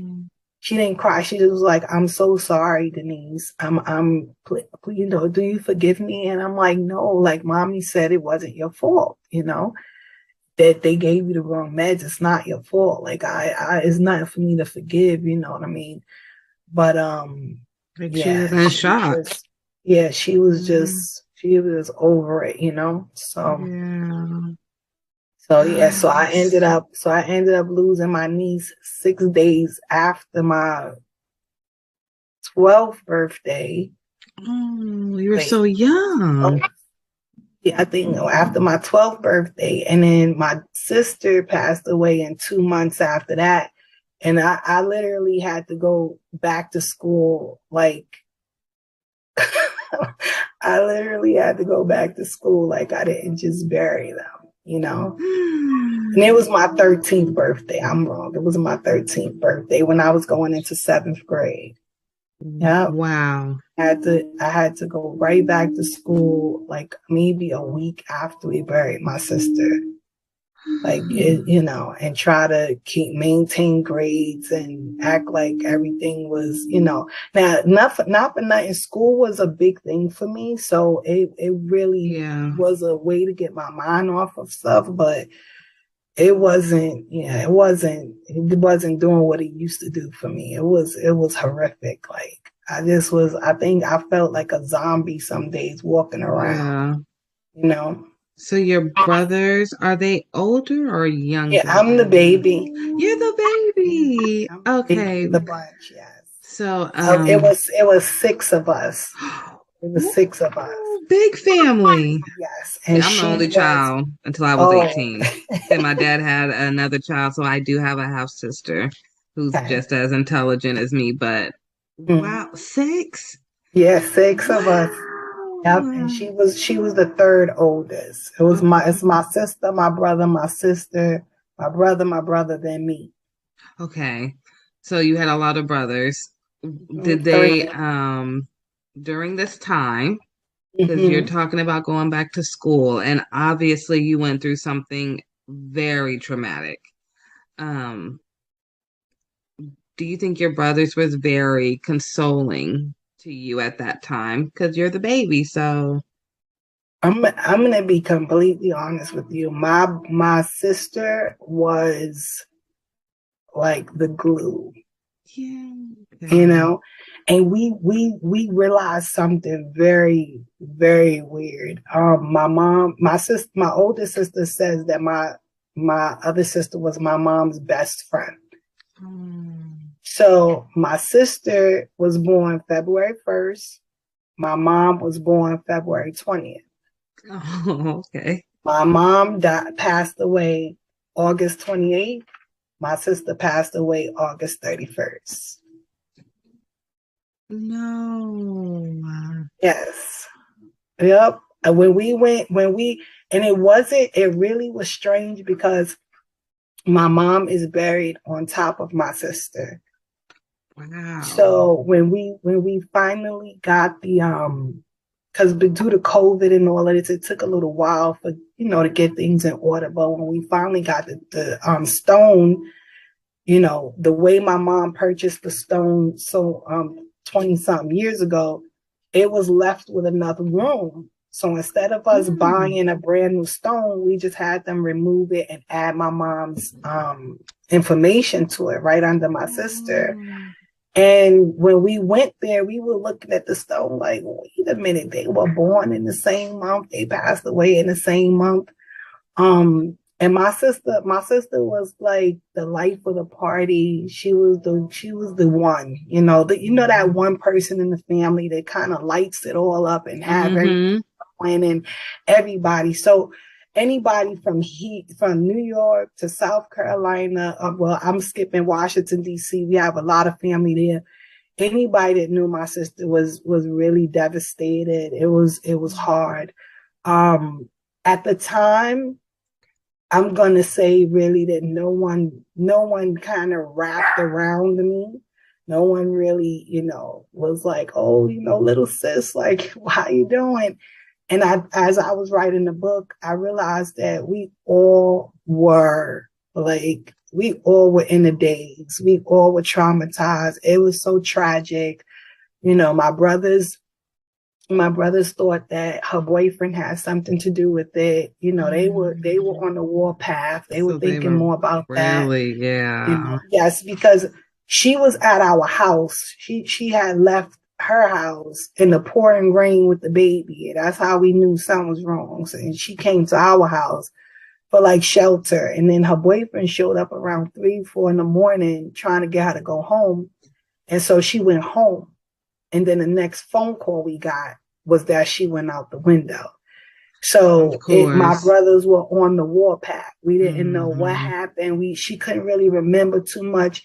So we didn't know if he did something to her or whatever. So no one, and right after my sister passed away and we went to the hospital and came home, I kind of went mute for a week or so. Like I wouldn't speak, I was just dazed out. My mom was there. So I don't, they didn't really come to too much, gather around Denise because something might be wrong with her. My middle name is Denise. I'm sorry. Oh, okay. Yeah. So, but as now that I'm older, I don't really blame anybody because I know that we all were just in the daze. It was unbelievable, unfathomable that this was happening, to us, to her. Yeah. And so I don't blame everybody. Everybody, went into their own corners to try to figure out how to process it and deal with it and get their lives together. So I can't even imagine, like, just visualizing everything you're saying right now. It almost feels like a bad dream that's never going to stop. Yeah. I mean, from the age of, I think you said, what, 6? You're 5 when your dad passed away, and then the fire, and then you had to move to an area that was a little different. Very different. Then you had to, I'm assuming, learn all different type of skill sets to live in this new environment. Absolutely. And then this you have with to your learn. sister. Let's just call it what it is. I had to learn how to fight. Yeah. And I had to learn how to survive. I did. And I talk about it in the book that, I was just starting to get my bearings straight. Like I finally started to feel a little bit of stability. Yeah. Like things were normal for a little bit, and then my sister, it just literally pulled the rug from under me. And then after that, so that happened when I was 13. Yeah, I was gonna ask. So you met your first husband around that time, right? And by the time I'm 14, I'm having a baby. What? Yeah. It just, I'm telling you, my sister dying really just threw me off. It threw me off completely. Like it just threw me completely off my game. I'm telling you. Okay, wait. I'm telling you. Okay. This interview is getting so good. Okay, I have one question. We got to 13. Okay. And then we're going to have to get you a documentary, okay? You get to 13, and I'm just so curious. You were talking about going back to school and your grades. Mm-hmm. Like, did your grades at this point just completely fall, and then you met him? And so that summer, while I was dealing with everything with my sister, we went into we went with my girlfriends were always talking about him. We're talking about girlfriends again. Yeah, they knew him. I didn't. Mm-hmm. And I'm not for nothing. My brother was a part of the Nation of Islam. And he used to teach me a lot of stuff. And he used to teach me a lot of stuff about being a Black woman and, a female. And, how it's because of women that we populate the earth and how important we are and our contribution to society and stuff. And so my brother was he was a very integral part of me being almost as powerful as I am. God had a lot to do with it. My mom and my sister, but my brother, young, that's the type of time he spent with me, teaching me who I am, teaching me to look at people's character, and not just taking them at face value or what they said or material things. People had to show me who they were, not just, So I didn't really like this guy, which makes matters a lot because I didn't really like him at first. I didn't like him. He was not a good person. He messed around with a lot of girls, different stuff. So I ended up, we ended up getting to know each other, and I gave him, I let my guards down and gave him a break or whatever. And by the time I turned around, I was in a serious situation of peer pressure. And yeah, no, really, it was peer pressure because I knew better. Yeah. I knew better, and you know how hard it is years later to look at look at your life and know you've made these mistakes or gone down this path, knowing that you knew better. I'm working on that with my son who's about to be 12 this year. Yes. Right now. Absolutely. You know what I mean? You have to tell him that, because my husband, my new husband, he has a saying: decisions, decisions, decisions. And your decisions can change the whole trajectory of your life. Like it really, you could think it's minute, you could think it's small, one little decision could just change your whole path. So we have to be, because life is life. Yeah. And life is not playing with people. There's no redos. It does not care that you're 12. It does not care that you're 13. It does not care. It doesn't care that this is your first time. The sperm met the egg, and guess what? You're having a baby. See what I mean? Life is for real. One time. That's all it takes. And it was my first time. No. Even more traumatic. Let me tell you something. I was just like, I was like, what is happening to me? Like, why? Wow. You know? And it's so many years later that I can say that it's okay. You know what I mean? You learned a lot. Because now that life has given me so much lessons and so much experience that I can help other people. You know what I mean? So they say that God gives his the toughest battles, to the strongest soldiers. So if he saw fit to say, like, you know what, she can handle it. She's gonna make it through it. She's gonna come through and she's gonna glorify me and let people know that I do exist because I brought her through. Then it's okay. But in the process of it, it's not. In the process, it wasn't okay. I know you were just wanting to throw in the towel so many times. What's going on? I was like, what is going on? What is happening? Why is this happening? All of these things just keep happening. And I'm in the center of it all, What a testimony. Yeah. And we haven't even got to the end yet. We're only at 14 years old. Oh my goodness. I have to ask. Yes, ma'am. I won't get into so many because you do have this in your book, right? Yes. Some of this. So I won't ask too many questions.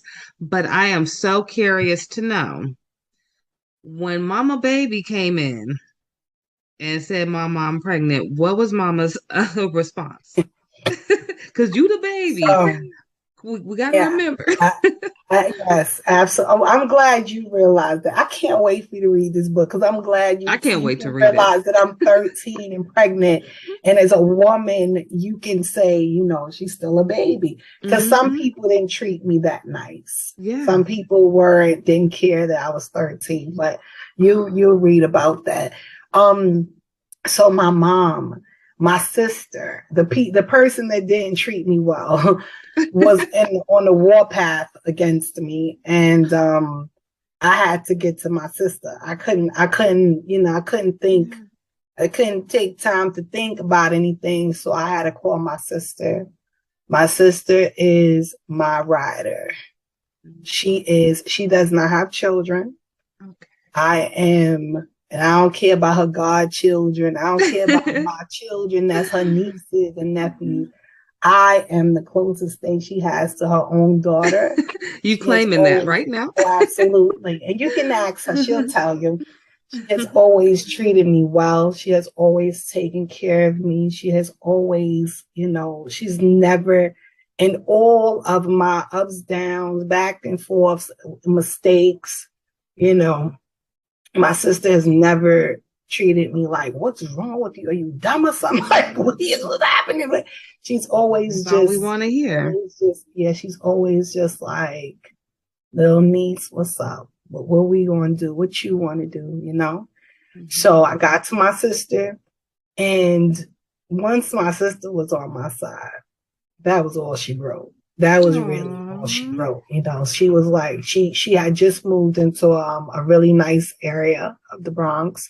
She had 2 bedrooms, and she was like, if you want to come and live with me, you know, with the baby, she's like, you're more than welcome to that room. She was like, I know you might be a little embarrassed. Like, I don't know what you want to do.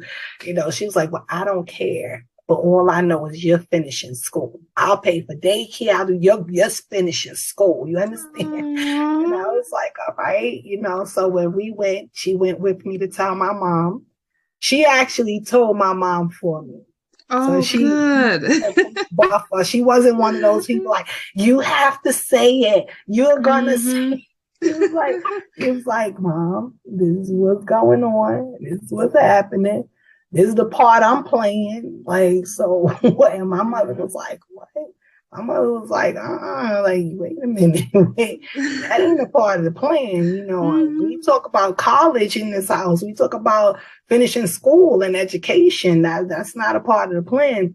And so I pretty much told my mom, you know, this is what I'm doing because of my brother. You know, my brother was very big on the things he taught me. Abortion was not one, like, we were not going to do that.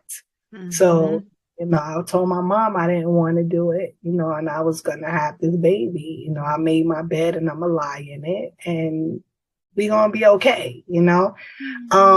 That's why I was hoping to, when I saw that you had youth and parents on there, I wanted to tell children. Because I feel like I was my most powerful at 13 years old. Even when I sit in front of people and they're like, oh, you seem so confident. You seem to have it all together. And I'm like, ooh, some days I don't. But when I was 13, I was severely determined and persistent. And like, kids are powerful. You know, kids are powerful. I think kids are powerful because they have not been in the world long enough to be, you know, some of them, because some of them do have it rough. I don't want to discount the ones that come into the world with these rough things going on. But for the most part, kids have not like been tainted. They've not been like traumatized to their core, really hurt, you know. And so they still have a lot of strength and resilience in them. They know how to bounce back quick. And so I always want kids to believe in themselves and know how powerful they are, you know. And so and so at 13 I was like dynamic. I was just like, I was like, let me tell you something. I did this. This is my responsibility. I'm taking ownership of it, and I'm having this baby. I'm not gonna do it. Like I just wasn't willing to do it, you know. And I had to advocate for yourself. Yeah, and you are a really good advocate. It sounds like. Thank you. And you know what? I don't only advocate for me. Even when I was a kid, I advocated for others. You know, my mom, she used to work, she was a para for the New York City Department of Education, and she worked in the special ed department. And you would not want to make fun of those kids. You would not want to be on the side of, you know, talking down to people, or, you know, my mom, she was not, she wouldn't allow it. And so if we did it as her kids, we would have something to pay once we got home. So, you know, we grew up looking at other people, you know, as equal to us, you know, not beneath us in no way, education wise, financially, anything of that nature. We had to respect people, you know, whatever station in life they were in. And so I think that's what made me a big advocate for kids when I was younger. I don't like bullies. Yeah, I don't like clique mentality. I have a zero tolerance for it. And so I've always been willing to stand up for those that are like less fortunate and things like that.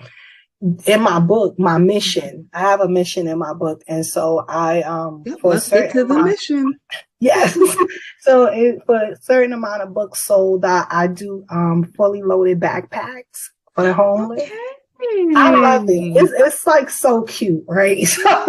So New York has this thing called the Midnight Run, and what they do is they go out at night, and some of the homeless people might know where they can go to meet up with the Midnight Run, or they go around the city and they give out different stuff. And so I used to give out blankets like during the winter and things like that. COVID came, so it kind of threw me off my game, but I'm definitely gonna get back into it.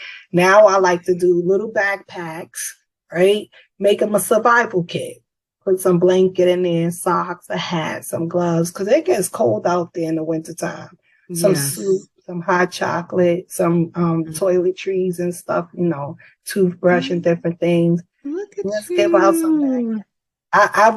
Me and my husband did it a couple of times. It was awesome. It was really, really good. It was really good. Keep me updated. When you guys are doing it, let me know if there's a way we can donate some items or funds. Maybe if we have some extra funds, we don't mind helping out for Definitely. the cause. Let me know. I know I've talked to you. You're still in the Bronx, right? Yes, ma'am. Okay, I think I talked to you before, but we work with a hospital really closely in that area. So we do have a lot of families in Glo Preemies who live in the Bronx. Okay. So I will be coming out there soon. We were supposed to come last year, but COVID. So we'll probably be there next year to take a little tour of the Bronx area. Yeah. But I would love to help meet you face to face. Yeah. Love to meet you face to face. I would love to meet you too. I got one more question. Hold on. But wait, I want to say this to you. I want to thank you for doing that for people in the Bronx. The Bronx is a very low socioeconomic territory, and we don't have the greatest health care. We don't get, the Bronx in New York City, to me, gets treated like the little redheaded stepchild. And so And so there's not a lot of programs for our families here. And so I take my hat off for you for coming from somewhere else to help the people here. I really appreciate that. I will tell you, thank you so much. Let me start with that. I appreciate it.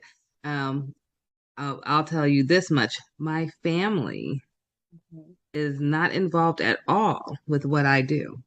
Okay. So if you ask them, hey, what does Ashley do? They'll probably tell you, I don't know. She works from home, I guess.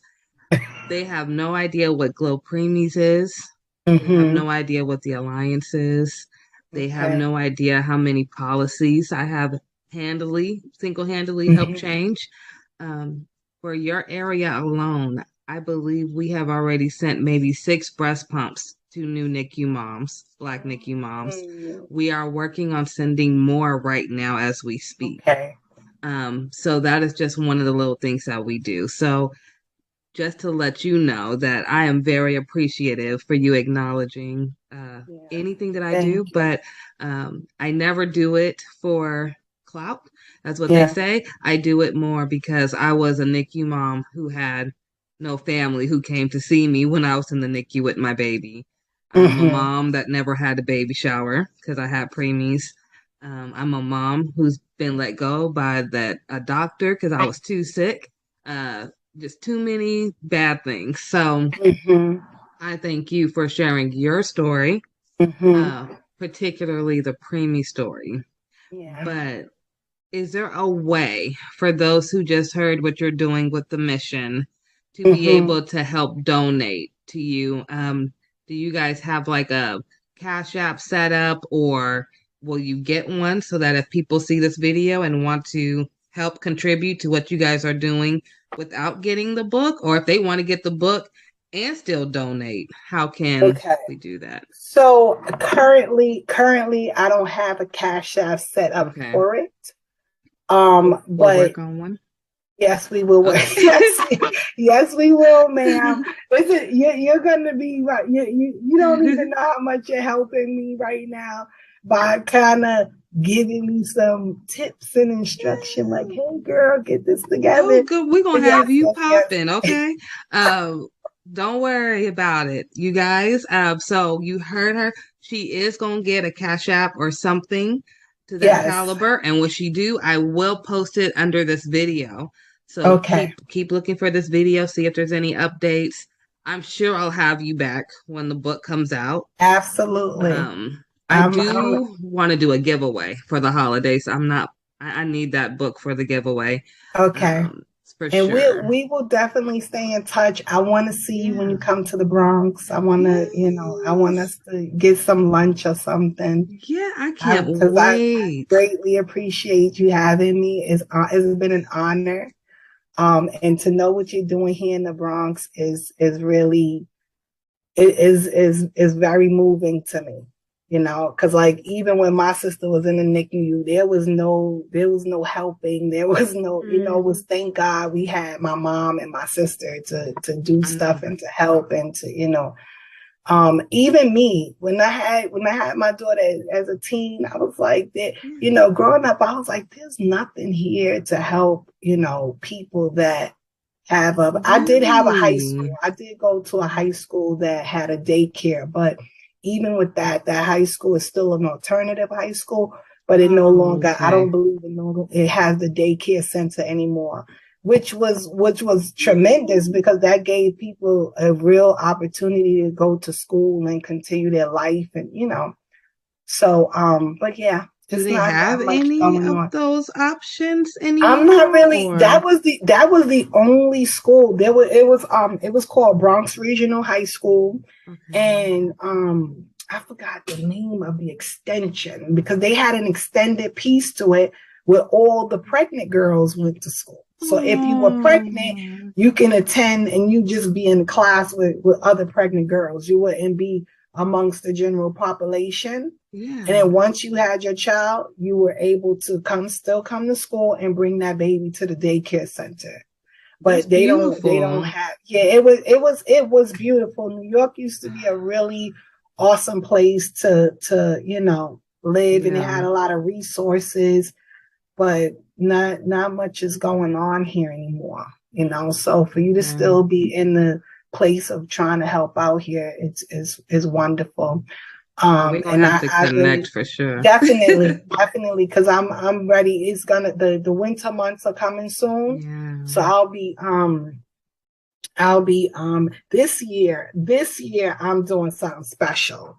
This year, all of the blankets that I buy, probably in the blankets and maybe in the hats, I'm gonna have my daughter sew in patches that says Jesus loves you. Because I want them to know that it comes from him, not from me. Yes, look at you. So I love that. I want them to know that he is thinking about them. He's not forgotten. He's not forgotten. Yeah, because I would not have gotten to this moment without him. Absolutely. Mm-hmm. I feel the same way. Yeah. I don't. Yep. That's why I said earlier, I believe everything happens in divine timing. Mm-hmm. Mm-hmm. God little ones is what GLO stands for.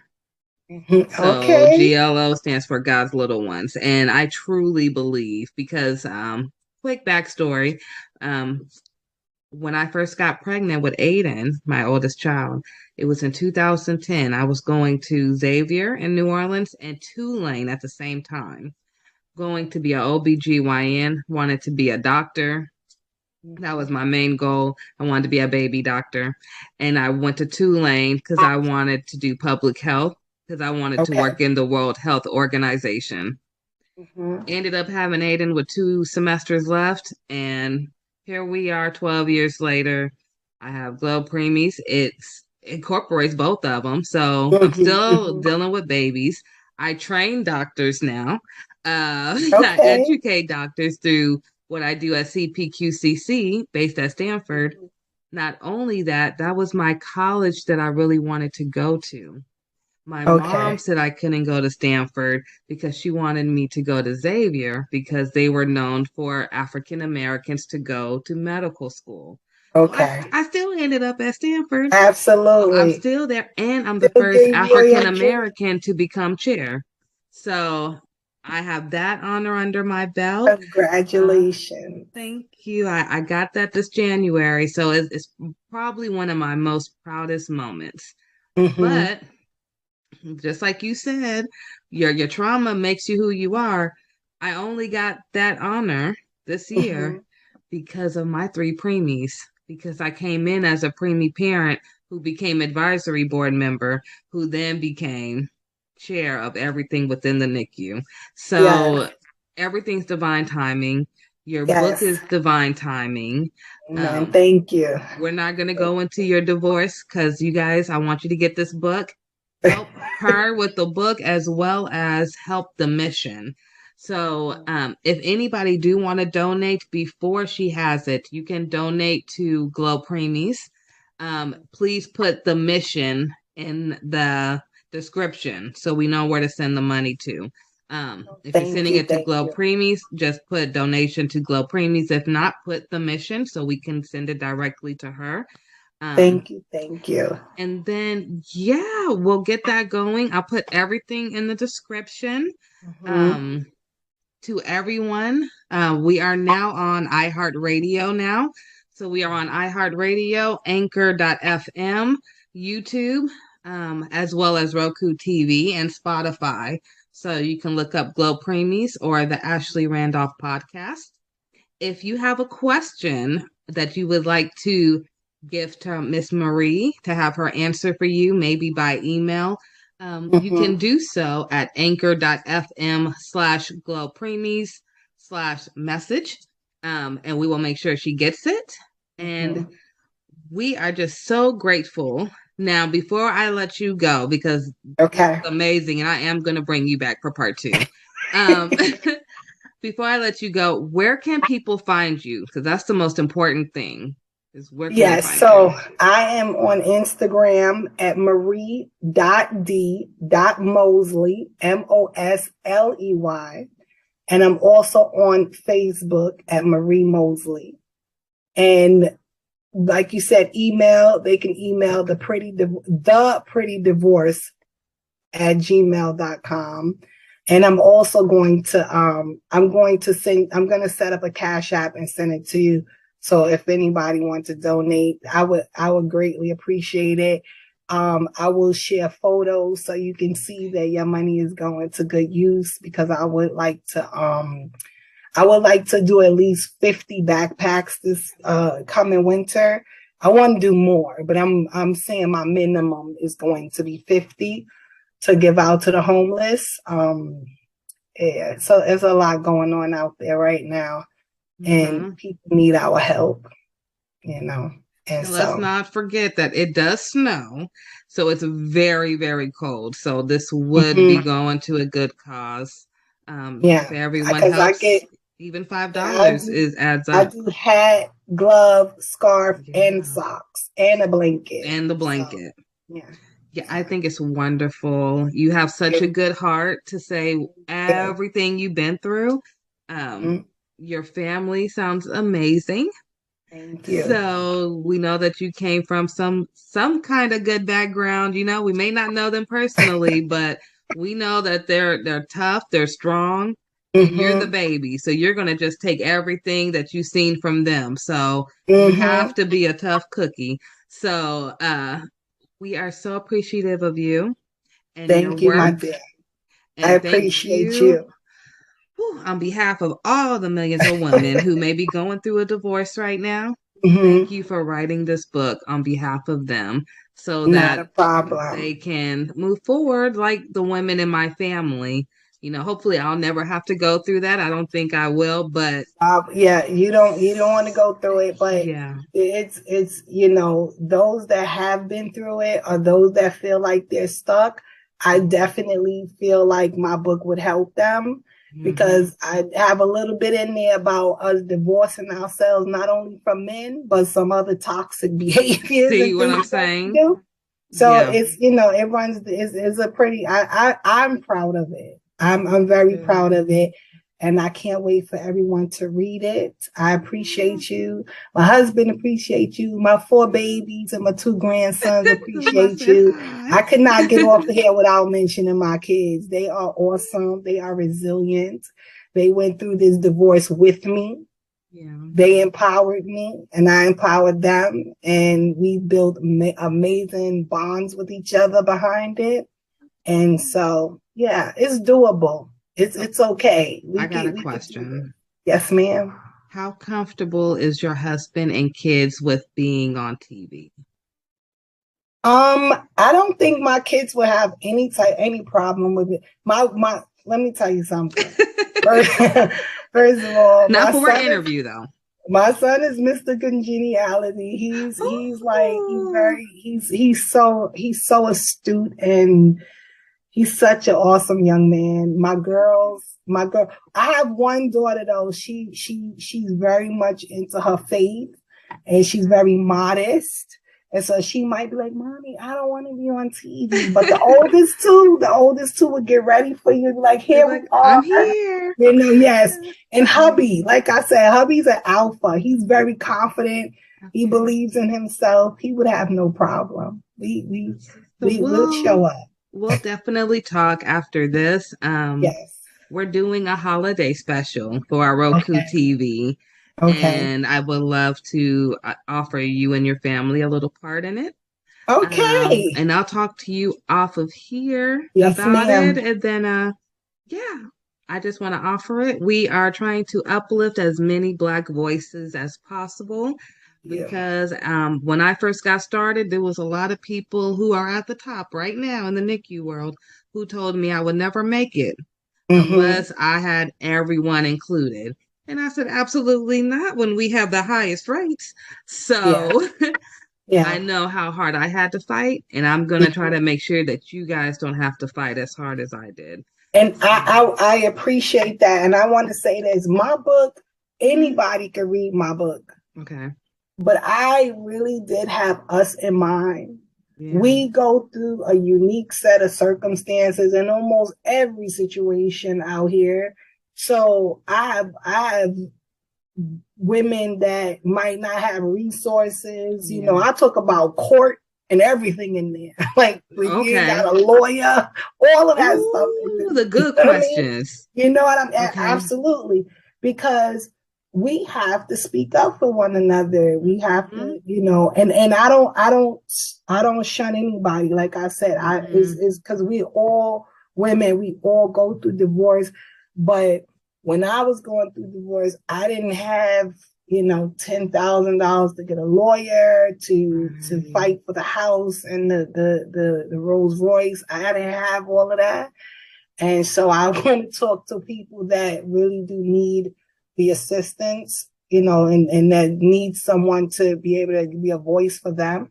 And so I appreciate you for that, and just know that I am following in those footsteps as well. I'm so happy for you. This time next year, you're going to be like, ooh, I'm on book number 2.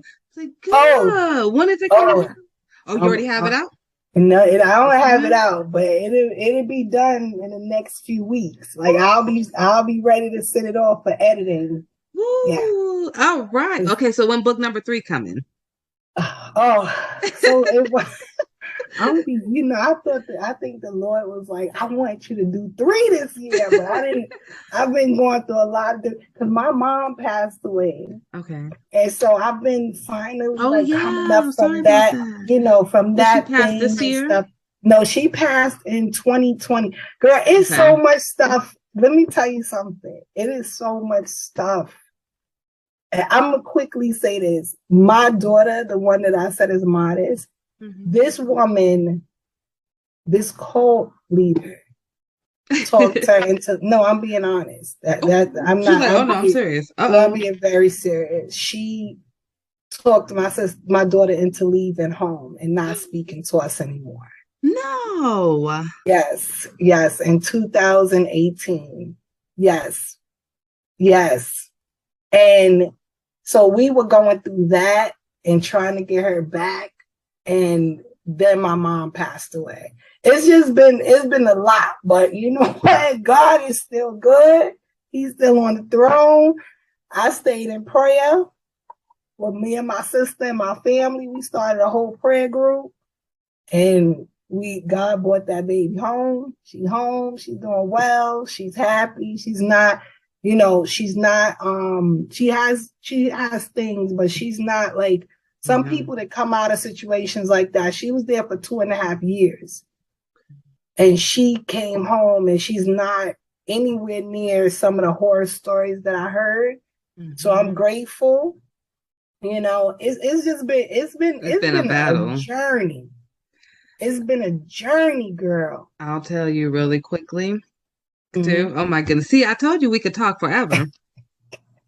Really quickly, my story kind of matches yours. So my mom died January 4th, 2019 with a CPAP machine on her after she'd been complaining about it for a year. She dies in her sleep. My dad dies February 11th, 2020, the next year. Last year, I find out that there is a lawsuit case against Philip Respironics because they knew for 10 years that their CPAP machine was letting out toxic gas instead of oxygen, which is what my mother was complaining for. I am currently right now trying to settle out of court with Phillips. They don't ever answer. Because I really don't want to go through the whole lawsuit proceedings. Like I'm drained at this point. Yes. Okay. The whole situation, can I please just put it behind me now? Yes. I feel like I still have never grieved. So I'm just here just like, come on, let's close this so I can move on. But all of that has happened really fast. And then my grandmother, my mom's mom, she had a stroke this year. She had a blood clot in her brain earlier this year. So she's still alive, but she's nowhere to where she used to be. So if you ask me, I feel like since 2019 to today, all the close relatives I had growing up, they're all gone, and they drop like flies really fast. Close uncles, everything. Just girl, we lost, starting with my mom, we lost 9 in 7 months. Starting with mommy in 7 months, we lost 9 back to back. In 1 month, we lost my aunt. 2 days after that, her son-in-law, and a month after that, her husband, my uncle. So one of my cousins lost her mother, her husband, and her father in a span of a month. Girl, I'm telling you, it's like I don't know what is going on. Woo, but let me tell you something. Woo. I trust the Lord, and I don't think He let us go through all of that for nothing. I agree. It just cannot be for nothing. There is some sort of something. He got something waiting for us. And let me tell you something. Do not be weary in well doing, for in due season you shall reap if you faint not. He cannot lie. It has to. You understand? Yeah. All of what you're going through, all of what you've been through, losing your parents, it is all for a reason. Is not all in vain. You're gonna be able to bless so many people's lives behind it. I know it don't bring them back and fill that void, but God will fill that void for you with His love. And that's really how I have to move through life. Yeah. And it's not for money. I will say that it's not for the money, but I definitely I don't even, I ain't gonna say no number because they'll be like, oh, listening. But what I will say is it's about the fact that they did something wrong. They knew they were wrong. And the advocate in me won't let me be quiet for my mom, but be loud for a million other people. Oh, no, you can't. You cannot do that. You have to. You have to. When the thing happened with my sister, my mom, she was so out of it. I think she settled out for the most minute. And my mom wasn't a real fighter. She didn't like confrontation and all of that stuff. So, but She just wanted it to be done. She just wanted it to be done, but don't let it go. You know, these people, these medical, they have to start doing better. And real quick, and when I was as a counselor, we would go to a lot of different workshops. And I went to one workshop and they were talking about the medical field and how things are disproportionate between Blacks, not only in housing, but also in the medical field. And I had never thought that was even, you know, I really just thought that the medical field, doctors, their oath, I thought they had integrity, right? But it helped me to understand why my mother, who went to the hospital every year for a checkup, for every annual, I could not understand. I said, how can you be telling me in 2005, my mom only has 1 year to live because one of her valves is completely destroyed and the other one needs to be repaired? It is no way possible. My mom keeps up with all of her doctor's appointments, with all of our doctor's appointments. And it was an awesome cardiologist that God used to save my mom's life, basically, because they had given her 1 year to live. And he did this new surgery on her to clear out plaque from her arteries, to make her heart strong enough to survive the surgery. And then what they did to her helped her to live another 15 years. Right? Wow. But I had no idea. And it wasn't until I went to that workshop that I said, that's how mommy's heart was able to get to that condition, going to this doctor, the same lady, year after year after year. And they explained how in the white community, they'll get the cure, while we just get something to help send us home. We get something to help the symptoms, but we don't actually get what we need at sometimes. And I was really thrown back by that. I was like, doctors are doing like all about insurance. Have people's lives in their hands. But guess what? It's real. It's very real. So you do what you have to do and you hold them accountable. Make them be accountable. Because it's not okay. That's your mother. You know what I mean? It's touch your life, and no. And she was only 50, just made 50 in 6 months. It was January because our birthday's in June. Absolutely. And I will tell you, you were telling me about your baby and how she was with your mom, and then you just got her home. So that night, my son was actually staying with my mom. And they actually were with my grandmother. And so my grandmother is the one who found my mom. And my son didn't know that she had passed. By the time he woke up, they had already came and took my mom out and everything. Wow. But to this day, I still think that's when everything, like for your backstory, that's when everything for Aiden, he's a top 10% in the state for state testing. But his grades started going down right after that. And he started to get into fights at school. So we had to switch him schools. And it was like I had to almost rewire Aiden. So when you're talking about rewiring your daughter, I'm like, I'm going through that now with Aiden and trying to put him back to where he was before he had all these losses at one time. Because he never lost nobody. And then all of a sudden, it's like boom, boom, boom. And he's like, I can't go to grandma's house no more to babysit. I can't go by grandpa at all. I mean, he sounds like my son. My son was very close to my mother. Very close. See, how's your son doing now? I know it's been about 2 years. She passed away 2 days after I dropped him off at college. No. Yep. 2 days. That Wednesday we took him up, and Friday she was gone. And he was like, Mommy, I'm here. Like, and he was a freshman. He was like, I don't know what to do. Like, I'm here alone. I need to get home with. And I was just like, calm down. I'm gonna get you a plane ticket. You're gonna get an Uber. But you in college now, you know, you gotta talk to the people. You gotta explain to them what happened and tell them you have to go home, because it was still in the in the midst of COVID, and they didn't want you leaving campus.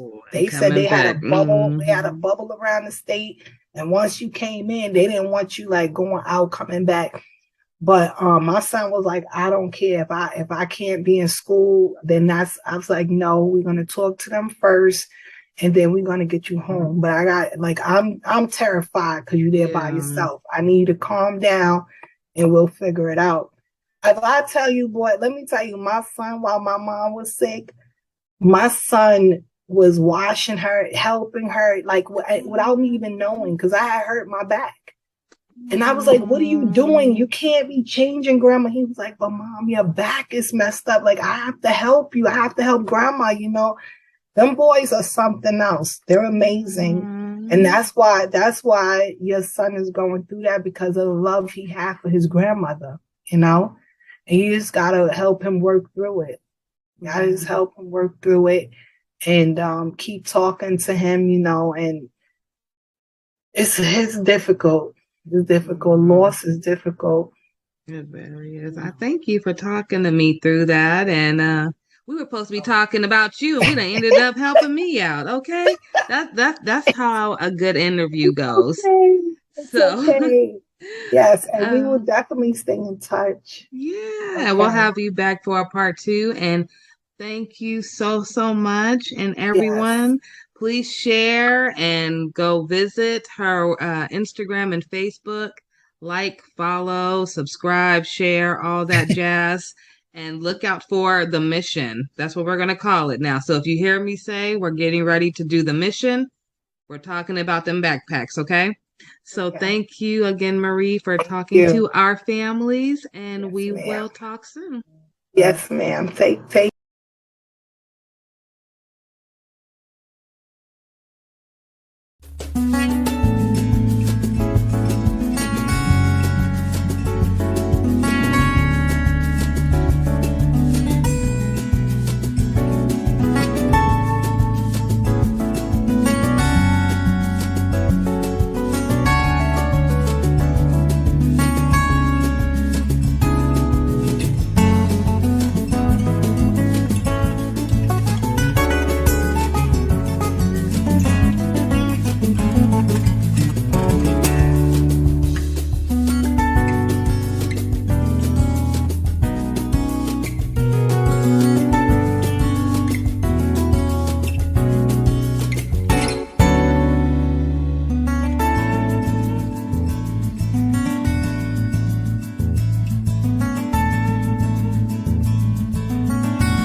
Hi there. Have you ever wanted to publish your own story but didn't know where to start? In this video, we'll show you a step-by-step guide to self-publishing your own story. Step 1. Write your story. Whether it's a novel, a memoir, or a collection of short stories, make sure your work is completed and polished before moving on to the next step. Step 2. Choose a platform. There are several self-publishing platforms available such as Amazon Kindle Direct Publishing, Barnes & Noble Press, and Kobo Writing Life. Do your research and choose the platform that best fits your needs. Step 3. Format your book. Each platform has its own formatting guidelines, so be sure to read them carefully. You can hire a professional book formatter or use free templates to format your book. Step 4. Design a book cover. A book cover is the first thing that catches a reader's attention. You can design a cover yourself or hire a professional designer. Step 5. Publish your book. Upload your formatted book and book cover to your chosen platform, set your price, and hit publish.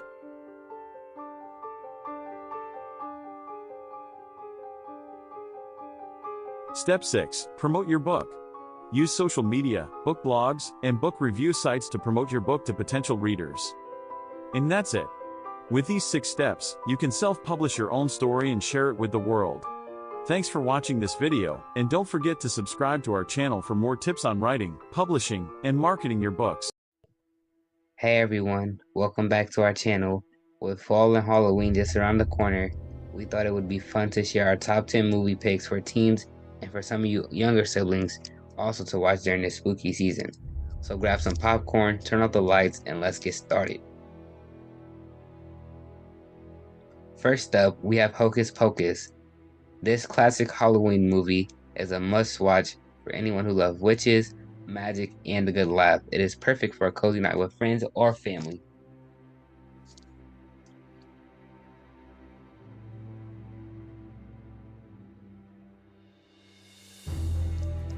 Next on our list is The Nightmare Before Christmas. This Tim Burton classic is a great choice for those who love a mix of Halloween and Christmas. The music is catchy, the animation is stunning, and the story is heartwarming.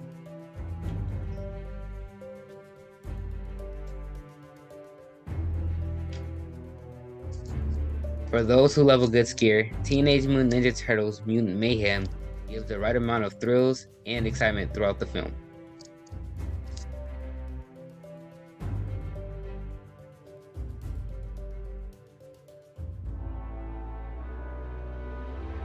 If you're in the mood for a classic horror movie, The Monkey King: The Legend Begins is the reimagined version by Hollywood of the film The Monkey King: Havoc in Heavens, the origin and birthplace of the Monkey King story. For those who love a good mystery and a good movie to watch with your younger siblings, and Paw Patrol: The Mighty Movie, a magical meteor crashes lands in Adventure City and gives the Paw Patrol pups superpowers, transforming them into mighty pups.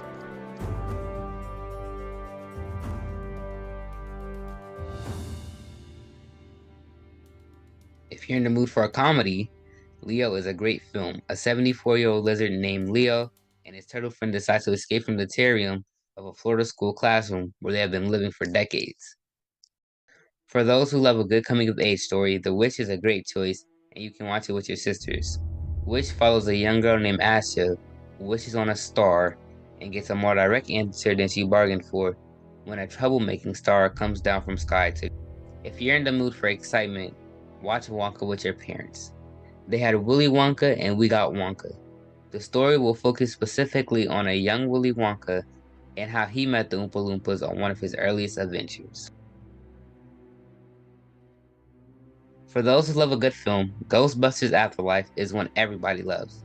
Set 31 years after the events of Ghostbusters 2, it follows a single mother and her children who move to an Oklahoma farm they inherited from their estranged father, Egon Spengler, a member of the original Ghostbusters. The sequel will come out in December 2023.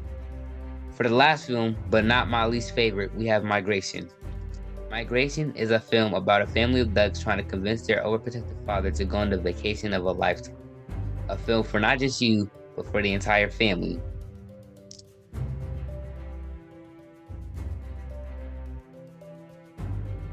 Well, that's all we have for today. Leave a comment of your favorite fall movies and don't forget to like, share, subscribe to GLO Preemies. to never miss new content and to check us out at glopreemies.org. Thank you. Have a good Halloween.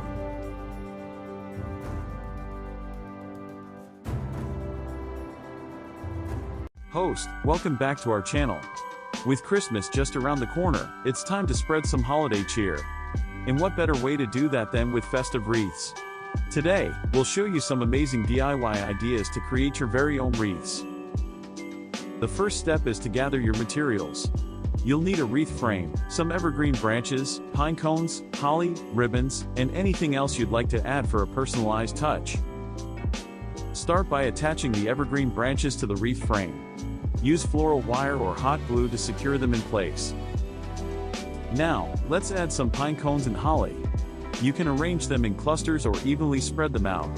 Get creative and make each wreath unique. To give your wreath that finishing touch, tie a beautiful bow with a festive ribbon. You can choose traditional colors like red and green, or go for a more modern look with silver or gold.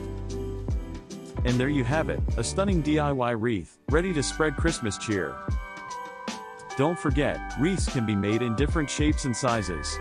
Hang them on your front door, over the fireplace, or use them as centerpieces for your Christmas table. Deck the halls, top 3 Christmas wreath designs. Let's get started. Design number 1, the classic wreath. This timeless design features a lush green base adorned with vibrant red bows, golden baubles, and pine cones. It's a traditional choice that never goes out of style and will bring that festive spirit to your front door. Next up, design number 2, the whimsical wreath. This whimsical design takes a playful approach to holiday decor. It's filled with colorful ornaments, sparkling ribbons, and jingle bells. Hanging this wreath will surely bring joy and smiles to all who see it. And finally, design number 3, the rustic wreath. If you prefer a more natural and cozy look, this is the one for you.